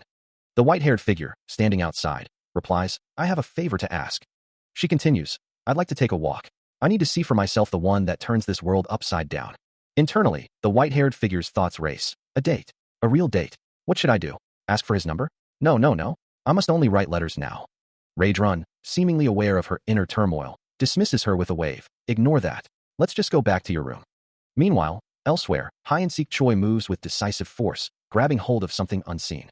Raydron, still facing away, is asked if he is able to proceed, a soft "I done" escaping the white-haired figure's lips. Annoyed, he questions her presence behind him, declaring his intention to leave soon. He laments being treated like a prisoner of the Demon King, a soft sob accompanying his words, before the white-haired figure gently suggests they walk. A shimmering blue light streaks vertically, signaling a shift in location and focus. As Hide-and-seek Choi, having anticipated an attack, swiftly grabs his opponent from behind, a glare in his eyes as he declares that no one could sneak up on him. He holds the man firmly, asking if he is a warrior. His opponent gasps in surprise, demanding to know how he knew. Hide-and-seek Choi explains that in their world, only warriors are born with mana, revealing his ability to perceive it, then asks if his captive has questions for him as well. The man, still caught, offers a hesitant "thank you," before trailing off with an so. As a call comes through, Hide-and-seek Choi answers, catching only a fragment of the message about a mana chaser. Meanwhile, the white-haired figure watches Raydron with wide eyes, remarking on his intense presence. Suddenly, with a powerful dash and a burst of green energy, Raydron lunges forward, his target clearly Hide-and-seek Choi. His demonic form fully engaged, the captain closes the distance with incredible speed. In an instant, he seizes Hide-and-seek Choi, who, caught off guard, exclaims in surprise at his captain's abrupt action. From an unseen location, a voice curses, frustrated that they were just getting close. Raydron, still gripping Hide-and-seek Choi by the collar, barks orders to follow him, asserting the commander's directive, while the white-haired figure observes, acknowledging the protagonist's immense strength. With a sudden crash, Hyeon-sik Choi retaliates, sending Raidrun sprawling, and questions how he can trust a man who acts so erratically. The scene then fades into darkness. The white-haired figure, observing from a distance, acknowledges his impressive fight, telling Hyeon-sik that his performance was very good. She continues, noting that he managed to stay alive and even push back his opponent, though she ominously adds that his lifespan might be short. Hyeon-sik, recalling a past promise, demands to know if she remembers what she offered him, while Raidrun, enraged, smashes his fist, confirming he remembers the deal. If he fought a demon, she would pay him. The white-haired figure confirms his memory, then asks if he also remembers the part about getting a promotion and working under her. She then casually dismisses her previous words, stating she didn't actually mean it when she said it. Assuming he knew it was a jest, but now, she's changed her mind. Raidrun, furious, warns her not to dare say what he thinks she's about to, as she declares Hyeon-sik has what it takes to be an officer in the demon army. The demon captain clenches his fist, a silent nod of agreement or perhaps reluctant acceptance. The white-haired figure then reveals that Hyeon-sik is the someone she has in mind for him. She continues, her voice calm and measured, explaining that she cannot simply promote Raidrun to a higher rank, as there is already a severe shortage of troops. She adds, with a hint of warning, that without proper leadership, the existing forces would simply devour each other. Raidrun, still reeling from the unexpected turn, can only stammer in confusion as she declares him the new chief of the mess hall. His eyes widen in disbelief, while Hyeon-sik, standing nearby, watches the exchange with a subtle smirk. The white-haired figure clarifies, emphasizing that he will be the chief of the mess hall, to be exact. She then instructs him to pick his troops as he sees fit, and to restore order to the mess hall, bringing its troops back to normal. Hyeon-sik, unable to contain his amusement, bursts into hearty laughter, finding the situation utterly ridiculous. For him, the truth is simple, there are no bad warriors in this world.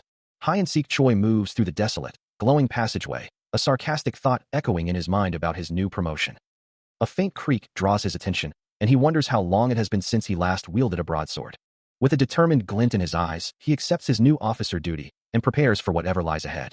His gaze falls upon a small, hunched figure below, and he calls out, demanding to know its purpose. The pale, goblin-like creature, adorned with red tribal markings, twitches nervously, its glowing yellow eyes darting around. It glares up at him, challenging his presence with a question about his desire for death. Its clawed foot, clutching a bone, reveals its savage nature. Before it can react, Hyeon-sik Choi moves with blinding speed, grabbing its head and asserting that its assumptions are wrong. Holding the creature firmly, he declares his new title with a smirk, "Call me Master Chef." The impact of a powerful blow echoes through the space, followed by a command for everyone to line up immediately. Most of the area remains empty. As a system interface displays combat levels, noting that even the strongest among them only reaches 3,500. Hyeon-sik Choi stares at the numbers, a look of disbelief on his face. Wondering why so few are left, and questioning if they didn't originally have 300. Suddenly, a sharp pain courses through him, eliciting a guttural cry, as the small, goblin-like creature he had subdued earlier lashes out. He dismisses the creature's attack, frustrated that the numbers still aren't even close to 90. Then, towering over the small, defiant monster, he demands to know his name from now on. The creature, however, merely snarls, calling him Hyeon-suux, and a barbecue machine. The pale-skinned creature, still defiant, lunges forward with a guttural cry, screaming about its worthlessness as a human. It continues its charge, fixated on the thought of meat. But before it can connect, a swift, powerful blow sends it reeling back with a resounding impact. Hyeon-sik Choi, having effortlessly intercepted the attack, now holds the creature firmly by the head, its struggles futile as he asserts his authority, demanding it call him commander. He declares himself the new master chef, ordering everyone, including this creature, to shape up from now on. He then presses for information, asking if anyone knows why they're called meat. The creature thrashes violently in his grip, but its voice remains sharp, retorting that he is clearly the one who's never heard of anything. Unfazed, Hyeon-sik Choi simply asks one more question. Who here is the best cook? A guttural sound escapes the creature, a defiant refusal to cooperate. Even as its body twitches from the lingering pain of his earlier assault, it glares up at him, its resolve unbroken.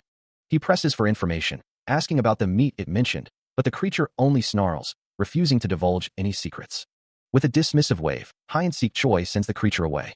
As the small figure scrambles off, he ponders his next move, wondering how he can possibly find 1,000 troops in a single day. His expression remains thoughtful, the challenge weighing heavily on him. The next day dawns, and a new plan begins to form in his mind, centered around a creature named Bobo. He dashes through the landscape, declaring his intention to threaten everyone, a bold strategy to achieve his goal. A small, black furry creature bounds alongside him, barking excitedly as they press onward. He considers the single condition required to join his mess hall, a thought that solidifies with a decisive snap. His mind races, envisioning someone easily replaceable, someone who would never dare oppose him. Finding his perfect candidate, he delivers a powerful blow, sending the creature reeling. With the creature now defeated and twitching on the ground, Hyeon-sik Choi stands over him, extending an offer to the mole man to join his mess hall. The mole man groans, still reeling from the impact. Hyeon-sik Choi asserts his dominance, reminding the creature that he is the only one present and should be thankful for the opportunity. He explains that the army operates on strict hierarchy and strength. A smirk plays on his lips as he promises that by joining, the mole man will be near the top. He then turns to his new subordinate, instructing him to find more minions to do the dirty work, to which the mole man responds with a confused query. Hyeon-sik clarifies, telling him to go find some friends, adding that if he finds 5, he'll be rewarded. A confident smile plays on his lips as he envisions his future, thinking about how, later, when he beats everyone, he'll take it easy on them. This, he muses, is all part of his plan, a grand pyramid scheme designed to build his forces. Within the confines of a stone-walled structure, the rhythmic sound of a blade striking meat echoes through the air. As a chef meticulously prepares a meal, the sharp clack of each cut resonating. Meanwhile, the mole man, visibly agitated, complains about the inelegant haste of the 3rd Company, 3rd Division, muttering the name Doris. He slams a fist down, declaring, "Major Doris, we have a problem." His frustration mounts as he questions the reason for such an inelegant rush. He reports that members of their company are defying orders, wondering if they are deserters and vowing punishment for those who disobey. Then, with a sudden EK, he clarifies the true nature of the defection. It's not that, they're all leaving for the mess hall. The reason for the mass exodus becomes clear as the sounds of cooking continue, with voices praising the new head chef and the promise of a delicious meal. Despite the culinary temptation, the mole man remains firm, insisting to the major that a good meal won't be enough to resolve the underlying issue. "They've already taken 200 of our troops," a voice cries out, filled with alarm. The mole man's eyes widen in disbelief. What? A distant clamor rises from below, as countless small figures are swept away in a chaotic rush. Slumped in his seat, he lets out a frustrated sigh. This is why it's hard to be great. Looking down, a worried expression crosses his face. Now that we know this, what should we do about it? A heavy thud echoes. More thuds follow, as the small figures continue to fall from above. The sound reverberates, and his brow furrows in deep concern. This can't be good. Hyeon-sik Choi stares at the holographic status screen, a thoughtful hum escaping him as he processes the numbers. His strength, agility, and stamina are all in the high 20s and 30s, while his magic is a mere 10. He questions the meaning of his pickaxe D+ ability and the significance of his stamina score. Suddenly, a system alert blares, declaring that the meter cannot be right, as the value is much higher than 50,000. The warning continues, cautioning that overreading may damage the meter itself. Meanwhile, the mole man, witnessing the chaos unfold, curses under his breath. He shouts that they must help and run, demanding to know where Hyeon-sik is and who is in charge of the squad. His voice echoes with urgency, a desperate cry amidst the escalating crisis. He watches more figures plummet from the sky, the thudding impacts punctuating the grim reality. Moving with a swift, determined motion, he affirms his commitment to help. Introducing himself as Porin, Major of the 3rd Company, he expresses his disbelief at the situation, wondering what could have possibly led to such a disaster. His face hardens with resolve, ready to confront the unknown threat. A voice demands, still echoing from the previous confrontation, "But why did you steal troops from my company?" Porin, the major, stands before a gathering of his soldiers, his large hand gesturing with an air of command. Hyeon-sik Choi, caught off guard by the accusation, reacts with a flicker of surprise, a small sound escaping him as he processes the words. Another voice, presumably a subordinate, responds with deference. "Yes, Major." As Porin issues a clear order, "Follow me. I'll put you in my charges." The major moves with purpose, his form blurring as he strides forward. A soft glow emanates from a nearby light source, as the off-panel voice concludes, "So it was unintentional." Hyeon-sik Choi, now facing the major, confirms, "That's right. I was simply recruiting impressive troops, who happened to be in the 3rd Company." Porin regards him with a thoughtful hum, then declares with firm resolve, "This fool is under my command and protection. It would be better to stay in your place." With a final, resigned nod, Porin concedes, "Very well. I guess it couldn't be helped." He holds up a hand, his voice firm, stating that Hyeon-sik Choi can keep the troops he selected. But the young man's chibi form reacts with a surprised, almost comical, thump of realization. Seriously? He wonders if it could truly be this easy. Hyeon-sik Choi, now in a dark jacket, steps forward with a confident air, declaring his own terms, under one condition. Porin's hand rises again, cutting him off with a dismissive, almost mocking, chuckle. "It can't. You have to take one more soldier." The unexpected demand hits Hyeon-sik Choi like a physical blow, his face contorting in disbelief. Suddenly, a red-skinned figure with glowing eyes bursts into the conversation, his voice booming with aggression. "Why do you have a problem with that?" Porin, seemingly unfazed by the interruption, continues his complaint, muttering about having already lost all his other soldiers, and that he was only trying to recruit. The red-skinned figure punctuates Porin's words with a heavy, ground-shaking stomp, the impact rumbling through the stone floor. With the negotiation concluded, Porin's voice rings out, declaring his decision to introduce a new recruit, the sound of a heavy door slamming shut echoing his final word. As a powerful hand grabs hold of something unseen, he announces, "This is Yuzuru."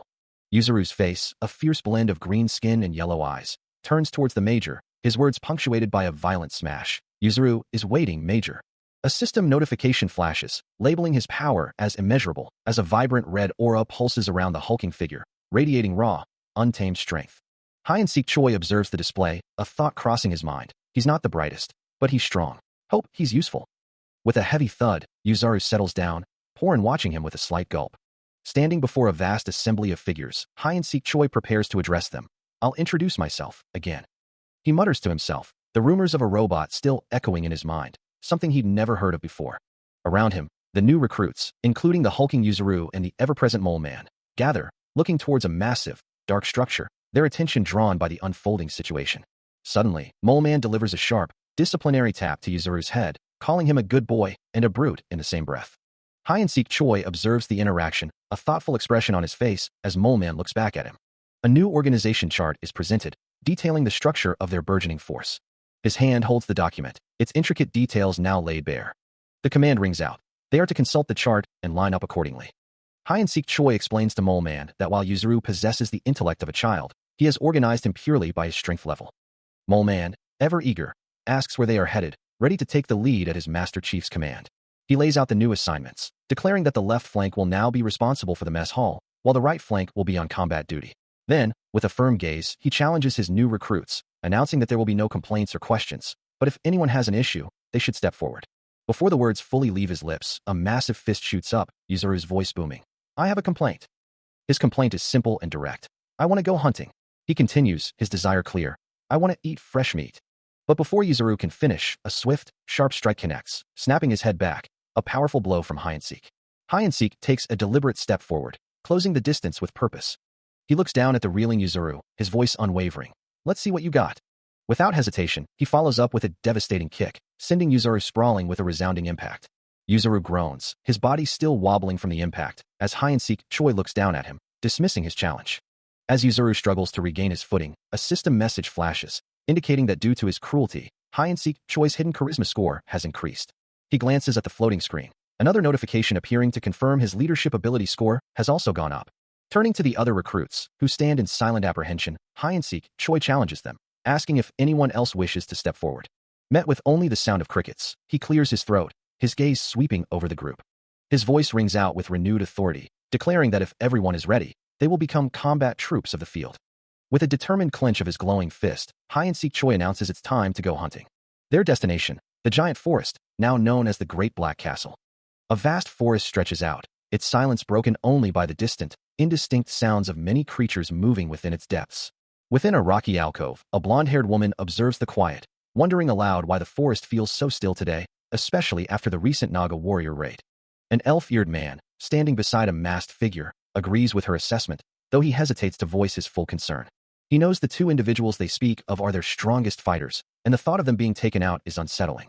Scratching his head in frustration, the elf-eared man struggles to articulate his thoughts, disliking the term bait being used so casually. The blonde-haired woman, Rahel, offers a small, knowing smile, assuring him she was only teasing. He attempts to clarify his true meaning, but his words are cut short by a sudden, cosmic shift. A brilliant orb of light appears, a hand reaching towards it as a profound declaration echoes through the void. A new world has opened up for them. An unseen figure shivers in the cosmic expanse, utterly aghast at the implications of creating her. Hyeon-sik Choi stares at the glowing holographic status screen, his mind racing as he processes the information before him. He murmurs to himself, wondering what these new stats and abilities truly signify, especially Pickaxe D+, and Stamina 31. A booming voice cuts through the air, Hyeon-sik Choi issuing a clear command. Troop numbers 14, 3, 1, 43, and 7, step forward. He watches the assembled figures, his gaze sharp and unwavering, while Rahel, observing from behind, lets out a soft gasp, a worried escaping her lips as she clutches her chest. Hyeon-sik Choi then declares, "Begin the hunt," his words punctuated by a powerful whoosh as he lunges forward, a stump echoing as he closes the distance, singling out one of the troops. "Yuzuru, get number 7. Before Yuzuru can even react, hide-and-seek Choi's hand shoots out, snatching him by the leg with incredible speed. Yuzuru is yanked off his feet, suspended midair, a bewildered what? What the hell is this? Escaping him. With a casual, almost dismissive, have a good trip, hide-and-seek Choi hurls Yuzuru away with a powerful thwack. The goblin-like warrior flies through the air, crashing into the ground with a resounding thump, sending up a cloud of dust and debris. Yuzuru lies motionless, defeated by the sheer force of the throw, his body twisted and still. He explains his strategy, stating that using weak troops as bait is the best way to lure out the beasts for sure. Then, he continues, if they make a fire, and it gets lost, they can find their way back using the smoke. Moleman flinches, muttering, Master Chef. Hide-and-seek Choi then asks, why are you so nervous? You're not going to die, are you? The subordinates tremble in fear as he declares, the human is strong. I want to live. Moleman, overcome with terror, urges them, we should run away. Suddenly, Yuzuru is lifted into the air, letting out a surprised yelp, woof? He screams as he's hurled through the air, no Bobo, my loyalty to the demon army. Yuzuru crashes violently into a wall, leaving hide-and-seek Choi to muse, why is this taking so long? I thought he was made of rock. A desperate cry for help echoes through the dense foliage. The ground trembles with a deep rumble, causing two small, furry creatures to huddle together in terror. Moleman, his eyes wide with fear, finds himself trapped alongside the frightened beasts as the ominous sound intensifies. Hide-and-seek Choi observes the chaos, a faint smirk gracing his features as Rahel hovers nearby. He decides to claim one kill for himself, leaving the remaining threats to his subordinates. With a surge of blue energy, he extends his hand, calling out Yuzuru's name. A powerful, bone-jarring impact follows, sending one of the furry creatures flying. Yuzuru, however, seems to find a burst of defiant energy, roaring his own name, ready to engage in battle. But before he can move, an overwhelming force slams into him, launching him violently through the air alongside another monster. He smashes into a solid stone wall with devastating force, leaving a deep, jagged crater. He stares at the glowing object in his hand, a chilling realization dawning on him, wondering what could possibly be the final outcome of this desperate situation. A heavy sigh escapes him as he acknowledges the grim truth. There's truly nothing left to salvage. Hide-and-seek Choi spins, his expression hardened by the cruel reality, knowing they have no other choice but to abandon everything. He moves with a heavy heart, accepting that they must discard what remains and return tomorrow, because with only a day left until the mess hall is overrun, it's their only option. The thought echoes in his mind, that they should just forget they ever saw this, and hope for a better morning. With a decisive step, he approaches a heavy stone door. Another step, and the weight of their predicament presses down, a voice questioning why they, who were supposed to be heroes, are even here.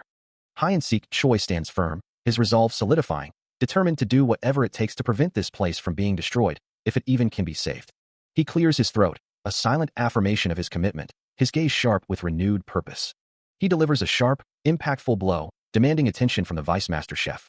The chef recoils, startled, his subordinates echoing his alarm. Hide-and-seek Choi presses him on the meat supply, to which the chef admits the latest delivery is in poor condition. This is Gollum, the Vice Master Chef. Gollum, eyes glowing with fear, receives a stern lecture. A true professional doesn't blame his tools. He apologizes profusely, explaining the difficulty of finding a whole pig for the Master Chef's meal, and that only high-ranking chefs are permitted to handle the requested meat. Gollum rushes off, determined to make amends, while his subordinates are reminded to keep the fires going. Hide-and-seek Choi ponders the situation, realizing that only high-ranking hunters typically consume anything resembling real food. A smirk plays on his lips as a thought sparks. The solution might be simpler than he first imagined. A soft knocking echoes from beyond a closed door, signaling an arrival. Inside, Rahel greets the newcomer, acknowledging hide-and-seek as he steps into the room. He offers a slight apology for the intrusion, a faint crackle of energy accompanying his words. A question hangs in the air, a gentle swish sound suggesting a gesture, asking if he's been eating well. Before them, a dish glistens invitingly, a perfectly cooked meal awaiting consumption. Rahel explains her efforts, having secured the Master Chef's support and wishing to share this good meal as a token of thanks. With a delicate swish, she lifts a piece of the meat to her lips, preparing to taste it herself. A moment of surprise crosses her face as she chews, wondering if something that doesn't smell bad could actually be good. She savors the taste, a wave of surprise washing over her as she realizes this meal is even more incredible than anything she had experienced back at the castle. A soft hum escapes her lips, her eyes wide with disbelief at the unexpected quality. Watching hide-and-seek Choi finish his plate, Rahel asks if he's done and if he wants more. He rises from the table, and she states that if he's finished, she'll be going. As he considers his next move, she presses him, asking what he wants to do, or if he simply wants to leave. Her gaze remains fixed on him, awaiting his decision. Then, with a sudden, unexpected question, hide-and-seek Choi asks her to marry him, leaving Rahel utterly stunned. A flustered, yes escapes her, before she cuts herself off with a frustrated humph. Clearing her throat, she quickly changes the subject, asserting that there's actually more she would like to do. Still processing the unexpected proposal, Rahel turns her attention to Hyacinth, asking what he plans to do. He responds with a simple, almost playful, wiggle. A wide grin spreads across his face as he asks what she plans to do if she ever gets out of their current predicament, repeating the word, wiggle. Her crimson eyes narrow slightly, a hint of longing in their depths as she considers his question. She looks away, lost in thought. Far away, the grand, ornate architecture of Gratium, the capital of the Garten Holy Empire, stands majestically. This theocratic state, under the absolute sovereignty of the Eld Church, sprawls beneath a clear sky. Within its opulent halls, Rahel stands before a magnificent throne, reporting that they have located the human named Abelson and are bringing him to the monarch. Continuing her report, Rahel explains that the saint-to-be is held captive within the great black castle of the grotesque devourer. Meanwhile, a regal figure in flowing white robes laments, the saint-to-be, in such a wicked place, that will not do. His fingers tap impatiently on a surface, the sound echoing softly as he muses, Have we sent someone to retrieve the search party? A voice confirms, yes, no doubt they will bring back the saint-to-be in safety. Rahel, her expression thoughtful, considers the situation, recalling that in the history of their war with the demons, humans have performed great deeds within the great black castle. The monarch, his face partially obscured, continues his contemplation, and among those humans, there is one who is especially skilled.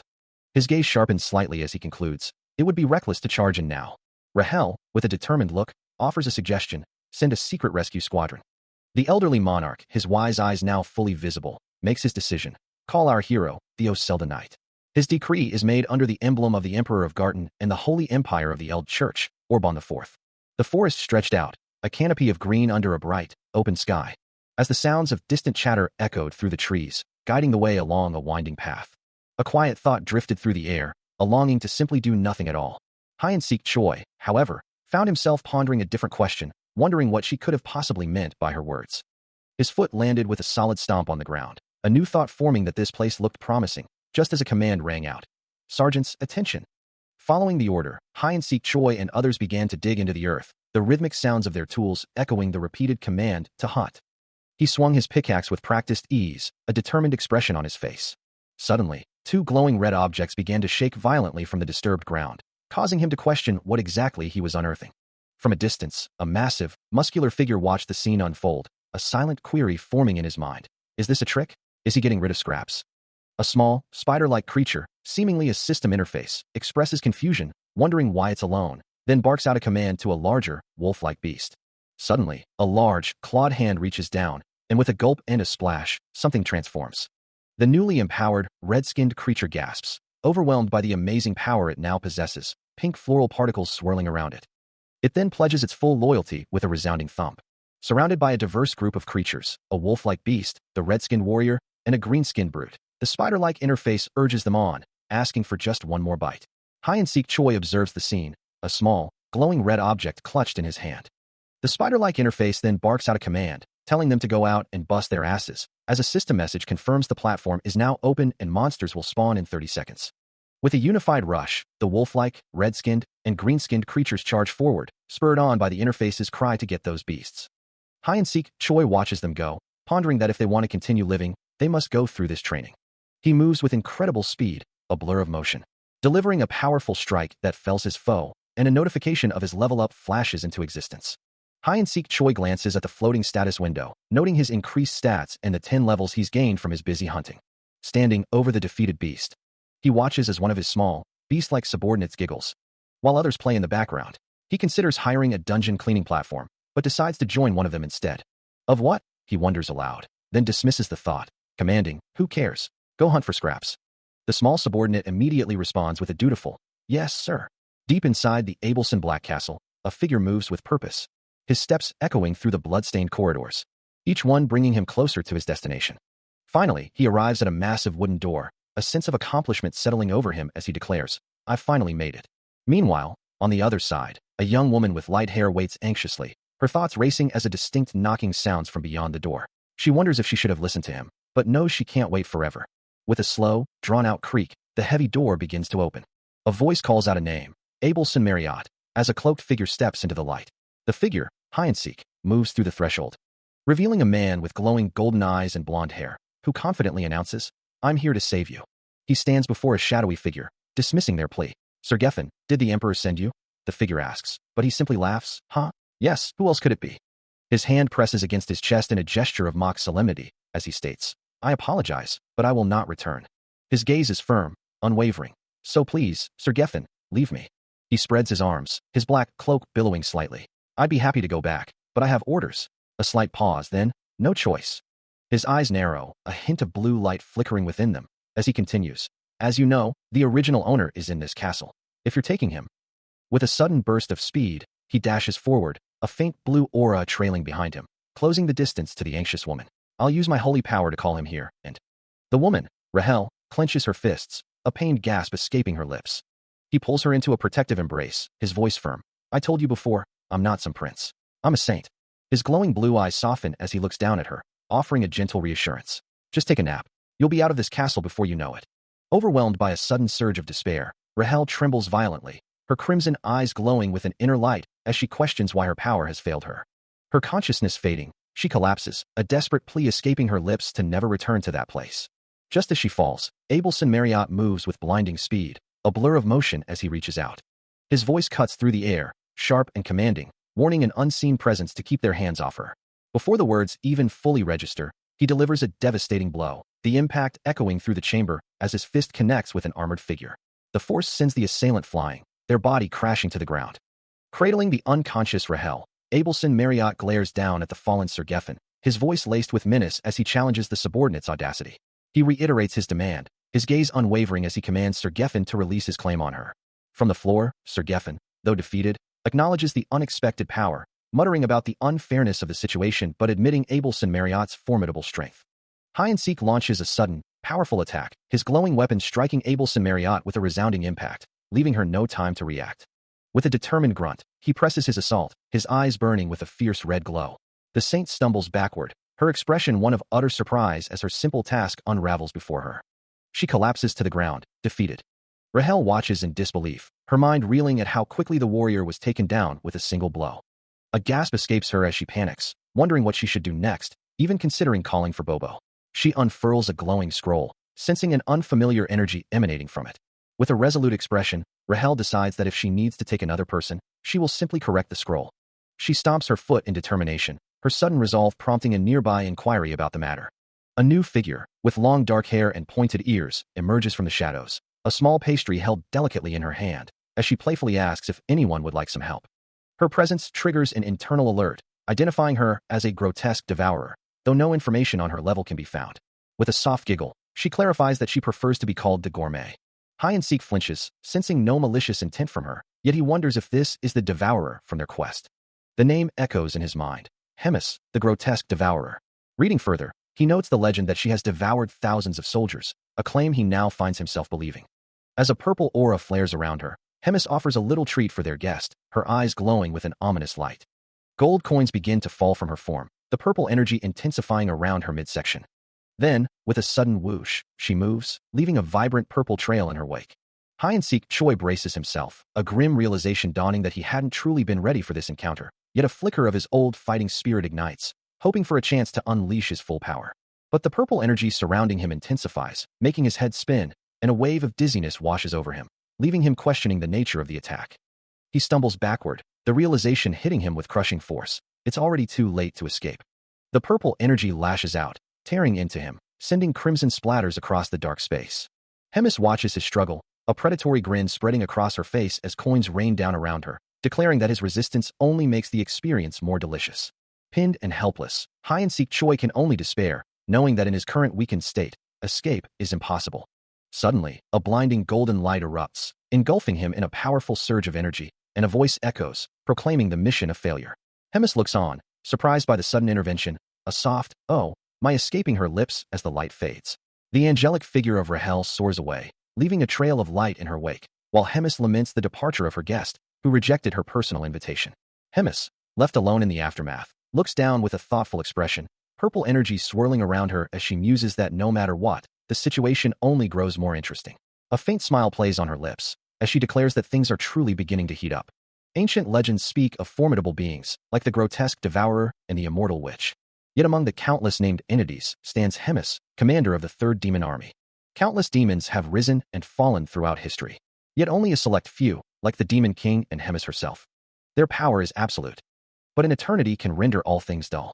However, for Hemis, this only makes things more interesting. Now, things are truly heating up, and there's a heavy toll on those who still cling to reason. Though the previous encounter focused on Hemis, the scene now shifts to Hyeon-sik Choi, who suddenly reels from a devastating blow, a powerful impact sending a jolt through his entire body. He collapses to the ground, struggling to regain his footing as the force of the attack leaves him momentarily stunned. Standing over him, Sir Geffen offers a critical assessment, stating, "Your attacks and use of mana are too straightforward." Hyeon-sik Choi, still on the ground, acknowledges the feedback, mentally noting to keep the advice in mind. Then, with a sudden shift, Sir Geffen's form distorts, his skin turning crimson, horns erupting from his head, and his eyes glowing with an intense red light, as he adds, "And another thing." Now in his monstrous, demon-like state, he lunges with incredible speed, a blur of motion as he continues. "If you want to get stronger, every trick, every..." He clenches a massive, clawed hand, his voice resonating with power as he finishes his lesson. "Never forget, an honest victory is a privilege, reserved for the strong." His monstrous hand remains tightly clenched, emphasizing the weight of his words. Finally, the transformed Sir Geffen relaxes, concluding the session with a nod. "That will do for today. Good work, Hyeon-sik." Having just endured a powerful blow from his transformed mentor, Hyeon-sik Choi struggles to regain his footing, the impact still reverberating through him. Sir Geffen, in his monstrous form, looms over him, asking if he's all right, but Hyeon-sik can only manage a weak, honest reply. "He's dying, truly." Nearby, Rahel floats with a sigh of relief, her crimson eyes glowing softly, then questions if she's simply meant to let him perish. Hyeon-sik looks up, a thoughtful hum escaping him, processing the implications of his defeat. Rahel's hand glows with a gentle light, her voice firm as she urges him to get stronger. Abelson Marriott, with her serene expression, offers her own wisdom, declaring that the only true protection lies in the trust one places in their own strength. A flash of light streaks across the vision, and Hemis appears, her red eyes sharp, agreeing with Abelson's sentiment that he must grow stronger, though she adds a scathing remark about Abelson being more witch than saint, having almost gotten him killed. Hyeon-sik, hearing the harsh words, can't help but interject, calling it blasphemy. He considers the words of Rahel, who, with a gentle smile, suggests that perhaps the assassin used some form of magic, wondering aloud why a saint would be attacked in such a manner. Then, Abelson Marriott's voice echoes in his mind, reminding him that it's strange if she's truly a saint to be, and that her identity is very important. A sharp retort from Hemis cuts through the thought, demanding to know why he would defend her so much. Rahel's voice returns, her tone firm, telling him he's too obsessed, and that she'll know where to find him if he doesn't listen. Time passes, the weight of these conflicting thoughts pressing down on him. Overwhelmed, he collapses to the ground, a small, dark creature beside him whimpering in concern, its soft cries echoing his own silent despair. The creature suddenly lets out a guttural roar, its form growing larger, more monstrous, as if mirroring his inner turmoil. Still on the ground, he hears the creature's voice, a deep rumble asking if he's given up, if he's done for, and pleading for him to make a right choice. The now larger creature looks at him, its red eyes intense, asking what happened to him. 30 minutes earlier, within Hemis's grand chambers, Hyeon-sik finds himself facing a grave pronouncement. His condition has become a significant problem. Hemis, draped in her dark robes, observes him with an unsettling calm. A soft gasp escapes him as she declares she's bored. With a dismissive wave, she expresses a desire for entertainment once more, a kneeling subordinate readily agreeing to her whim. Then, with a heavy thud that echoes the weight of her words, Hemis issues her decree. He has 1 month to defeat a major. The sheer audacity of the task leaves Hyeon-sik stunned, the word major catching in his throat. Her eyes glowing with an eerie, crackling energy, Hemis taunts him, questioning if he truly believes he can accomplish it. Bowing deeply, his voice firm despite the impossible odds, Hyeon-sik defiantly declares he will figure it out on his own, the sound of a slam punctuating his resolve. As he departs, Hemis muses on the unfolding events, then delivers a chilling farewell to Bobo, hinting that the creature won't be around much longer. As the weight of the challenge settles in, a profound sadness washes over Hyeon-sik, his small companion whimpering beside him. He ponders the impossible task ahead, knowing he can't possibly defeat a major in such a short time, yet the sight of his crying Bobo steels his resolve. Though his own level has risen quickly, a major remains an insurmountable obstacle. The sheer power of a major, with an average combat level in the 40,000s, feels like an impenetrable wall, making the 1-month deadline seem utterly impossible. Bobo's whimpers grow louder, a faint red aura flickering around the creature, and Hyeon-sik wonders if his little companion wants to fight for him, sensing an immeasurable power within it. He imagines Bobo, transformed and formidable, capable of defeating anyone, even a major. But the reality of his skills sets in as Bobo pounces into his arms, reminding him that his abilities are strictly one-on-one. A sudden thought strikes him, a realization that perhaps there's another way, a loophole in the challenge. Recalling the commander's exact words, he remembers the crucial detail. He has 1 month to defeat a major. He realizes, a sudden clarity washing over him, that the challenge never specified a one-on-one fight. He just had to win, and he knew exactly how. The warrior declares his intent to Rahel, who looks on with a mix of concern and curiosity, as he explains his strategy to lead a major to a location where Bobo could assist in the attack. He chews on his lip, deep in thought, the plan forming clearly in his mind. Looking down at his small companion, Bobo, who lets out a soft sound, hide-and-seek muses on the creature's potential, unsure of its full capabilities. Rahel, still processing his words, questions how he intends to execute such a daring maneuver. She points out the obvious flaw in his plan, that no major would willingly listen to someone like him. But a confident smirk spreads across his face as he turns back to her, revealing he already has the perfect candidate in mind.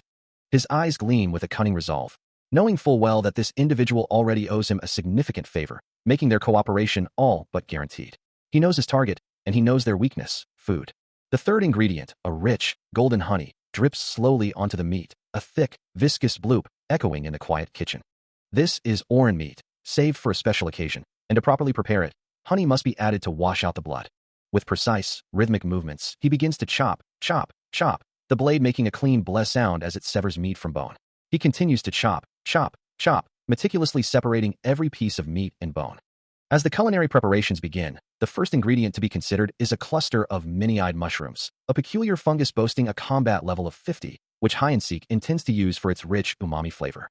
Next, a bottle of shrink sprinkle is introduced, a sugary seasoning with a combat level of 80, meant to enhance the dish's sweetness. Finally, a soy sauce fish with a combat level of 30 is added to the mix, its savory essence promising to deepen the overall taste. With all the ingredients gathered, hide-and-seek declares his intention to braise everything together, dropping the final components into a massive pot with a resounding plop. The cooking progresses rapidly, a dash of activity filling the air as the aroma begins to spread, prompting an excited holy moly from an unseen observer. Kneeling beside the pot, hide-and-seek expresses his concern over the intense smell, wondering how he'll manage to eat a full meal of it, while Bubble lets out a soft woof in agreement. A sudden, acrid scent fills the air, and hide-and-seek's eyes widen in alarm as he realizes the food is burning, a harsh whoosh confirming his fears. Inside the pot, the once promising meal is now visibly charred, emitting a sharp shriek as it continues to burn. His braised confit ribs are finally complete, a culinary masterpiece ready for presentation. He observes the dish, a thoughtful hum escaping him, before adding the final touch. A sprinkle of chopped scallions falls delicately on top, promising to unlock the major's heart. A wide, confident smile spreads across hide-and-seek's face, certain of the dish's power. The ribs glow with an ethereal light, a visual testament to their ultimate potential. This is it, he thinks, the ultimate braised short ribs. But the reality is a stark contrast to his vision. A burnt, unappetizing mess sits before him, causing him to recoil in disgust. Bubble, equally dismayed, cries out that he can't take it anymore, as hide-and-seek laments the overwhelming number of strong people in the world. The distinct clatter of cutlery against porcelain echoes through the room. As Major Doris savors his meal, exclaiming, "This is amazing! Such delicious meat!" He wipes his mouth with a napkin, clearly relishing every bite. A satisfied grin spreading across his face as he thinks it was a brilliant idea, sending Yuzuru to Hyansio. Suddenly, a voice from the doorway interrupts his meal. "Major Doris, the commander is here to see you." Doris's expression shifts to one of annoyance, a thought bubble indicating his reluctance. It's not that. The voice continues, explaining that the commander wants to thank him with his cooking, which immediately brightens Doris's mood. Oh, his cooking? He quickly wipes his mouth again, preparing himself for the encounter. His thoughts drifting to the commander's culinary skills, acknowledging their rumored amazing quality, but still questioning just how good it could truly be. A sharp rap echoes through the quiet hall, followed by a clear command to enter. Stepping across the threshold, hide-and-seek moves into the room. His presence immediately draws the attention of Major Doris, who recognizes him with a surprised gasp. Meanwhile, a hand gently lifts the lid from a steaming pot, and Major Doris watches, a curious expression on his face, as the commander prepares a meal. He lets out a small grunt of acknowledgement, his eyes fixed on the cooking. The commander then turns to him, asking if he has come to thank her, to which Major Doris replies, "Yes. Because of your kindness, I was able to secure a head chef position." With a graceful flourish, she replaces the pot lid, apologizing for her busyness and for not paying her respects sooner. Major Doris offers a slight smirk, remarking that it isn't much, but the gesture is appreciated. "I make these your-own dishes with all my love and gratitude," a voice declares, as the prepared food glistens with an inviting sheen. The voice continues, "I hope you enjoy it." As the rich aroma hits Major Doris, his eyes widen, a deep thumping resonating within him as he exclaims, "This smell." His thoughts race. Yes, a taste wouldn't hurt. With a loud slurp, the major begins to devour the meal, finding it incredibly delicious. He proclaims internally, "With this dish, I have become the god of cooking." Hide-and-seek watches the Major's enthusiastic consumption, a slight smirk playing on his lips as the voice adds, "You won't be able to resist." Major Doris's face glows with pure ecstasy, uttering, "This is remarkable." Overwhelmed by the flavor, he feels an uncontrollable urge, unable to contain himself. Rahel shivers, her fear palpable, as Hide-and-seek observes her distress, glad she is okay. Hemis, however, remains unfazed, proposing that if it's all right to be honored by them, she'd like to be their new menu item, declaring that the commanders would, of course, be hers. She confirms her intent to see them soon, as a distinct sound of revulsion echoes nearby. She expresses her delight, looking forward to the commander's pet, while the unsettling sound of shaking continues, and Rahel, still visibly shaken, confirms she will inform young Miss Rahel. With a final, cheerful bye, Hemis departs, the heavy door slamming shut behind her. Meanwhile, the Major, still reeling from the Ural dish, struggles to maintain his composure. Hide-and-seek glances towards Rahel, whose expression remains etched with worry. The Major lets out another wretched sound, unable to bear the overwhelming sensation any longer. He lies sprawled on the ground, completely overcome. Rahel, clearly exhausted, complains about the prolonged training, but Hemis simply dismisses her fatigue as part of the process. A sentiment that fuels Hide-and-seek's simmering rage as he watches them, vowing to strike the moment she drops her guard, to slaughter her like a pig. Meanwhile, Major Doris continues to writhe in agony, clutching his stomach over a table laden with untouched food. 1 week later, the remnants of a meal sit untouched, a fork and knife clattering against the plate. As Major Doris lies sprawled on the ground, weakly declaring he's just not hungry today, while Hide-and-seek stands over him. The Major fiddles with his hands, admitting he may have indulged too much in what others perceive as weakness, prompting Hide-and-seek to ask if he's giving up, to which Major Doris gravely replies that he would no longer be a major. Still reeling from the previous day's events, Hide-and-seek finds himself sharing a meal, though he laments the cost of dining like this, acknowledging its worth. He continues to eat, muttering about being ruined and the need to work hard to pay for such extravagance. Across from him, Rahel offers a comforting thought, telling him he's her good luck charm. Hide-and-seek, looking away, simply asks, "Why not?" before wishing her victory. The next day arrives. An official announcement declares a challenge duel for Major Doris. The news spreads quickly, a ripple of chatter moving through the ranks. Later, Rahel, with Bubble by her side, tries to reassure herself, suggesting that perhaps Major Doris will simply give up. She then muses about stuffing her room with things so she won't feel lonely. A heavy foot lands on a stone step, echoing through the arena. As a roar of cheers erupts from the unseen crowd, the challenger, Roiger, a warrior renowned for winning hundreds of duels, is introduced. An unseen voice booms, commanding the title holder and challenger to take their positions, as another foot lands firmly on the stone. The challenger moves with a powerful, rhythmic stride. Roiger, with his distinctive skull headdress and tribal markings, continues his ascent. His muscular leg strains with each step. The cheers continue, but Roiger mutters to himself about the difficulty of the stairs. He resorts to crawling, still complaining about the arduous climb. As the challenger, Hide-and-seek, prepares for his duel, Major Doris, a green-skinned goblin-like figure, offers a small, glistening charm, exclaiming his encouragement and wishing him good luck. But Hide-and-seek, his back turned, dismisses the well wishes with a curt, "I'm busy, you fools." Undeterred, Major Doris lunges forward, demanding the duel begin, his movements a blur of speed. A frustrated grunt escapes him, muttering about the hassle of it all. He swings his arm with a powerful strike, aiming to connect. Hide-and-seek is thrown back by the impact, his body recoiling. But before Major Doris can follow up, Hide-and-seek counters, grabbing his arm with a painful grip, causing the goblin to cry out as his limb shakes violently. Then, with a sickening crunch, Hide-and-seek brings his pickaxe down onto Major Doris's arm. Before he can even register the counterattack, Hide-and-seek is struck by a devastating blow, a crimson burst of energy erupting around him. The impact explodes outward, sending shockwaves through the air as he's thrown back. His defenses shatter instantly, his eyes widening in disbelief at the sheer force. A powerful shockwave rips through the space, propelling him further away. He closes his eyes for a moment, the realization dawning on him. He couldn't even react to the speed of that attack, and the winner of this fight is clear. Lying defeated on the ground, Hide-and-seek watches as Major Doris stands triumphantly over him. With a powerful, red aura flaring around him, Doris declares himself the victor, dismissing everyone present. He stands tall and imposing, his power undeniable. 2 hours later, that night, Hide-and-seek Choi sits alone in a dimly lit room, the weight of his recent defeat heavy on his mind. A small, furry companion wags its tail excitedly beside him, offering a moment of innocent distraction. He gently holds the creature, a sense of grim reality settling in as he acknowledges, "Bobo, alone, won't be enough." His expression hardens with resolve, knowing he must devise a new strategy to overcome the Major. Turning to a large, ornate book, he begins to search for answers. With a soft thud, the The demon encyclopedia opens, revealing its secrets, his only recourse for understanding his new world. He then examines a detailed map, questioning, "This is the map you use on the hunts, right?" According to the encyclopedia, while many types of demons exist, the most common are those that emerge from the rifts, a crucial detail for his planning. Suddenly, a familiar voice cuts through his thoughts, declaring, "Warrior, you're not going alone. You know the old saying, 2 heads are better than 1.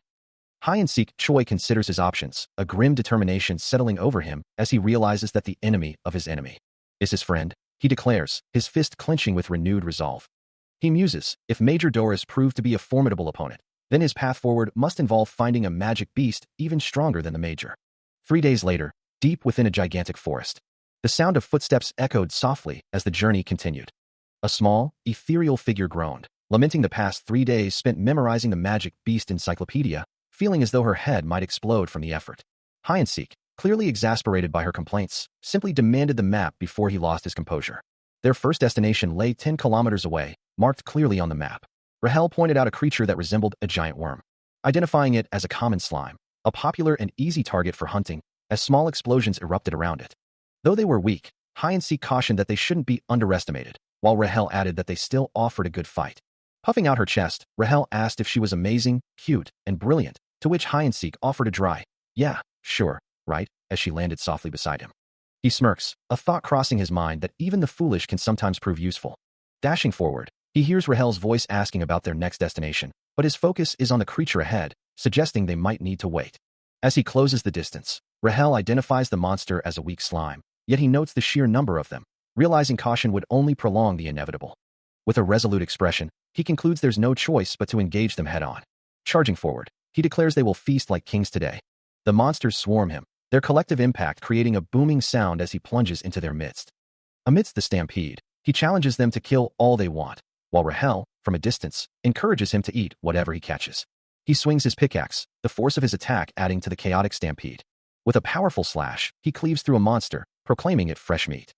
Hide-and-seek, still in the thick of battle, grins with fierce delight as he carves through the green monsters, a cleaver flashing in his hand. Nearby, Major Doris, wearing a chef's hat, watches the carnage with a worried expression, lamenting the loss of so many beasts. An unseen voice questions why the alpha hasn't emerged yet. Hide-and-seek's expression hardens as he issues a command, telling everyone to stand down, that the day's hunt is over. He continues to dispatch the remaining creatures with powerful dashes and strikes, while Doris relays the order to prepare the fire. Suddenly, Hide-and-seek's eyes widen, his gaze fixed on something above. He leaps into the air, a sound catching his attention, wondering if the long-awaited foe has finally arrived. From the sky, a massive, dark, winged creature plummets, its descent marked by the frantic flutter of its wings and a heavy thud. It crashes violently into the earth, creating a deep crater, as a voice cries out, recognizing the fallen warrior. The massive winged creature from the sky slams into the earth with a deafening thud, its single, fiery red eye glowing with primal intensity as it is revealed to be a Nidrak. A guttural roar rips through the air, confirming the creature's identity as a colossal dragon. He watches the beast, a single word flashing in his mind, immeasurable. Another earth-shaking thud echoes as its monstrous foot crashes down, prompting a desperate cry for everyone to run. The ground groans under the weight, a sickening crunch accompanying the impact. Another thud reverberates, and he simply acknowledges the sheer power before him. Yeah, this one. Meanwhile, Major Doris, observing the unfolding chaos, declares, "With that, I leave Doris." As the scene fades to black, the focus shifts, transporting us to Hermes's chambers. He observes, a low rumble escaping him, sensing something amiss. Across from him, a pale figure seated on an ornate throne considers his words, a soft hum escaping her lips. He presses, asking if she has heard anything, but Hermes replies with a calm, almost dismissive tone, reminding him of their strict protocols. The silence stretches, broken only by the faint sounds of the grand chamber, as he confirms the lack of any unusual reports. Then, his voice drops, revealing a more pressing concern, the unusual closeness between Hide-and-seek and Major Doris. The pale figure spins in her elaborate chair, her single word a sharp query. Her voice, now laced with irritation, reveals the depth of her displeasure, questioning how a mere maid could ascend to such a position of power. A subtle smirk plays on her lips, as she ponders the true intentions behind Hide-and-seek's actions. In Doris's chambers, a small, furry companion devours its meal with enthusiastic chomps and champs. Nearby, Major Doris himself slurps down his own food, musing aloud that the day's events have made him hungry. Before letting out a satisfied burp and declaring the meal amazing, Hide-and-seek. Hide-and-seek, however, stands with a heavy sigh, his hands clenching in frustration. Noticing his companion's distress, Major Doris asks what the problem is, a hint of concern in his voice. Hyeon-sik's face is etched with worry as he reveals a big problem has arisen in the mess hall. Major Doris, still eating, declares that tonight will be their last meal, preparing for whatever comes next. Hyeon-sik jumps, demanding to know what has happened, as Major Doris explains that the commander has given him a special magic storage, but she is too strong to fight. Despite the grim news, Major Doris looks up with a determined expression, believing in their path forward as a powerful gust of wind sweeps through the chamber. As the conversation continues, the name of the creature is finally revealed. The beast is called Marbling. Hyeon-sik confirms the severity of the situation, admitting he'd heard the mess hall troops were getting injured. He questions the nature of such a fierce magical beast, the name Marbling echoing in his mind. Major Doris lets out a small grunt of discomfort, while a small, white-haired figure beside him speaks up, assuring Hyeon-sik that she would never lie to him, as Hyeon-sik admits he's never heard of a Marbling before. Major Doris laments the fate of his troops, and Hyeon-sik sighs, realizing that even 100 weak ones wouldn't be enough to handle the threat. His eyes widen as he considers the implications, muttering that if the great magician were to take part, they could kill it in seconds. He then adds, with a knowing glance at Major Doris, that the commander would surely hear how essential Major Doris was to this mission. A memory or vision flashes, showing Major Doris embracing Commander Hemis, who playfully asks if he isn't going to be jealous, while Bubble looks on. Snapping back to the present, Major Doris reacts to Hyeon-sik's words, a surprised "is that so?" escaping him. He acknowledges the commander's involvement would make things easier, but insists he can handle it himself. However, Hyeon-sik's offer to help a friend is met with a firm grip, as Major Doris reiterates his self-sufficiency. Hyeon-sik's expression shifts to one of surprise, a silent question hanging in the air. Then, a wide, almost mischievous grin spreads across his face, as he offers a heartfelt "thank you very much." His laughter echoes, a playful challenge in his eyes. The scene shifts to the following day, at a designated rendezvous point.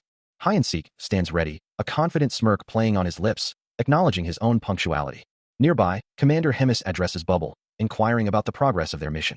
As the furry companion barks with enthusiasm, Bubble declares his human to be the one who feeds him meat, his loyalty unwavering. With a satisfied grunt, Hyeon-sik agrees, signaling their readiness to depart. Soon, they are moving through a dense, verdant forest, the rhythmic thud of Hyeon-sik's steps echoing as Bubble rides comfortably on his shoulder. A holographic screen materializes before them, displaying the details of their next task, a pig hunt mission, with the tantalizing reward of a promotion to Major awaiting its successful completion. The screen then shifts, revealing the monstrous, red-furred target, its glowing eyes and sharp tusks a clear challenge as a voice commands. "Everyone, charge." A low rumble echoes through the gigantic forest, marking the approach to its very heart. As a small party makes its way through the dense woods, chatter rises from the grunts, complaining about their destination and the endless hard work. One green-skinned figure huffs, muttering that it's always them doing the heavy lifting. Another voice calls out, asking Hyeon-sik how much further they have to go. Carried on the shoulder of a large, green-skinned ally, Hyeon-sik hears the warning. They are almost in enemy territory, and the ground wobbles beneath them. He clutches his fist, a grim thought crossing his mind. The commander they face is stronger than she appears, and he must be careful. Observing the vast army arrayed before them, Hyeon-sik can hardly believe the sheer number of troops Hemis has amassed, wondering if the Major will truly be able to win against such overwhelming odds. Above, birds flap their wings, soaring through a clear sky. Looking up with a determined expression, Hyeon-sik thinks it must be on its way. A powerful green beast, glowing with an intense flash of emerald energy, initiates its move, challenging its observers to witness its strength. It moves with a powerful swoosh, its form blurring as it generates a low growl, while Hyeon-sik observes its familiar appearance. A thunderous roar erupts from the beast, revealing intricate, glowing patterns across its body, prompting Dragon to question if it's merely marbling. The beast continues to display its full, raw power, now surrounded by a vibrant red aura, confirming that this is its complete form. Observing the spectacle, Hyeon-sik compares the beast to an ancient nexus, while Dragon dismisses the uniqueness of magic beasts, stating they all look alike. The beast's arm flexes, a sharp cracking sound echoing as its muscles tense, and Hyeon-sik acknowledges the truth in Dragon's words. Its massive hand clenches, the power within it visibly crackling, as Dragon asserts that regardless of its appearance, a beast is still just a beast. The beast then speaks, its voice deep and resonant, instructing them to inform their commander, Hyeon-sik, of its presence and allegiance to his division. With a sudden burst of speed, it dashes forward. As the green beast charges forward, Hyeon-sik watches, a thoughtful hum escaping him, his concern turning to the troops caught in its path. The creature accelerates with a powerful whoosh, its massive form blurring into a streak of destructive energy. A guttural roar erupts from its maw, as it bellows a fierce battle cry, urging itself forward. Observing its relentless advance, Hyeon-sik notes a slight deceleration in its terrifying speed. Meanwhile, Dragon shouts a desperate warning as the beast slams into an unseen target with a thunderous boom. A blinding explosion of orange and red energy erupts from the impact point, accompanied by a pained cry. The destructive force continues to ripple outwards, while a voice nearby rallies, refusing to retreat and vowing to follow the major. Undeterred, the green beast leaps high into the air, its powerful movements carrying it further into the fray. It continues its destructive charge, unleashing a powerful smash that erupts in a massive explosion. With a guttural roar, the beast radiates raw energy. As the ground trembles from another impact, a dark-haired woman watches, exclaiming in disbelief that the creature could be so powerful, even questioning if Marksling could truly kill it. The beast's relentless assault continues, and she notes that others are taking the brunt of the damage for her. Elsewhere, Hyacinth's face contorts in dismay, realizing his carefully laid plan is rapidly unraveling. Meanwhile, the dark-haired woman moves with incredible speed, dashing across the terrain. She continues her rapid advance, joined by Major Doris, who calls out to her, seemingly in a hurry. Both Major Doris and Hyacinth recoil in shock, as a new, ominous presence is detected, another beast approaching. Hyacinth's brow furrows in confusion, questioning why another monster would appear in what he believed to be Nidrak's territory. The monstrous green beast continues its rampage, its guttural roar echoing across the desolate landscape, forcing a desperate call for retreat. The ground trembles with each thunderous sound. As a lone, armored figure observes the chaos from a rocky perch, identifying the colossal threat as a Surfab. Hyacinth, witnessing the beast's unexpected power, realizes this wasn't part of the plan, its strength far exceeding their initial estimations. Major Doris, however, refuses to abandon the fight, preparing to charge forward while urging others to fall back, a determined whip of his weapon cutting through the air. But the beast's ferocity is too great, and the goblin warrior is struck with brutal force, his body recoiling from the impact. Seeing his ally overwhelmed, Hyacinth's concern turns to a furious resolve, a powerful aura beginning to emanate from him. Meanwhile, Major Doris, despite the blows, makes a desperate decision, dashing forward with renewed determination, knowing it's now or never. Yet the beast's rampage continues unchecked, throwing the goblin warrior once more, as Hyacinth realizes the true scale of the chaos, the magic beasts running wild. As his resolve hardens, he unleashes a devastating technique, the Raidpun martial arts, first form, ultimate total destruction erupting with raw power. A thunderous impact echoes as the green beast recoils, its roar of surprise and fury cutting through the air. My fault, you fool. The creature stumbles back, momentarily stunned by the unexpected force. Another powerful blow lands, a booming sound accompanying the relentless assault. Hyacinth's face contorts with fierce determination as he declares, "We stand and fight as proud people," delivering a final, resounding strike. Yet, the beast, seemingly unfazed, shifts its attention back to Major Doris, who screams in agony as he's struck once more, crying out, "Let us meet in Valhalla, brave green comrades." The monstrous creature roars its defiance, its glowing eyes fixed on the struggling major. "You think you can get that? No retreat. Ack." Overwhelmed by the relentless attack, Major Doris desperately calls for aid, the pain and noise becoming unbearable. As the blows continue to rain down, he questions his own fate, wondering who he might have betrayed to face such a crude, engraved human. The green beast, enraged by the previous attack, lets out a guttural roar, its body flaring with crimson energy as it prepares a devastating counter. A massive explosion of red energy erupts from its form, engulfing Hyacinth Choi completely. The force of the blast sends him hurtling backward, his body recoiling violently from the impact. Undeterred, the beast continues its assault, its form swelling with even greater power, vowing to eradicate its foe. A monstrous roar tears through the air, its intent to kill echoing across the battlefield. The beast's mouth gapes wide, unleashing a sonic wave of pure destructive force. The attack expands into a colossal, crimson sphere, a full bloom of devastating energy that consumes everything in its path. Hyacinth, pushed back by the overwhelming power, can only watch in stunned disbelief as the attack unfolds. Suddenly, a blur of golden hair and white fabric streaks across the scene, Rahel appearing with impossible speed. The green beast's explosive assault continues, its powerful magic tearing through the air around Hyacinth. With a guttural roar, the creature unleashes another wave of crimson energy, its intent clear. Hyacinth stumbles back, barely able to stay upright, the force of the blows leaving him gasping for breath and realizing the true danger he faces. Another devastating impact slams into him, engulfing his form in a blinding flash of red. The beast's voice echoes with malice, promising to tear him limb from limb as the relentless attack continues to shred his defenses. The destructive energy surges, a continuous torrent of raw power. Overwhelmed and battered, Hyacinth's thoughts turn to his companions, wondering where they are amidst the chaos. Nearby, the small creature, Bubble, is thrown by the impact, landing with a whimper. Just as all hope seems lost, Rahel appears in a flash of brilliant blue light, her voice firm as she declares her intervention, shielding the injured warrior. Hide-and-seek Choi is thrown back by a brutal strike, his body twisting midair as the green beast's relentless assault continues. The force of the impact sends him hurtling through the air, a desperate thought echoing in his mind. I have to fight this alone. He coughs up a spray of blood, the pain a stark reminder of the overwhelming power he faces. His gaze shifts, reflecting on Rahel's skill, knowing this fight is too much for her to handle alone. Meanwhile, Rahel dashes forward, a determined expression on her face, her thoughts focused on drawing out the beast. She confronts the monstrous creature, demanding to know what it knows. The beast lunges, but she swiftly dodges, a blur of motion against its massive form. However, the beast's speed is deceptive, and a powerful blow connects, sending her flying. She cries out in surprise and pain, the impact jarring her entire body. The green beast reels from a powerful blow, its massive form thrown back. Hide-and-seek Choi watches, a smirk playing on his lips, dismissing the creature as a mere mob, not a true mini-boss. Yet, a flicker of realization crosses his face as he considers the territorial nature of these beasts. The green beast, enraged, coughs out a defiant roar, accusing him of dirty tricks.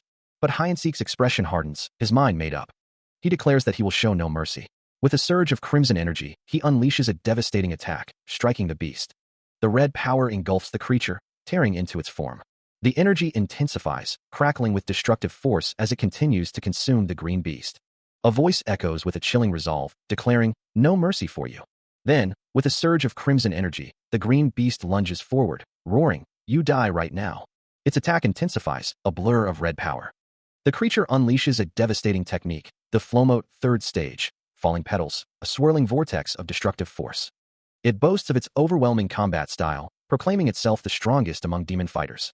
But in an instant, its assault falters, a sudden impact forcing a ragged cough from its throat. The beast recoils violently, its body contorting from an unseen blow, blue energy particles scattering around it. Its demonic power begins to visibly diminish. The once mighty creature stumbles, its form wavering as its strength rapidly drains away. The green beast recoils from the unexpected counter, its boastful words about mastering its technique cut short as Hide-and-seek Choi delivers another swift blow, taunting the creature for its misjudgment. Deciding to cut its losses, the beast dashes away, vowing to avenge this humiliation at a later time. As he flees, he glares back, promising to return and kill them all for good. The insult burns within him, a wound he swears he will never forget. He continues his desperate escape, already plotting his recovery and eventual comeback. The beast dashes further into the distance, its retreat undeniable.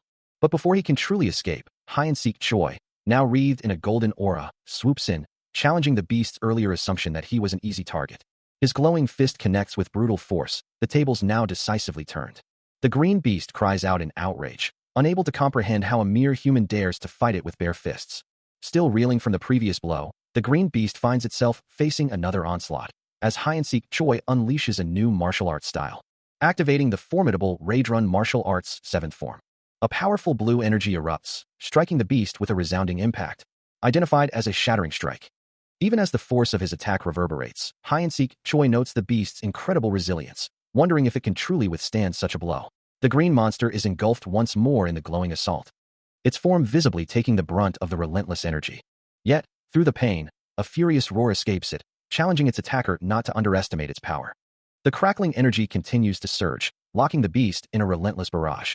The green beast continues to absorb a barrage of devastating blows, the air around it erupting in a blinding flash of pink and white energy. Far from the chaos, Hemis senses the disturbance, her sharp red eyes narrowing as she wonders which madman dares to cause such a ruckus near her castle.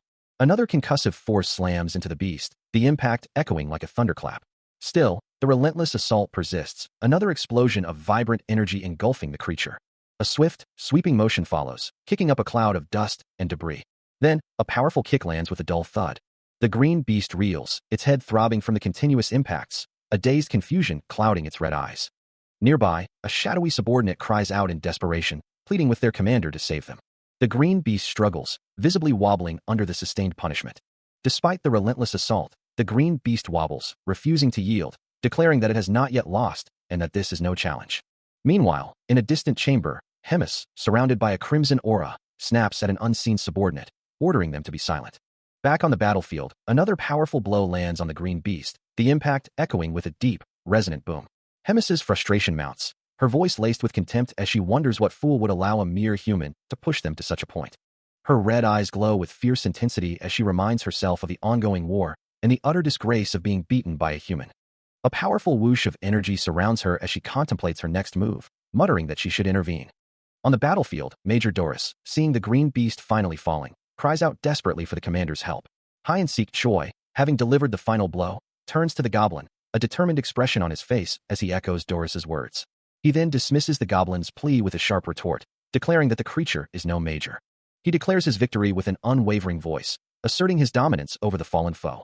Meanwhile, a warrior with dark hair tied back, Sir Fab, swings his blade with fierce determination, cleaving into the green, scaly hide of a monstrous beast. Elsewhere, Hemis, her mouth now strangely stitched, watches the unfolding events with a look of surprise, a soft exclamation escaping her lips. A faint smile plays on her lips as she acknowledges a past agreement, confirming the terms of a wager. The scene shifts to a grand, ancient structure bathed in ethereal light, where a voice ponders the timing of Sir Fab's sudden appearance. Hemis, her mouth now strangely stitched, looks down at Bubble, acknowledging the unexpected outcome of a previous event, while the small creature cackles with glee. Her expression hardening, she questions how such thoughts could even enter his mind, playfully threatening to open his skull to find out. As she grips his head firmly, Bubble lets out a pained grunt, quickly declining her offer. Hemis presses her point, asking if he now understands her instructions, to which Bubble, still struggling, concedes that her demands are indeed incredible. Her grip softens, and a faint smile touches her lips as she confirms, the tension easing between them. Yet, her eyes remain closed as she issues a final, chilling warning. She will not be so gracious again. Standing tall, she reiterates the consequences of any further mischief or trickery, and Bubble, now subdued, quietly acknowledges his commander. The scene shifts abruptly, leaving Bubble alone amidst the rubble of a shattered chamber, reflecting on his improbable survival and his own disbelief. Hyeon-sik Choi turns to Rahel, a question etched on his face, wondering about the strange combat technique he'd just witnessed, asking, Doris? Floor note. What was that? The fairy responds, her expression thoughtful. It was clearly an enhanced combat technique, though you should ask the one who used it. Later, kneeling before Bubble, who pants heavily, Hyeon-sik Choi praises him. Yes, of course. You did a great job, didn't you? He continues, a slight smirk playing on his lips. I heard the commander ate what was left behind. Suddenly, Major Doris appears, his expression stern, remarking, I feel a little bad about Doris. He's a good subordinate, considering. Didn't seem to bother you when you pushed her off for XP. Hyeon-sik Choi recoils slightly, offering a quick apology. Oh, sorry. I'm just a human. Seriously. With a knowing smirk, he adds, yes. Very sorry. Let me see your back. A soft, almost imperceptible sound accompanies the appearance of his status window, its blue light illuminating his face as he reviews his updated statistics. He observes the significant increases in his strength, agility, and stamina, noting, it went up a lot, but... Hyeon-sik Choi stares intently at his status window, a puzzled expression on his face as he notices strange squares and question marks obscuring some of the information. He points to the anomalies, wondering aloud, what are you talking about? Look here, squares and question marks. From nearby, Rahel assures him, the warrior system doesn't make errors. You're looking right. With a dismissive wave, he simply replies, forget it then. A soft blip sounds as Rahel activates something, acknowledging that it has indeed been a while since they last checked. A bright beep accompanies a radiant glow emanating from her, as she declares, we go. And the result is... The system reveals a staggering combat level of 13,936, prompting Rahel to exclaim that it went up a lot. A satisfied chuckle escapes Hyeon-sik Choi, who knew this would happen and was just waiting for Doris. Rahel, too, knew this was coming, having prepared a little something for the occasion. Rahel, bathed in a brilliant golden light, raises her arms in a triumphant gesture, her voice ringing out with a joyful declaration. Her enthusiasm infectious, she offers a resounding cheer. The celebration extends beyond her, a collective wish echoing through the air, a fervent hope for the day the Demon King's reign would finally end, culminating in a unified cry of success. Day after day, Hyeon-sik Choi's routine remains a relentless cycle. He divides his time between intense training, brief periods of sleep, eating, and hunting, with only short breaks in between. It's a grueling rhythm of rinse and repeat, a constant grind that reminds him, no matter how strong he becomes, the daily struggle is inescapable. Yet, a flicker of hope remains as he considers his progress, wondering if he can improve even faster after today's training. A voice calls out to him, acknowledging his presence, remarking on his early arrival. Turning, he offers a respectful greeting to Major Raylon, the imposing, red-skinned demon officer. The Major responds with a simple, but heartfelt, thank you. Hyeon-sik approaches, a question forming on his lips, as he wanted to ask something about the orb. Raylon, anticipating his query, asks if he has heard of the orb of the flow note. The conversation continues, explaining that enhanced combat can be divided into two distinct styles. One, called Elden, relies on weapons and specific forms, while the other is formless, requiring no weapons at all. Many favor the formless style, which, despite its ancient origins, has often been passed down in secret. The orb of the flow note, then, must contain both skills and abilities, making it an exceptionally rare item. Given that flow note has remained a secret for so long, it's also incredibly dangerous, with severe side effects, which is why so few attempt to learn it. Hide-and-seek asks if he could learn flow note, reasoning that he possesses demon power. Major Raylon confirms that demon power is indeed locked within his body, suggesting that nothing unexpected should occur, and even if it does, they have abilities to handle it. Hide-and-seek considers this, a thoughtful sigh escaping him as he ponders the implications. He protests vehemently, reminding the Major of the dire warnings he'd received about flow note, how dangerous it was, how it challenged death itself, and how it would push him to the very edge of a cliff. Major Raylon lets out a guttural roar, his patience seemingly wearing thin. Then, with a calm, measured tone, he simply affirms, "Yes, sir." Hide-and-seek, though clearly frustrated by the Major's tactic, concedes, acknowledging it as a dirty trick, but a promise nonetheless. The Major's expression softens slightly, telling Hide-and-seek to stand up. He instructs him to watch closely. Meanwhile, in a stark shift of scenery, within the Holy Garden Empire's Grand Cathedral dungeon, Hemis stands, her form radiating a soft, ethereal blue glow. She gazes down into a vast, dark chasm, her voice echoing through the immense space as she inquires, "Sir Gryphonocell, are you awake?" With a swift motion, Hide-and-seek raises his arm, questioning, "Why is that the Holy Sovereign? I thought you had no use for mortals, princess." "You hear?" Meanwhile, Sir Gryphonocell, a distinguished elder, calmly states, "I would like to request a redemption. No criminal is beyond redemption in the eyes of God." Looking down, Hide-and-seek asks, "What do I have to do?" The answer comes with a sharp finality. "Eliminate Abelson M. Wiet." Sir Griffin's eyes glow with a sudden blue light, his resolve unwavering. He then questions the directive. Instead of retrieve her, why the sudden change of heart? Elsewhere, Hide-and-seek lies injured on the ground, blood staining his face, as a shadowy figure looms over him, demanding to know what the Holy Sovereign desires and why he abandoned his duty today. Hide-and-seek's thoughts drift to the formidable task ahead, knowing the grotesque devourer occupies the Great Black Castle, making any attempt to go there seem impossible. Yet, Sir Griffin offers a reassuring smile, telling him, "Worry not." In a fleeting memory or dream, Sir Gryphonocell reflects on his circumstances, acknowledging that he should have 4 knights by his side, but his disciples have departed to attend to other matters. He considers his own unwavering dedication, a loyal servant to his cause. His thoughts drift to the path ahead, believing that true glory requires no divine adornments.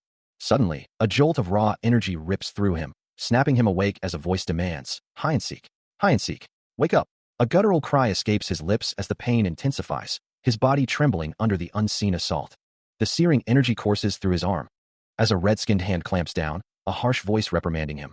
"What were you two thinking?" A rare double demon power enhanced combat. The demon's grip tightens, his tone laced with menace, disobedience. I'm sure the commander wouldn't be much pleased with this. He continues to hold Hide-and-seek captive, mocking him. "Oh, are you experts of divinity?" A furious Hemis glares, her voice sharp with accusation, demanding to know who authorized the forbidden power, for neither of them had any idea of the consequences. She recalls the initial understanding that a blend of demon and human power was acceptable, but the sight of Hide-and-seek, chained and glowing with an ominous orange energy, tells a different story. Now, his form pulses with an intense, dangerous red, a stark contrast to the initial understanding. Her anger boils over as she condemns whatever they did, whatever unleashed this raw, untamed demon power. Her hand trembles, a visible sign of her agitation, as the sheer force of the energy makes her body shake. With a determined expression, she reaches out, knowing that at this point, her only option is to try and force his body to accept the overwhelming demon power. She resolves to absorb the excess energy, using her own divine power, stabilizing him as quickly as possible. The swirling red energy around Hide-and-seek intensifies as she begins, acknowledging that this process might damage the concentration of power to a degree his body can handle, like building a resistance. The risk is clear. If mishandled, it could become a deadly poison. Amidst the swirling red energy, Hide-and-seek struggles, a question forming in his mind. Could this truly be happening? Meanwhile, Hemis watches the chaotic power, wondering aloud if anyone could possibly control such a volatile force. Her expression hardens, knowing it's a worst-case scenario either way, but the only thing left to do is try. With a decisive surge, she unleashes her divine power. Golden light erupts, enveloping Hide-and-seek as Hemis's energy washes over him, stabilizing the rampant demon power within. Suddenly, Hide-and-seek jolts awake, his eyes snapping open in confusion. The soft white sheets of his bed rustle. As he sits up, bewildered, wondering what exactly just happened, he jolts awake with a sudden gasp, a faint splat echoing in the silence of his room. Beside him, a small, furry companion lets out a mournful wh and a whimper, as if confirming his own dazed thought. He had been out for 3 days. A glowing system window materializes before him, beeping softly, and he wonders if he's forgotten something important, finding the process of learning flow note harder than he remembers. His eyes widen in disbelief, a chilling freeze running through him as he stares at the displayed information. A quiet thud accompanies his touch on the screen, a single word, demon power, flashing in his mind as he processes the stats. His face contorts in a flinch of surprise, a soft "oh" my escaping him as the implications sink in. With a final blip, the system window responds to his input. Elsewhere, a tense clack and a low grrr emanate from two figures, their expressions fraught with concern. One of them bows deeply to the commander, offering a hurried apology. In a dark, cavernous space, Major Doris and Major Raylon kneel before Commander Hemis, who stands over the prone form of Hyeon-sik Choi. The two majors offer their apologies, stating that he is still barely alive and in a critical condition. A soft, amused chuckle escapes Hemis, her red eyes gleaming as she questions how a mere human could possibly wield demon power. Her smile widens, a hint of dark delight in her voice, as she finds the situation quite delightful. Meanwhile, Hyeon-sik Choi stares at a glowing system window, his brow furrowed in confusion as he processes his new stats. He wonders what Pickaxe D+ and Stamina 31 even mean. Back in the cavern, Hemis looks down at him, a bored expression on her face as she remarks on what a dull end it would be for him. With a sudden, powerful surge of purple energy, she presses her glowing hand against his chest, forcefully imbuing him with power. Her gaze sharpens, a predatory glint in her eyes, as she offers her help to the shivering human. Hyeon-sik Choi shivers uncontrollably under her touch, as Hemis declares that since he is her little plaything, he won't be allowed to go out so easily. The magical energy intensifies, culminating in a powerful clash, as she tells him to consider this an honor. The commander's red aura flares, engulfing Hyeon-sik Choi as she forcefully channels demon power into him, causing him to cry out in agony, his face contorted in a scream. A subordinate calls out to her, but Hemis simply dismisses their concern, assuring them that Rahel will recover.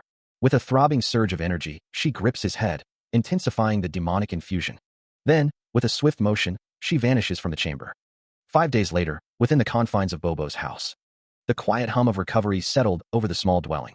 A soft, golden glow pulsed around his arm as Hyeon-sik Choi heard the familiar words, "That's enough healing for today." After the harrowing demon power incident, he offered a genuine smile. "Thank you. You're a lifesaver." Hemis, her white hair cascading around her, simply replied, "You're wrong. Your willpower is what brought you back in the end."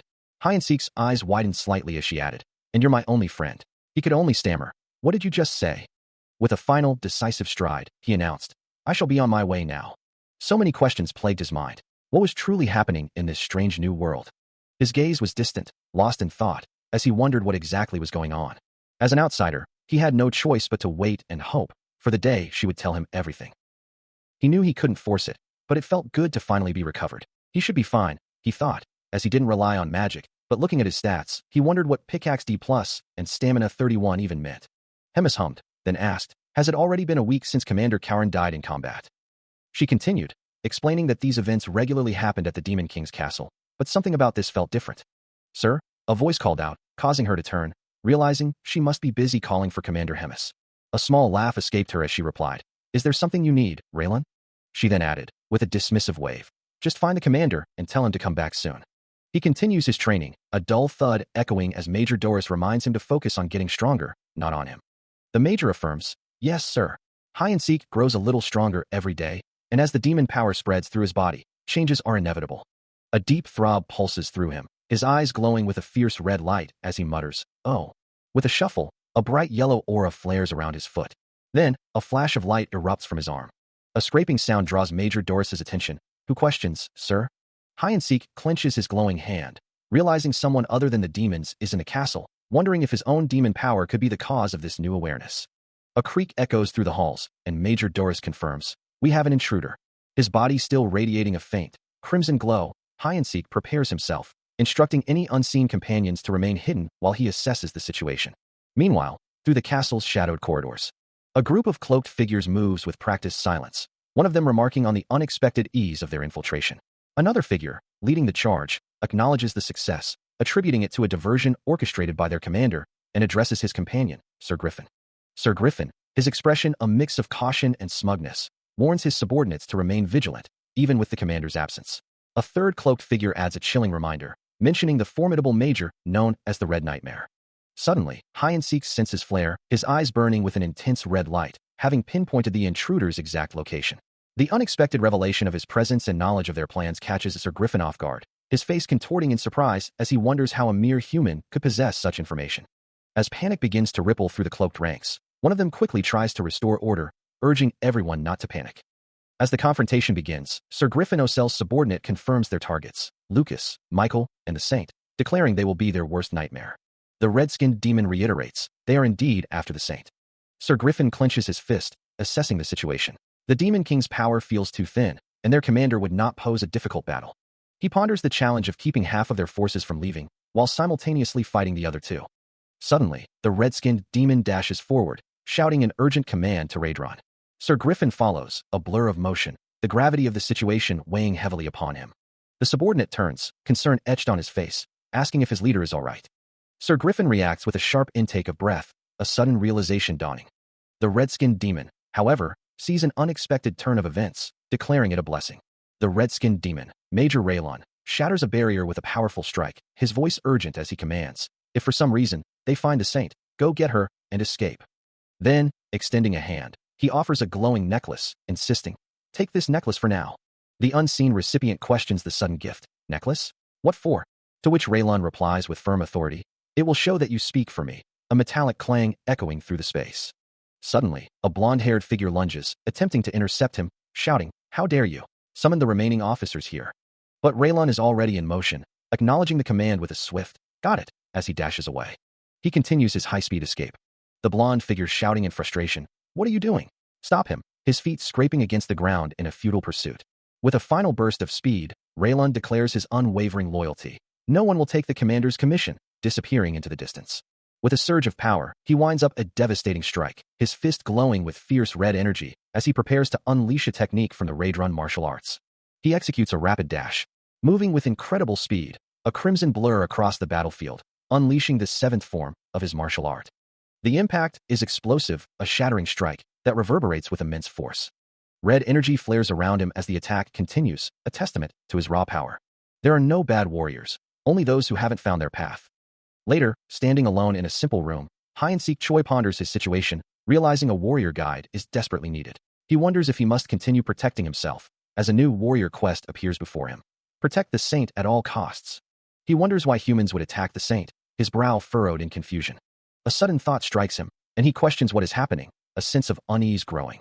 Then, a voice cuts through the chaos, urging Abelson to get out of here.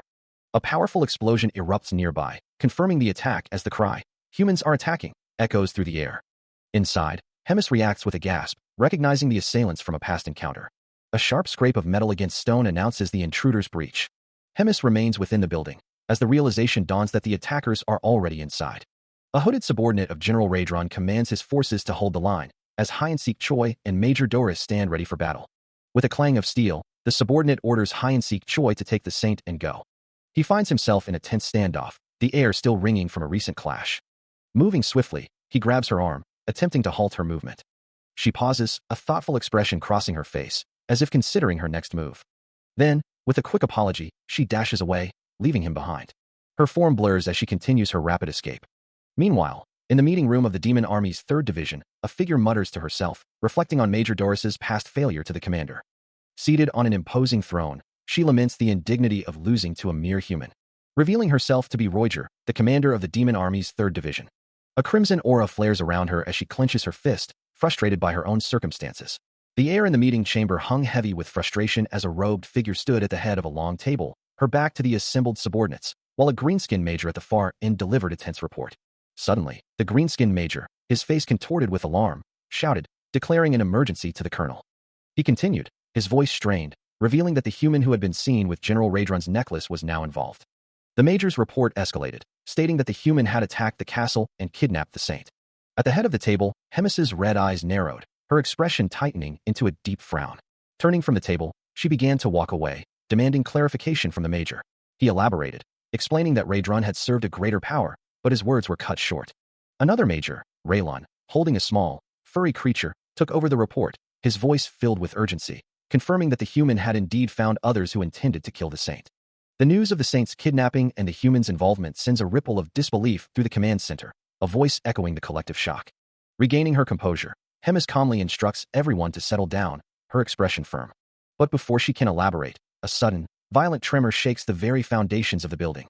A desperate cry rings out, warning everyone to get down as the ceiling above them begins to buckle and shatter.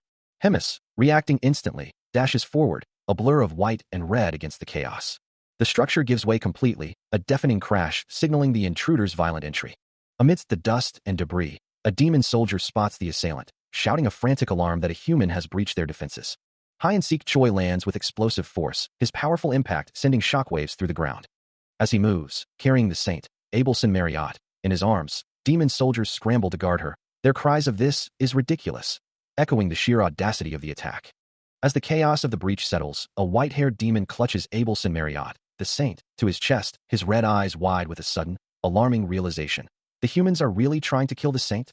From the depths of the demon's stronghold, another figure emerges, a wide grin splitting his face as he issues a direct challenge. "Fight me, warrior. I'll give you 10 seconds. Hyeon-sik Choi smashes through the barrier with a violent crash, purple energy erupting around him. As Raid Run, engulfed in a similar purple aura, immediately shouts, "It's a human attack. Sound the alarm." But the intruder is already upon them, his fist glowing with blue energy as he delivers a powerful blow. The demon commander, seeing the speed of the assault, desperately orders, "They're after the saint. Guard her." Hyeon-sik Choi continues his relentless advance, another impact sending a splash of energy outward as he hears the desperate cry to restrain him. Raidrun's eyes glow yellow with frustration, a red aura flaring around him as he realizes, no, they're too far. The demon commander clenches his fist, acknowledging his own limitations. "I can't stop them both." Meanwhile, the human intruder mutters to himself, activating the Raidrun martial arts, 7th form, as his arm glows with intense power. A massive wave of blue energy erupts, shattering everything in its path. He unleashes a devastating vertical strike, the sheer force of it tearing through the air with a thunderous roar. The cloaked figure descends, a blur of motion wreathed in crackling blue energy. The impact sends a shockwave through the area, but Raidrun throws himself forward, shielding Abelson with a desperate cry. "I'll protect you, Abelson." A heavy thud echoes through the shattered space. The air itself seems to ripple from the aftershocks of the attack. Raidrun, his red skin taut with strain, realizes the intruder is deliberately suppressing his true power, muttering. He hides his own mana. His eyes glow with a fierce red light as he acknowledges the overwhelming power. But he is even stronger than I expected. The demon commander understands that this level of strength, where divine and demonic powers seem equal, is revered by humans as that of a general, a hero. As the confrontation continues, a scoff escapes Hyeon-sik Choi, who finds amusement in the idea that the infamous red dragon, once feared even by other dragons, is merely a demon. Raidrun, shielding Abelson Marriott behind him, retorts that Hyeon-sik Choi seems far too at ease for someone who cannot hope to win.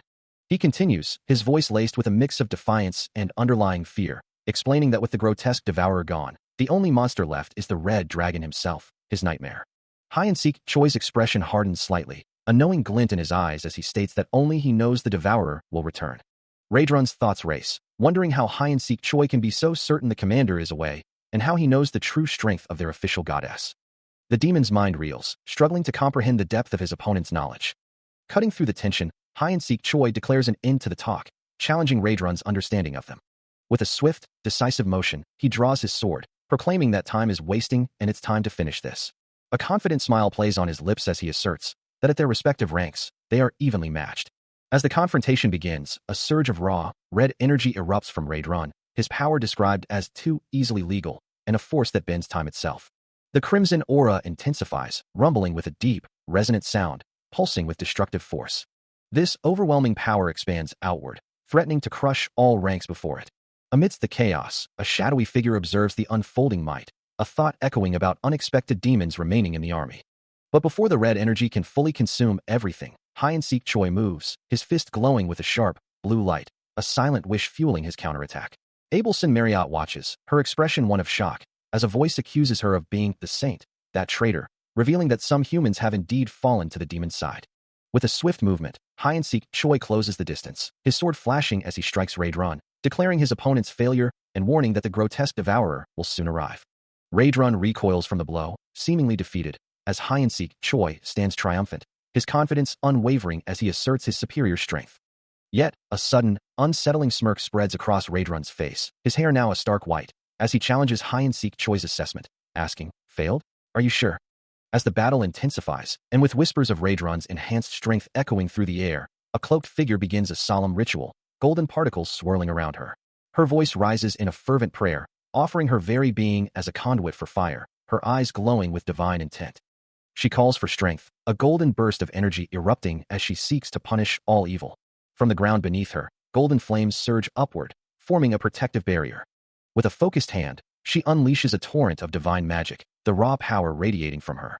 The ritual culminates in a towering wall of fire, a technique born of sacrifice, blazing with intense golden light.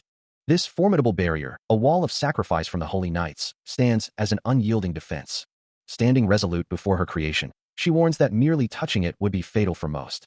With unwavering resolve, the saint declares, even the strongest demons will not breach this defense, urging her warrior opponent to retreat. A blade flashes, forcing Raedron to parry hide-and-seek Choi's furious assault, who demands to know why he would try to kill another human.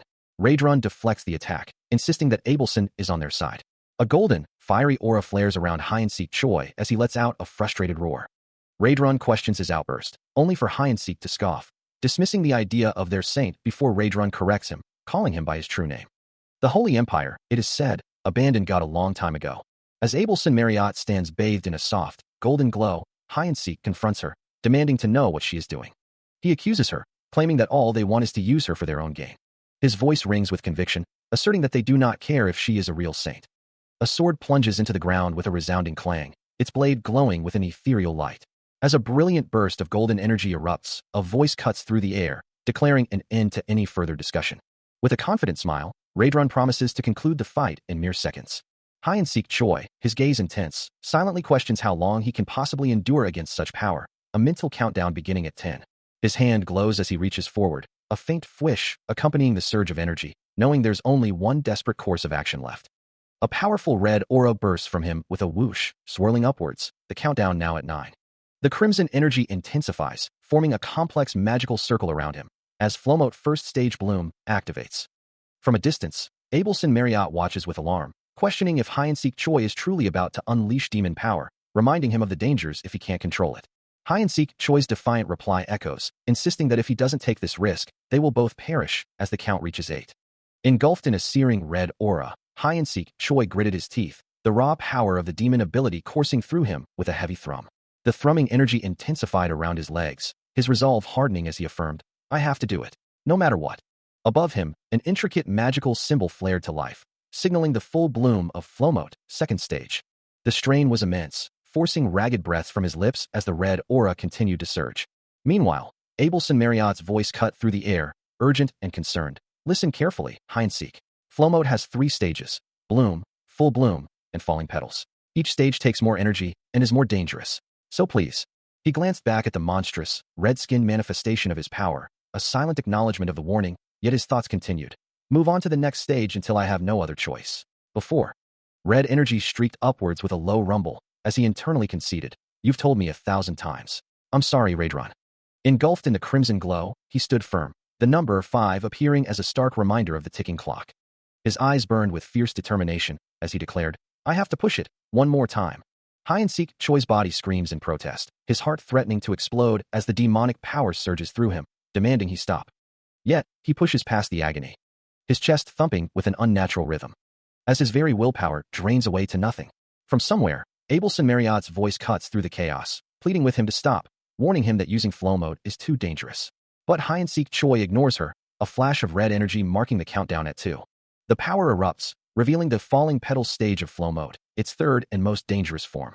With a whoosh of dark energy, he is completely enveloped, his form twisting into something monstrous. Now, fully transformed, the real fight can finally begin. Now fully transformed, his body radiating a fierce red aura, Hide-and-seek Choi stands ready, an unseen observer musing on the sheer audacity of a human wielding such demonic power. With a powerful surge of energy, he unleashes a devastating punch, the observer acknowledging his opponent's unexpected strength. The green-haired warrior, his face marked with glowing white patterns, simply grins, ready to engage. Another explosive impact echoes through the space, as Hide-and-seek Choi continues his relentless assault. His eyes glow with an intense red light, reflecting his unwavering determination. But with a sharp clang, the green-haired warrior deflects the attack, noting that Hide-and-seek's power now exceeds even the 3rd stage of flow mode. A flurry of blows rains down, each met with a resounding clang, the opponent wondering how a human could wield such power, yet confident it won't last long. Their energies clash in a blinding explosion, the green-haired warrior's glowing blade meeting Hide-and-seek's raw power. Then, with a scraping sound, the tide turns as the green-haired warrior seizes Hide-and-seek by the neck, declaring his victory is assured simply by waiting. His adversary's attack tears through the air with a harsh, scraping sound. A blur of yellow and orange energy following its swift trajectory, before connecting with a metallic clang and a shower of sparks. But Hyansik, moving with unexpected speed, throws himself into the path of the blow, intending to parry it with his own body as a swoosh echoes through the space. The green-haired opponent recoils, a look of genuine surprise crossing his face, muttering that he'd never seen such a move before. Yet, even as Hyansik attempts his counter, his adversary's speed proves superior, landing a devastating blow that sends a shockwave of red energy through his demonic form. A follow-up kick, wreathed in crimson energy, slams into his midsection, forcing a ragged cough from his lips, as he curses his tricky opponent, still reeling from the impact. As the battle rages, he finds himself overwhelmed, a human corrupted by demonic temptation, struggling against an unseen force that threatens to consume him. His eyes glow with a fierce, desperate red, as he curses, realizing he's already pushed himself to his absolute limit. A faint, ethereal image flickers in his mind, a figure with flowing white hair and glowing yellow eyes, whose words echo, "But if I go down." The spectral form, draped in a luminous white robe, seems to radiate a gentle, guiding light.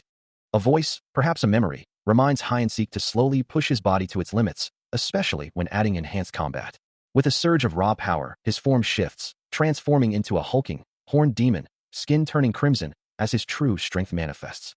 The guiding voice continues, a warning woven into the memory, that pushing too far could mean his body would never recover. Yet, a primal roar erupts from within, the internal monologue concluding with a fierce declaration, "But right now." His demonic form fully unleashed, he snarls, the green-haired, stone-headed beauty, chasing him out of his mind. Engulfed in a volatile storm of red and orange energy, his body racked with agony, he pushes through the transformation, a desperate thought escaping him. "I might die." Yet, even as his features distort and his eyes blaze with a fierce crimson glow, a defiant roar tears from his throat, dismissing the pain. Who cares? The sheer force of his power radiates outward, cracking the very ground beneath him as the transformation completes. Meanwhile, from an unknown vantage point, a pale-skinned demonic figure with sharp features and glowing red eyes watches, an unsettling grin spreading across their face. They let out a soft giggle, acknowledging the power now unleashed. "An amazing transformation, Your Highness." But right now, an overwhelming, rumbling force threatens to consume him from within. His muscles straining, he struggles to keep his consciousness from fading, a crimson aura flaring around his tensed form. The sheer exertion pushes him to the brink, a chilling thought echoing in his mind. He might die. Yet, a fierce defiance ignites in his glowing red eyes, a primal roar escaping him as he declares, "Who cares? I'm already past my limit." Red energy crackles around his clenched fist, his arm bulging with power, the strain evident as he pushes further beyond his breaking point. He knows that even if he stopped now, it would be too late to keep his body from falling apart. With a dark, shadowy aura swirling behind him, he accepts the irreversible path. There's no turning back. Hyansik resolves, he'll just do his best to push forward. His body trembles violently, a volatile mix of demon and divine power coursing through him, threatening to tear him apart. He knows that if he were to unleash divine power on his opponent now, the sheer destructive force would obliterate his body. With a desperate clench of his fist, he silently pleads for strength. A deep rumble echoes as crimson energy erupts around him, a defiant roar escaping his lips as he refuses to be taken by the overwhelming power. Crackling with raw force, the supernatural ability fully activates, engulfing him in a blinding flash of red. A maniacal laugh escapes him as he lunges forward, transformed into a new, aggressive form, ready to unleash two distinct forms of combat. He brings his foot down with crushing force, a powerful stomp that sends a shockwave of energy outward, challenging his opponent's very existence. This is his first form, a state of total destruction. Leaving a crimson trail in his wake, he dashes forward with impossible speed. "Come, heretic, your sins I shall absolve you," Abelson Marriott declares, her voice cutting through the shattered red energy. Her blade swoops down with lethal intent. It connects with a sharp clang, but she scoffs, finding the resistance pathetic. The impact leaves a lingering, fractured red glow in the air. Then, from the swirling energy, a powerful, red-glowing fist erupts, striking back. A rapid flurry of blows begins. Multiple fists, wreathed in a vibrant pinkish-red aura, surge forward with a whoosh. This is the first form, a devastating barrage of fists, exploding with booming force. A total destruction, a relentless flurry of blows, continues to boom through the space. He unleashes a devastating flurry of blows, each strike glowing with fierce red energy. Moving with such incredible speed that the air itself screams around him. Abelson can only stare in disbelief, a single word of shock escaping her lips, as the attack combines countless combat techniques, each with a unique variation. The final impact erupts in a blinding flash of blue and red, sending a shockwave of debris tearing through the air. Her sword, now useless, clatters to the ground. Hide-and-seek lands lightly, the momentum of his assault fading. But the sheer exertion of his power leaves him momentarily unsteady. The force of the attack sends Abelson Marriott spiraling, her body crashing down. Amidst the dissipating energy, Hide-and-seek Choi stands, his form steaming from the sheer power he just unleashed. As she tumbles, a gasp escapes her lips, unable to comprehend the speed of his assault. But the cost is immediate. The warrior drops to one knee, his body trembling from the exertion. Every breath is a struggle, his chest heaving as he fights to recover. Abelson Marriott, still reeling, reaches out a hand, urging him to hold on. From the shadows of a grand, ruined hall, Raedron steps forward, a chilling realization dawning on him. With a predatory glint in his eyes, the demon raises a hand. He snarls, condemning Hide-and-seek Choi as an abomination, already anticipating the prize his left arm will make. The demon's glowing red eyes narrow, a snarl twisting his features as he considers the threat to his empire. And before that threat can fully manifest, he lunges forward, a guttural grab, echoing as he moves with terrifying speed. But a figure with flowing white hair suddenly appears, reaching out desperately, crying out, "Sorry I'm late, Hide-and-seek." The hulking red demon pauses, looking down at the intervening saint with an air of cold amusement. Before his heavy foot descends with a sickening shake, pinning her to the ground, blood dripping from his boot.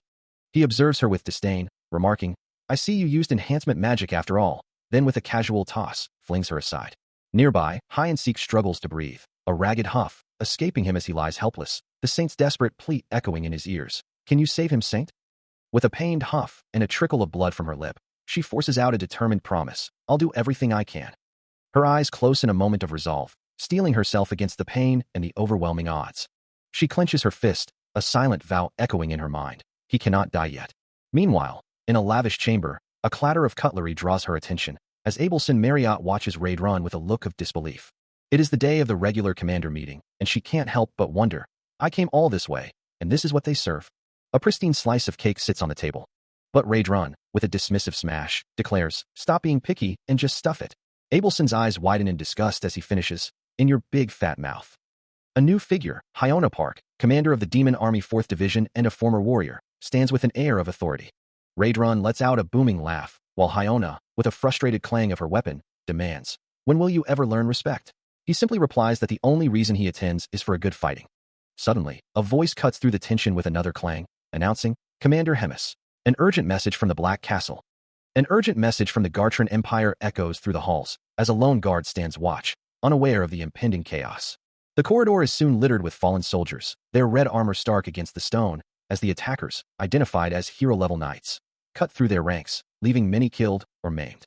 Meanwhile, a regal figure with long dark hair and intensely glowing electric blue eyes observes the unfolding events, her white and gold attire shimmering with an ethereal glow.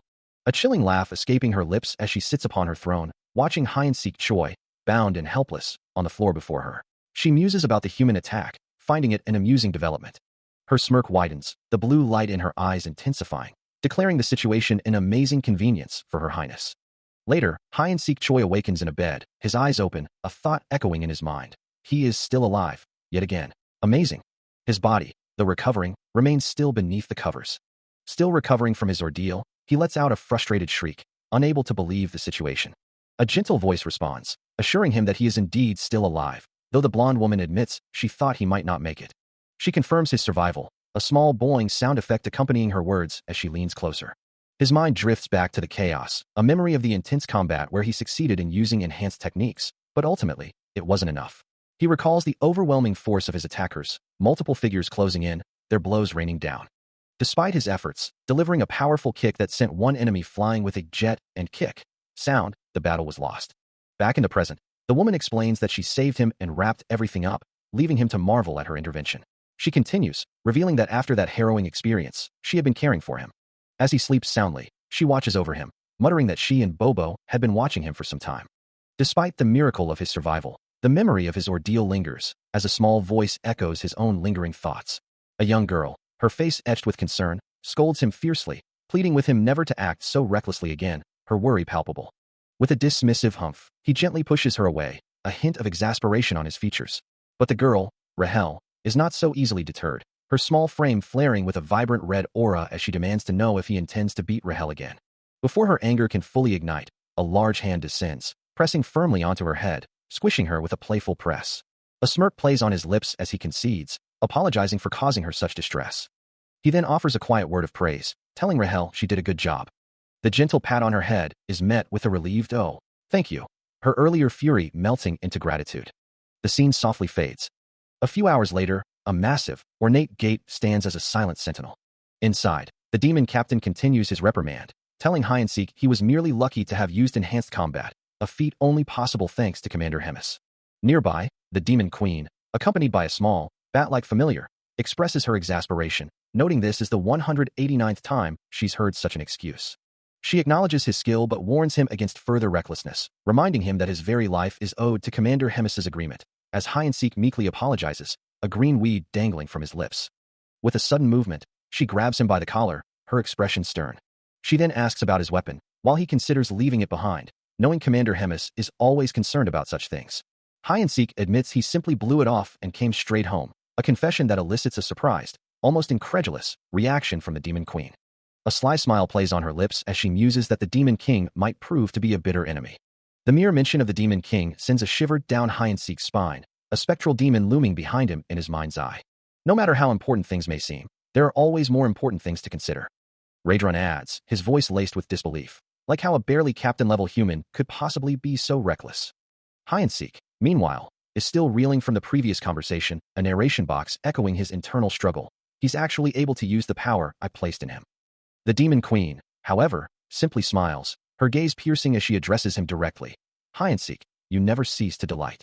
A sharp, almost cutting sound accompanies her words, a visual representation of her dismissive power. Hyansik's face contorts in frustration, his voice rising in disbelief. What? But I followed your orders. Why not? He thinks to himself, there are no bad guys in the world. Against a backdrop of fiery red, the silhouette of the Demon King looms on his throne, as Hemis recalls her unwavering service to him. A chilling CAW echoes over a vast, shadowy army, gathered beneath a blood-red moon, a stark reminder of the scale of their past conflicts. With her long, white hair flowing down her back, Hemis continues to reflect on her loyalty. Amidst a chaotic blaze, swords glow with fierce energy as both Hemis and the Demon King stand in battle, a powerful whoosh of magic erupting around them. As she questions, with him? Kneeling before the Horned Monarch, Hemis reiterates, I have always served you faithfully. The fiery battle rages on, a memory of the moment when the Demon King crossed a line she could not forgive, shattering her unwavering devotion. The Demon King, his red eyes glowing with intensity, leans forward, his voice cutting through the air. What is it you're trying to say, Hemis? A close-up on Tigreed's ornate belt and robe emphasizes her resolve. Her yellow eyes now glowing with defiance as she meets his gaze, accusing him, you test your faithful servant. The Demon King, seated on his imposing throne, regards her with a stern gaze, finding her defiance to be nothing short of impudence. He suggests that time itself must have weakened her senses. Turning her back, Abelson Marriott dismisses his words, knowing this conversation is pointless, and declares her intention to leave. As she begins to walk away, the Demon King's voice stops her, but she does not turn back. The Demon King's hand clenches on his throne, his voice echoing with a sharp clack as he questions if she truly believes he is withered with time. A subtle, knowing smile plays on Abelson Marriott's lips, a silent answer to his challenge. With a final, resolute creak of the door, the faithful servant offers her last counsel, bidding him farewell. The scene shifts to the 3rd Division, Bobo's house, where a voice calls out, wishing their master well. Abelson Marriott continues her ascent up a grand staircase, her steps firm and unwavering. Raedrun congratulates Hemis on her decision, a subtle challenge in his tone, but she simply asks what he means. As he suggests her defiance might be a play for a higher position. He then dismisses her as too kind, but she retorts that he is the one who is too kind. Raedrun questions her reasoning, and she replies that she wishes to see more of the commander's progress. She adds that she still has much to learn under the commander. Her expression remains calm, almost serene. A slight smirk plays on her lips. Raedrun then urges her to leave, reminding her that the castle was destroyed during the human invasion.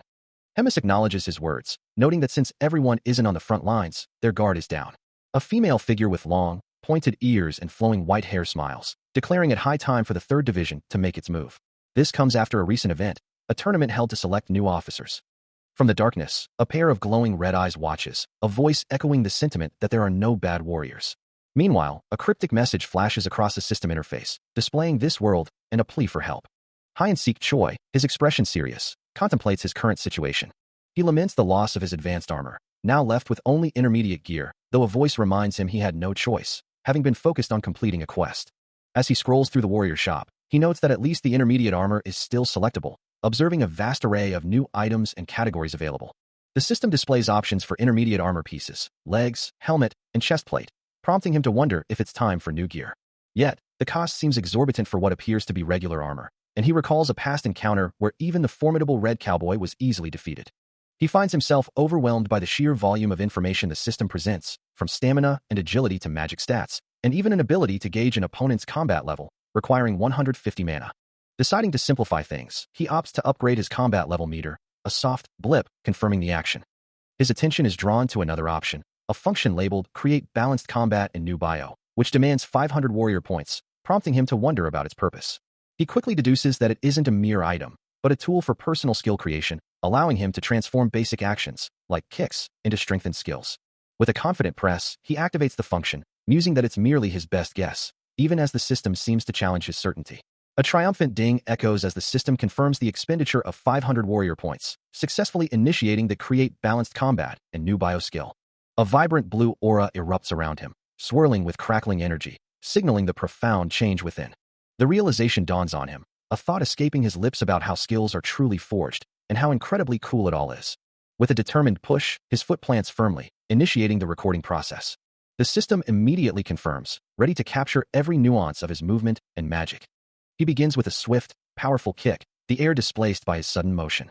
His body becomes a whirlwind of controlled power, executing a complex, mid-air maneuver. A clear chime signals the completion of the recording. Instantly, multiple windows appear, detailing the intricate optimizations of his physical balance and magic usage, breaking down the combat skill he just performed. He gazes at the advanced analysis, a gasp of awe escaping him at the system's cutting-edge technology. Yet, his wonder is abruptly shattered by a blaring warning, cutting short his hopeful musings about finally living the life of a true otherworlder. Suddenly, a blaring alarm pierces the air as a stark system warning flashes before him. He stares in disbelief, utterly confounded by the system's declaration that his actions weren't enough. The system continues its explanation, asserting its inability to handle power users of his caliber, boasting of its unparalleled security. Hide-and-seek's frustration mounts, retorting that the fault lies not with him, but with the system's own limitations in processing his power. He executes another fluid, powerful maneuver, his movements generating sharp, whipping sounds and a resonant ding as the system attempts to process his skill. His brow furrows in irritation, wondering if the system is deliberately trying to provoke him. A new interface materializes, presenting a warrior quest to defeat the Demon King, accompanied by an ominous warning to abandon the task if he lacks confidence. Meanwhile, in Raedron's training grounds, a demon subordinate kneels in desperation, pleading for their master's help. He stands before the imposing figure of Raedron, who poses a question about forging a unique combat style. Raedron's voice booms, asking if he truly desires to create his own unique style. The demon's expression is intense as he reiterates, "Exactly." A surprised sound escapes Hide-and-seek Choi, but then he quickly agrees, promising to help. He muses aloud that he had already planned for an intense training day anyway. With a determined stride, he begins to follow Raedron. His voice rings out with conviction, affirming his commitment to Raedron. Days turn into weeks as the rigorous training begins, marked by the passage of time. He pushes his limits under Raedron's watchful eye. The relentless regimen continues, each session building upon the last. He pushes himself through even more grueling training, each movement a testament to his unwavering resolve, his breath coming in ragged gasps. Finally, collapsing from sheer exhaustion, he lies prone on the cold stone floor, observed by Raedron and Abelson Marriott. The days blur into a relentless cycle, marking the first day of his new regimen. Then, a breakthrough, a triumphant smirk spreads across his face as he realizes he has finally done it. His bandaged hand trembles slightly, a physical manifestation of the immense effort he poured into his training. A system notification confirms his success. He has completed his goal, reaching level 461, with his strength, agility, and stamina significantly boosted, and even a slight increase in magic. Gazing at his hand, he acknowledges the birth of something new, his very own enhanced combat style. His back, a canvas of muscle and fresh bandages, speaks volumes of his arduous journey. Facing Raedron, he hears the demon's surprised assessment. An unexpected variation has emerged from his training. As the dust settled from his intense training, a single word echoed in his mind, a declaration of his newfound strength, noblesse. Then, the world shifted, and the grand stage was set for the day of the tournament. A booming voice cut through the excited murmurs of the immense crowd, announcing, "Greetings, everyone. Jacques has returned." The announcer continued, his voice resonating with the promise of a spectacle, proclaiming, "This tournament will be huge. A special event to select a colonel and 13 majors." The sheer scale of the competition was staggering, with more than 1,000 competitors vying for glory. From a vantage point high above, Abelson Marriott observed the bustling scene alongside a dark-haired figure, remarking, "Completely different from a simple challenge, huh?"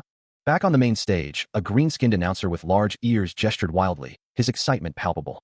Below, Hyeon-sik Choi moved with the throng of participants, all heading towards the arena as the announcer's voice echoed. The first round, to begin in 1 hour, is called.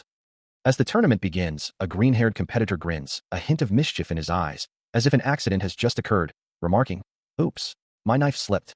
The air crackles with tension, the whispers of outlaws on the road, echoing through the arena. Meanwhile, Hyeon-sik Choi stands firm, his gaze sharp and unwavering, fully aware that this is no mere competition, it's a death race. A sudden, booming voice cuts through the air, demanding attention. As a massive, red-caped figure looms over him, Hyeon-sik finds himself on the ground, a powerful presence radiating from the towering demon. Nearby, a young woman with vibrant orange hair gasps in shock, her eyes wide as the demon questions, "You're a human, right?" The demon's imposing aura intensifies, a heavy thrumming sound accompanying its presence. The orange-haired woman, recovering slightly, tries to explain, "You just look like a normal human," while Hyeon-sik offers a hesitant, "Oh, well before she continues, "But it's strange, I can feel power from you." With a slight bow, Hyeon-sik attempts to de-escalate the situation. "Sorry, but can you excuse us?" The demon simply grunts in response. Hyeon-sik's thoughts race, recognizing the demon's affiliation, wondering if this is Commander Hyona Park of the 4th Division. The red-caped demon clarifies, stating, "I have received orders from Commander Hemis to bring you to the Master Chief," to which Hyeon-sik can only respond with a resigned, "Yes, sir. Yes, sir." Accepting his fate, Hyeon-sik follows the demon, who simply says, "Have it your way." As they depart, the sound of their footsteps echoing away. She muses on the situation, observing that the red cow and bismuth are now with a human. It's not good, she thinks, as they won't fight, believing it might have been a mistake after all. A sudden, unsettling laugh escapes her, her green eyes glowing with an unknown emotion.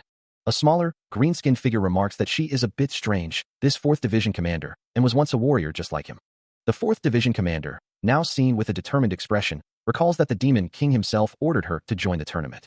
As she walks away, her armored boots clanking, she remembers Commander Hemis saying she'd hear about them later, and to keep her eyes shut, something she finds unsettling. The green-skinned figure, Jacques, looks up, confirming it must be time, "Sir," but wonders what the message from Commander Hemis was, letting out a relieved sigh. He lets out a surprised gasp as a heavy thud echoes nearby, drawing his attention. Hyeon-sik Choi, now clad in dark armor, glares with eyes glowing red, an unbelievable intensity radiating from him, as he hears a voice warn him that if he fails, he'll be sent to the 2nd Division, reminding him of their agreement. The rules are laid out for the upcoming tournament, a simple race where competitors must reach the finish line by any means necessary. The announcer's voice echoes through the vast, circular arena, clarifying that accidental killings are permitted and will be forgiven. A small, green-skinned goblin, Jacques, warns Hyeon-sik Choi not to get too close to him, the fearsome Hold Goblin, as Hyeon-sik Choi stands with his back to the viewer. He glances over his shoulder, acknowledging the goblin's words with a simple, "Sure thing." And now, elsewhere in the arena, a lean figure with long, white hair and a green scarf stands poised, awaiting the signal. A sharp beep signals the start, and with a powerful dash, the race begins. As the race begins, he bursts forward, a powerful dash kicking up dust in his wake. Sprinting at full speed, he glances back, a taunt escaping his lips for the landlocked savages behind him. He continues to provoke, promising his pursuers a few presents. The ground blurs beneath his feet as he accelerates. But as glowing red projectiles streak towards him, he urgently calls out, "Rahel, shield me." In an instant, Rahel appears, her shield flaring with protective energy, deflecting the barrage of attacks with a resounding clang, while he demands an update on their path ahead. Still running, he glances back, asking if she's still alive after the impact. Unseen enemies scream for their demise, but Rahel's resolute voice cuts through the chaos, vowing to stop them. With another clang of deflected energy, she continues to protect him, earning his appreciative, "Nice, Rahel." Hyeon-sik Choi surges forward, a vibrant red aura of power and speed radiating from him as he pushes through the race. A confident grin spreads across his face. He relishes the thrill of the challenge, wondering who dares to stand in his way. Suddenly, a brilliant red sphere of energy materializes, pulsating with raw magical force. It expands rapidly, forming a shimmering, grid-like barrier, hurtling directly towards him. The impact sends him reeling backward, the force momentarily disrupting his momentum. He quickly recovers, a flicker of annoyance crossing his features as he questions the attack's perceived weakness, despite its initial force. As the assault continues, Hyona Park, her red eyes glowing intensely, shouts about the human's presence, but Rahel instantly appears, shielding Hyeon-sik from further projectiles. Before Hyona can react, Hyeon-sik retaliates with a devastating blow. He continues his assault, a hint of surprise in his voice as he remarks on her diminutive size, even as she recoils from his attack. Off-screen voices declare their intent to kill the human, expressing a long-held dislike. Suddenly, with a ground-shaking rumble, a massive, green-skinned monster with glowing yellow eyes lunges forward. He braces himself, his expression hardening with grim determination. Taunting his pursuer, he sprints away, leaving a blur of motion as the monster gives chase. The creature roars threats, promising death as it dashes relentlessly after him. The high-speed pursuit continues, a frantic dash across the landscape. As he runs, he calls out to Rahel, asking how many spots are left in the race, to which she replies there are only 25. With a sudden burst of speed, he spins and delivers a powerful punch, sending the monster recoiling with a loud impact. Despite the successful counter, he grimaces, realizing he can't maintain this pace much longer. He recalls a voice, deep and resonant, explaining that the enhanced combat styles he'd learned so far were fundamentally incompatible with humans. The martial arts meant for demons, the voice continued, simply weren't designed for his kind. Therefore, he had to forge his own technique. And he finally did it. Fusing the demon power he once held with human-enhanced combat to create his very own unique style. A style that was truly his own enhanced combat. He remembers the man he was then. A figure imbued with a purple glow, a color that had always symbolized nobility and awe. As the realization of his unique path settles, Hyacin's power surges, his eyes glowing with an intense purple light. A system message appears, declaring that this newfound strength will be known as noblesse. A wave of purple energy erupts from him, and his magic usage rating instantly rises from D to C. Another surge follows, his demon power rating climbing from E to C. The system confirms the acquisition of a new skill, the noblesse combat style, a fusion of demon power and human techniques, consuming only 10% mana. With a powerful motion, he unleashes the new style, purple energy swirling dynamically around him. The energy coalesces into a complex, glowing symbol, readying for an attack. He sweeps his leg through the air, a whip of purple energy striking multiple foes, demanding they get out of his way. His kick follows through, a blur of purple force sending enemies flying. The last vestiges of a powerful, purple energy attack dissipate, scattering debris across the battlefield. His eyes glowing with a faint violet light, he takes a moment to assess the situation, confirming his progress. Only a few targets remain, he notes mentally. Enveloped in a vibrant purple aura, Hyacinth launches himself forward once more, a blur of motion. A sweeping strike cuts through the air with a resounding whoosh. But before he can fully recover, a sudden, impossible speed catches him off guard, leaving him to wonder how his opponent moved so fast. Locating the swift adversary, he declares his intent and charges, a powerful rush of energy propelling him. The momentum builds, a relentless rush. Activating his weapon mastery's third form, he prepares for a full charge dash, his movements becoming even more precise and devastating. He closes the distance in a blinding flash, a crimson aura trailing behind him as he unleashes a devastating dash attack. Yet, a voice cuts through the air, taunting him with a defiant, "Oops, hope you die." But the impact is undeniable, a powerful blow landing with a resounding boom. Hyacinth's expression remains fierce, his assault relentless. Another forceful strike sends tremors through the ground, a deep rumble echoing through the space. The environment shatters under the force, debris flying as the attack culminates in a violent crash. He moves past the now-defeated figure, who is sent spinning and falling through the air with a swift swish. The ground shakes violently from the aftermath, as the announcer confirms the decisive victory over Holgoat. He moves with a serpentine grace, a blur of motion that defies the eye, delivering a devastating blow that shatters his opponent's defenses, even as the horned demon cries out, "I did it! You filthy human, you're dead." But the human's fist connects with a sickening crunch, silencing the demon's taunts as he mutters, "The race of fools." A new voice echoes through the darkness, a chilling promise of retribution. "Those who challenge me will face their end within 3 days. Everyone, prepare." That night, a new scene unfolds deep in the woods behind the ominous Black Castle, where a figure with long, dark hair looks down at a kneeling subordinate, remarking, "Reinhardt, you're really getting that at the tournament." A crimson glow emanates from his hand, a silent gulp of power or anticipation. As he addresses the kneeling figure once more, "It has been a while, Mortem." A metallic clank echoes through the chamber. An armored subordinate stands before Commander Hemis, reporting that exactly 97 years, 3 months, and 11 days have passed. Elsewhere, a powerful figure with flowing pink hair and a vibrant red aura asks, "What do you require of me?" Back in the dark chamber, the armored subordinate remains stoic, his helmet obscuring any expression as he continues his report. A voice from an unseen location wonders if someone is disrupting the scoreboards. A heavy, metallic clank echoes through the chamber, as Commander Hemis stands before a subordinate, who states the precise duration of their current endeavor. Exactly 27 years, 3 months, and 11 days, Commander Hemis. The armored commander then inquires, "What do you require of me?" His helmeted gaze remains fixed.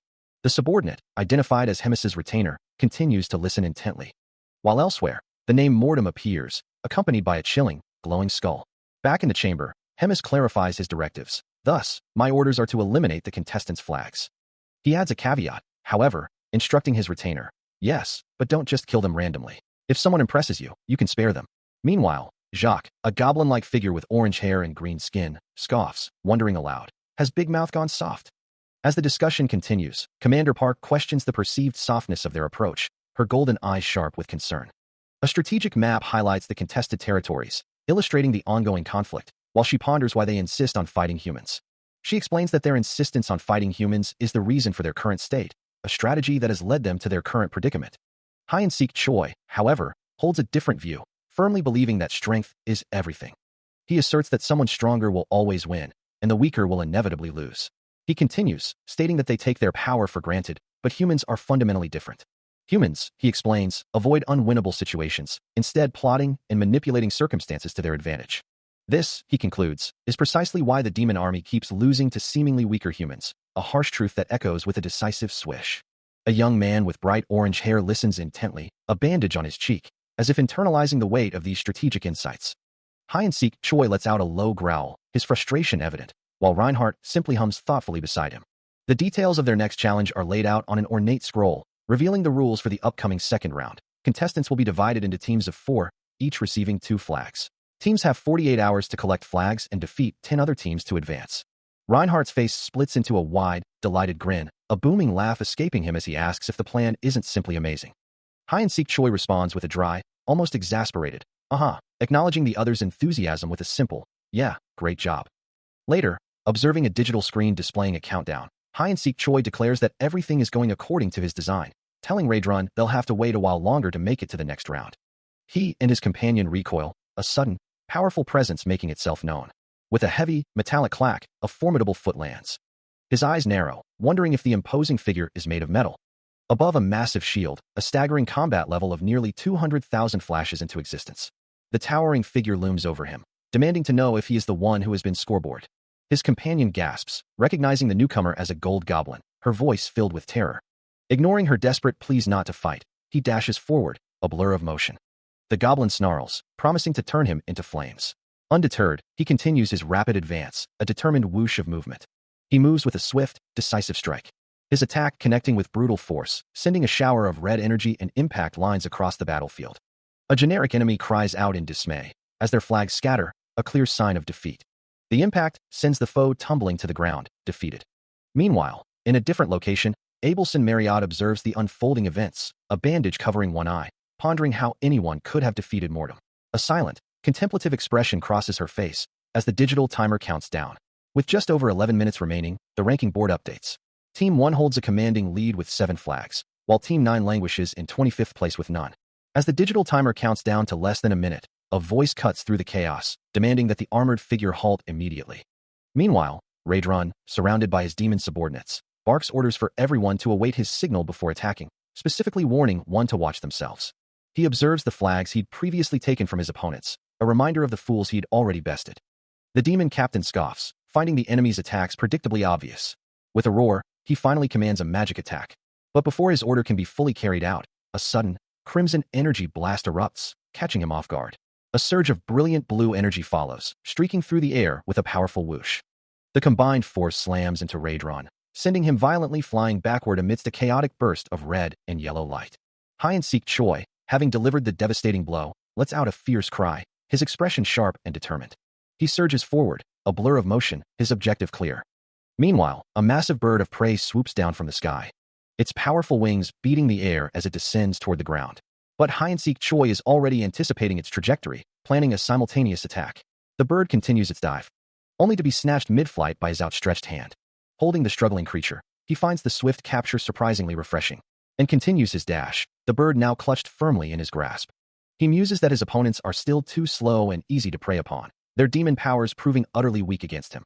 The ground rumbles violently, dust and debris erupting from the impact of a massive, unseen creature. Without hesitation, Hide-and-seek Choi unleashes a burst of purple energy, commanding, now, pedescent, as the force wraps around his target, sending fragments flying.